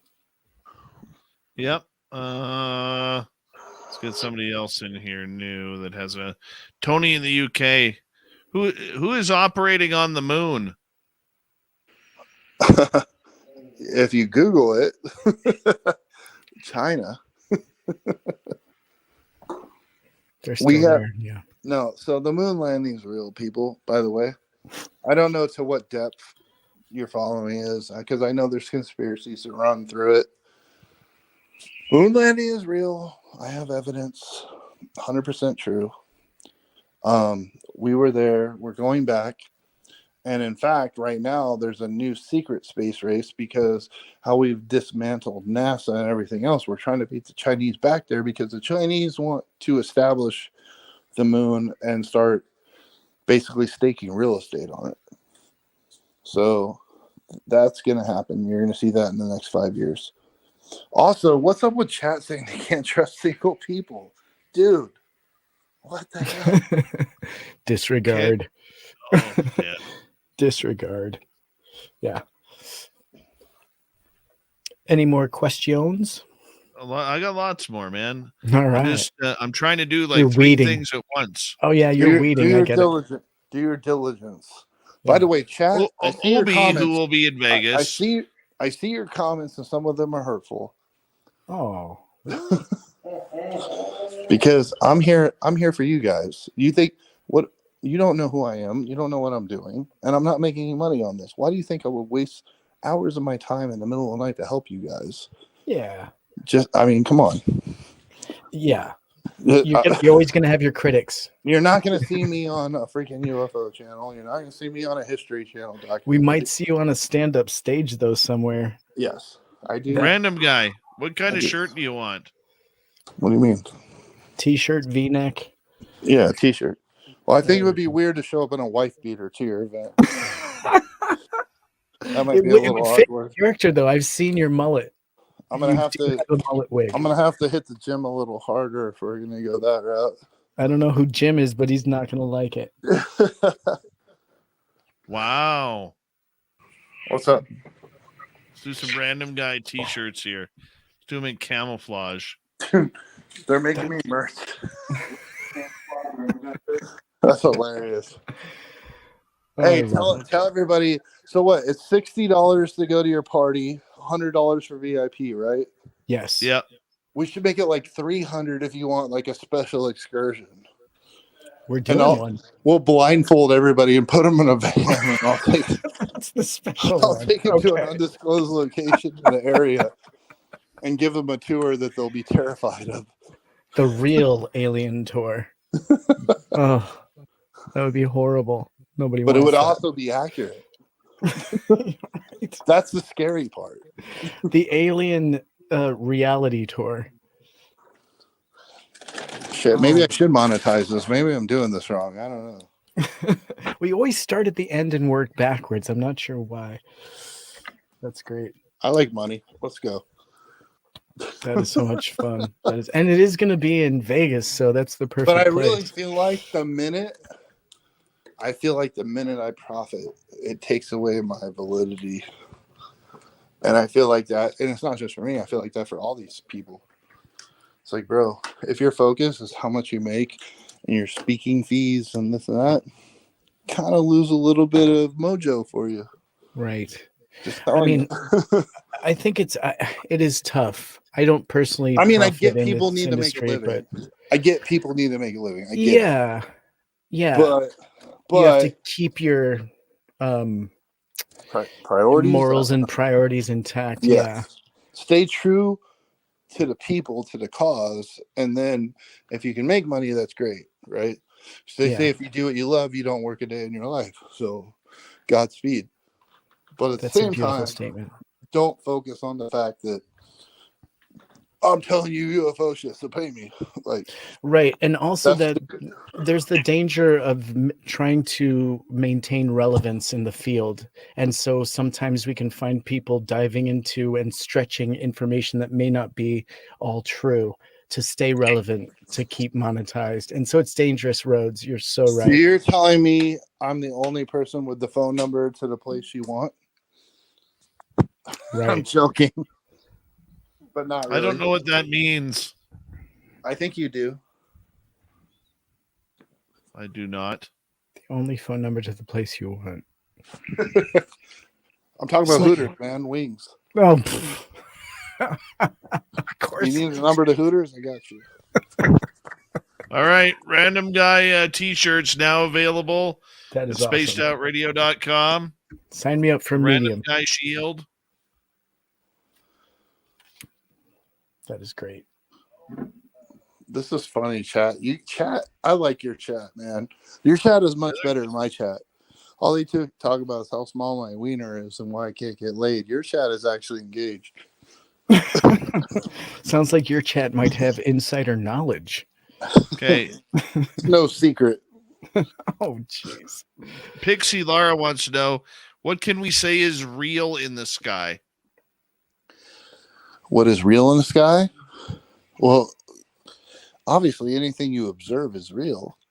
It's just a matter of process of deduction, what is potentially ET and what is terrestrial. So I've given some clues. I actually made a tweet tonight about it just to be funny. And you know what's funny is most people are going to laugh not knowing I'm 100% serious. It was about flashing lights and strobes and red and things like that, wasn't it? Yeah. Those are just, and it's just like, I'm just having fun with it, man. Because again, I don't speak for anybody. I'm nobody. I'm just a guy. I'm a random guy. You're a random guy. That's why I'm we got a random t-shirt guy for you. that knows people and talked about things and researched things. But for some reason, I tend to be accurate. I don't know why.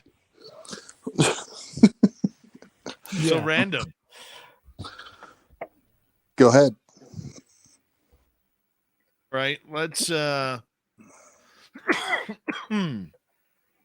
let's go to another question. How many people are even in chat right now? I can't even see it. I'm only there's on stream. 154.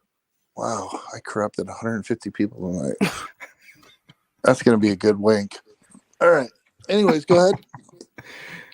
Tracy wants to know, random guy, are the small UFOs that have been seen around air shows for the red arrows and blue angels, are those us or them? I'm actually not familiar with what you're referring to. During the big celebration for the Queen before she died, about a year, I think it was about a year ago in 2021, the red arrows were flying, and it looked like a UFO was joining them. Yeah, I haven't seen this, to be honest with you. I would speculate it's BS. I would speculate that, and I mean, unless you have people that are on the ground saying, "Hey, I saw this thing, and here's the picture of it," rather than secondhand pictures from the internet, I would question it. Because, as I stated, if there's ETs out there, they're not associating with us. They associate our strengths, meaning nuclear power, power plants. They're going to involve themselves at our strategic locations. They're not going to give a shit about air shows. They're not going to care about, yeah, maybe people can see them while they're flying, but like that's not going to be, they're not going to all of a sudden show up and fly in formation at an air show. Like, come on, man. Right. Is there a piece of video out there that you feel is real? Literally every single one I've debunked. You can send them to me all you want and I'll take a look. We can make it a thing. Like, well, how does that make you feel knowing that UFOs are real and there's not one single piece of video that we've been able to I'll be right capture? back. Well, I could say two things. One, and I'm not speaking of anything specific from my knowledge. I will point to Google. I will point to the internet because that's safe. And I will tell you, if you Google cloaking technology right now, you will find any number of instances where they're able to bend photons and bend light around objects, right? I don't know if you've seen it, but it's out there. Yeah. Would it not be logical to think that that can apply to something flying? Okay. So that being said, if we as humans in our shitty technology here in the 20th century, and when I say shitty, I mean on a galactic level, if our very mundane technology can do this right now on small levels, you wouldn't think that extraterrestrials could do it on large scale and that they could only be seen when they want to be seen. Right. So you're not when people are like, surprised hey, that I there's saw no a video. UFO flying, you think they're just if they're out there, they're not cruising around with their strobes and their spotlights on. That's not how it's going, guys. Right. I know that like bums some people out in the community, but there's also good to that. The good is let's stop looking at the dumb shit and let's focus on what's real. You know what I mean? Mm-hmm. Like that's my message to everybody. So you don't feel that there's no evidence out there in the public domain that you can point to that you're like, this I think is real? Specifically, no. I'm not saying it doesn't exist. Right. To my knowledge, anything I've seen can be explained through either CGI, optic manipulation, weather, whatever. And do you think that that's a fault of our technology not being able to capture it? Or do you think that that's the fact that it's so few cases that there's a camera and UFO at the same time? Yeah, I think UFO. So here's the one thing. Anything that is man-made can be filmed. Okay? Mm-hmm. So if we made it, it can be filmed. Even if it wasn't supposed to be filmed, you can catch it at the wrong time, the wrong place, and they get filmed. It happens all the time with top secret projects. Right. Right? And they're like, oh, we'll just sell them as a UFO. Okay, no problem. It's not going to happen with an alien aircraft because they're not going to be seen. They're going to be invisible. I don't know how else to explain that. Right. They're not going to be lights, seen unless they want right? to make contact. So again, I'm not saying abductions don't happen. I don't know. I'm not saying contact doesn't happen. I don't know. But it seems weird to me that they would only show up the freaking farms and random places and be like, hey guys, we're here, but also we're not here. We're just going to take off. We just wanted you to see us, and now we're out of here. Do you believe even your own encounter? Because you said your friend had a photograph of potentially what you'd seen. I'll share it with you. I have it. Yes. So potentially there is at least some evidence somewhere that you have in your own pocket, kind of like I have a photograph of what I saw in my pocket. I put it out on the internet, but not many people know about it. So that's okay. That's cool. But it wasn't like out in the open trying to make contact. It's like we accidentally saw it. You know what I mean? Like more of that, more than just like, here we are, we're flying 6 triangles over Phoenix. It's like, you know what I mean? It's like, come on, guys, get your shit together. That's not happening. Mm-hmm. Like, it's us. I mean, everything that you're saying confirms kind of like what I have discovered on my own, which is that it's really hard to capture on film in any way, shape, or form. Doesn't matter how expensive my camera is, or even if they're right there. It's never good enough. and it doesn't seem like they move in a way that makes it very easy to capture. Like it almost seems like they're operating on a different wavelength, like a visual light wavelength that is different from ours. Like you only see them for a second or something, and it's very hard to capture. And so, I mean, I don't know if what I'm seeing, even in my description right now, is actually ET. I'm just saying from the things that I have seen that I've been trying to capture, even that is elusive. So I can't imagine, like what you're saying, that a lot of evidence is out there captured, by us publicly with the devices that we have. I don't think that really even a lot of the devices we have can capture it. It's really tough. It is super tough. But I was curious to get your opinion if there was anything evidentiary out there in the public purview. But well, I'm going to ask one more question because it is getting late and I do have to work in the morning. Random guy, what is your thoughts on Bob Lazar? Is he still with us? I think he dropped. Yeah, he drops. It's probably because you asked a good question. Well, we'll get there. Yeah.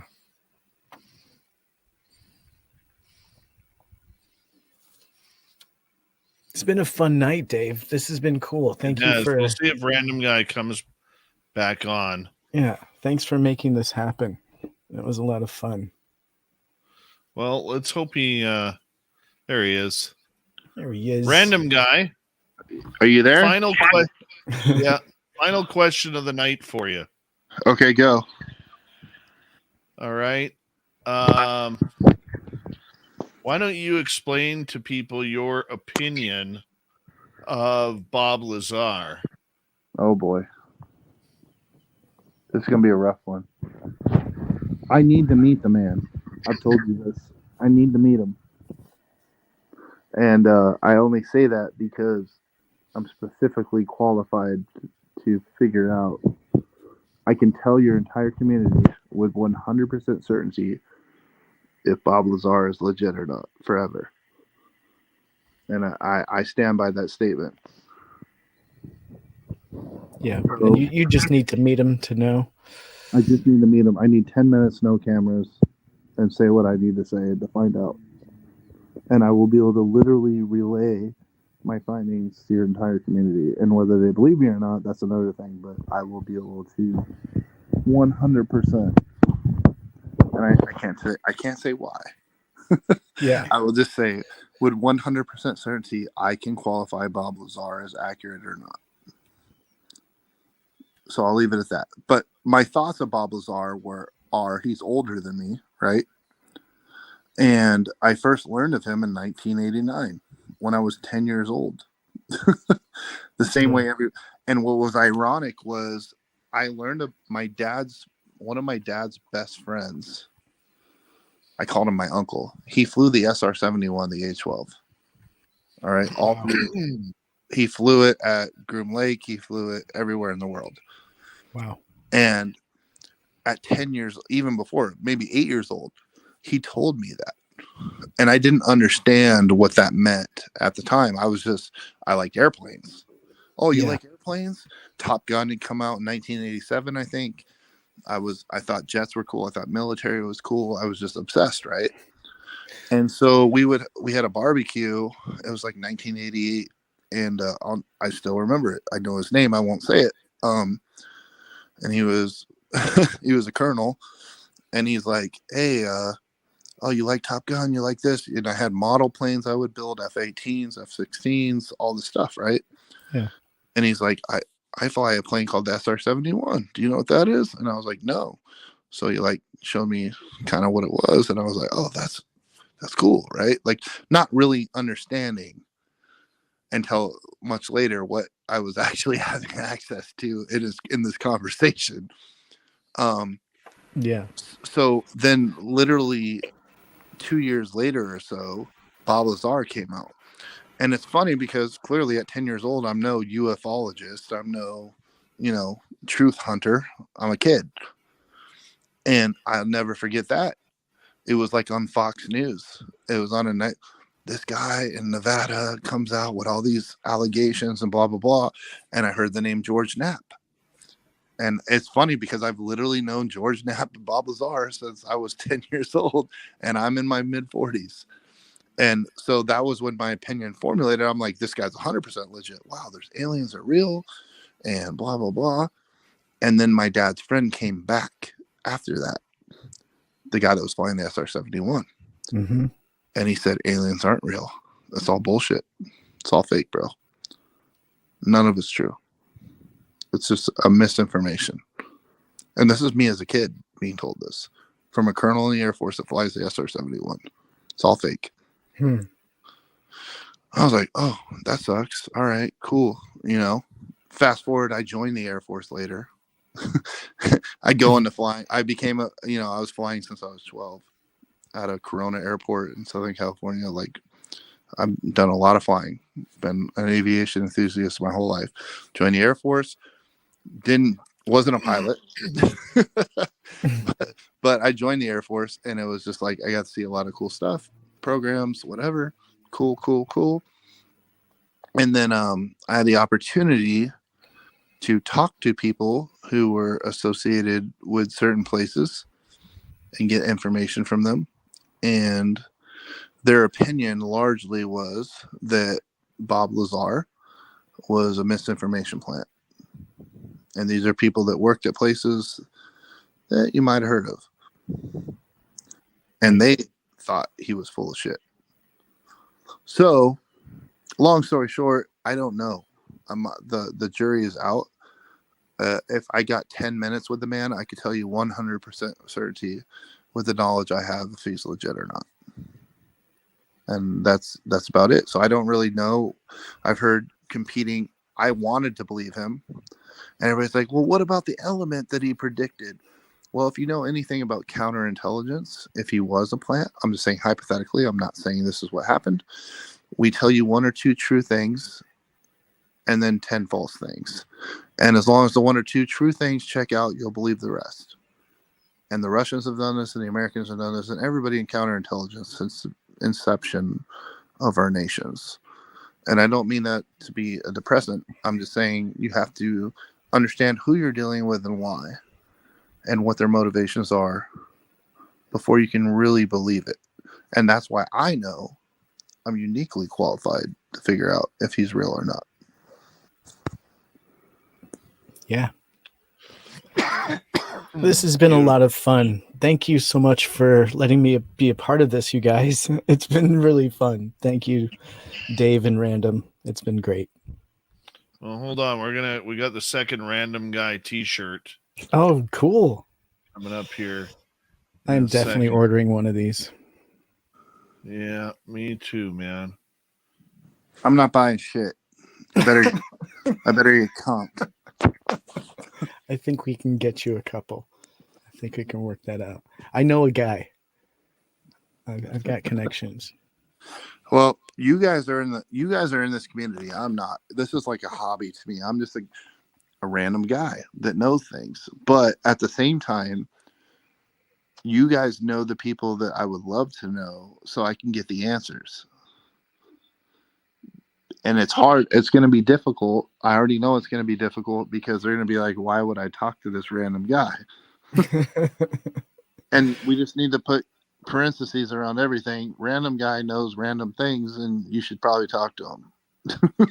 Yeah, randomly. And hopefully they go off of your vetting or whatever, to be like, okay, random guy, we're going to give you a shot. Yeah, I mean, there's random guy right there. Yeah, we have vetted you. Just for our audience who is curious, you have definitely been vetted. So you would say on a scale of 1 to 10, how accurate is my, at least qualification to have opinions on things? In my opinion, your opinion is a 10 out of 10. You have been vetted. Yeah, you've been vetted. Okay, I just want to make that clear to the audience. Yeah, I trust your opinion 100%. Okay, and your cool. information. Yes. That's all I will, wanted to I will establish stick to for the that and audience. stand by it. How do you feel, Dave? Where are you at? He's like, I'm a 9. Hey, I've just been creating random guy T-shirts, man. That's great. That's great. Random I love guy, it. will you be coming to Las Vegas to our party? Yes, I'm going to travel. Awesome. Exactly. I will not miss it. Please hold photographs and autographs for the end. What size T-shirt? I don't know. It depends how much weight I can lose between now and May. Well, we're definitely bringing you a wife beater. So bring your mullet wig. The shirt Dave gave me last year. You know what's funny? So, audience, was anybody in this audience at your party last year? Probably. Yeah, there's a couple people still on here that were there last year. So what they don't know is the first time I met you in person was right after that party. That's right. And that's the funny part is they were minutes away from meeting Random Guy. Random guy was there. And I then was random there. guy disappeared just as fast. Amazing. You never know, guys. Don't sleep on Dave and don't sleep on Dave and Tim. You right. never know what you're gonna miss. A random guy could be there right now. Obi Flett says he will be there wearing a random guy shirt. I love it. I love it. Now, see, that's you'll know who to talk to. Anyone wearing that shirt, you'll just beeline right to him. That's beautiful. I just hope. No, I'm excited because I didn't get invited to the party last year. I didn't know you. I know. I'm good. We have a mutual friend that introduced us. An army guy. We have an army friend that introduced us. Damn army guy with that great hair. He has great hair, sexy doesn't he? tattoos. He's a good-looking guy. He is a good-looking guy. That's why he's an actor. Oh, I love him. I love him.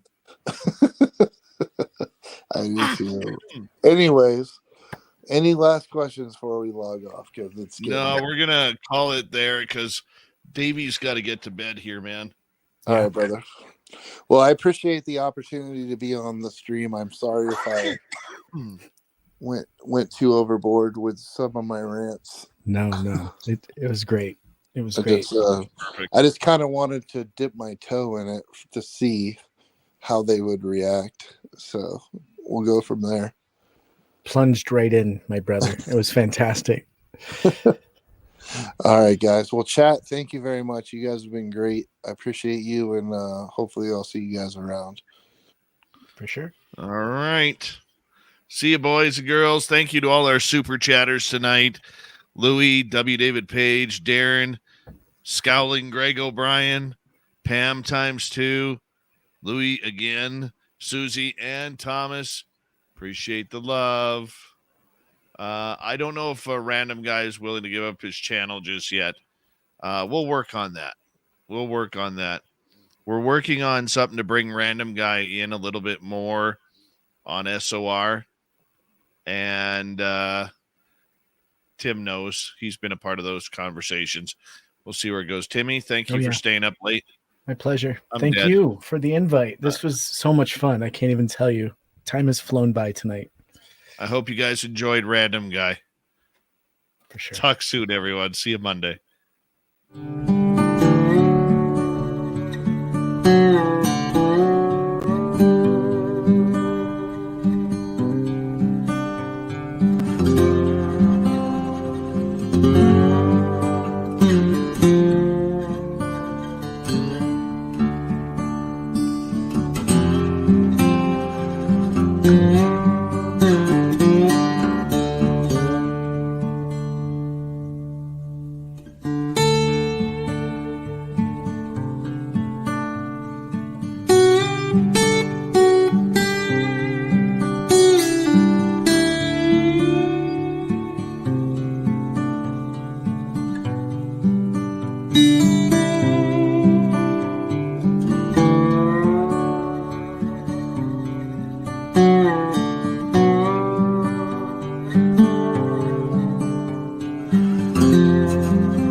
healthy, my friend. You too. You need bail money, give me a call. Always, Dad.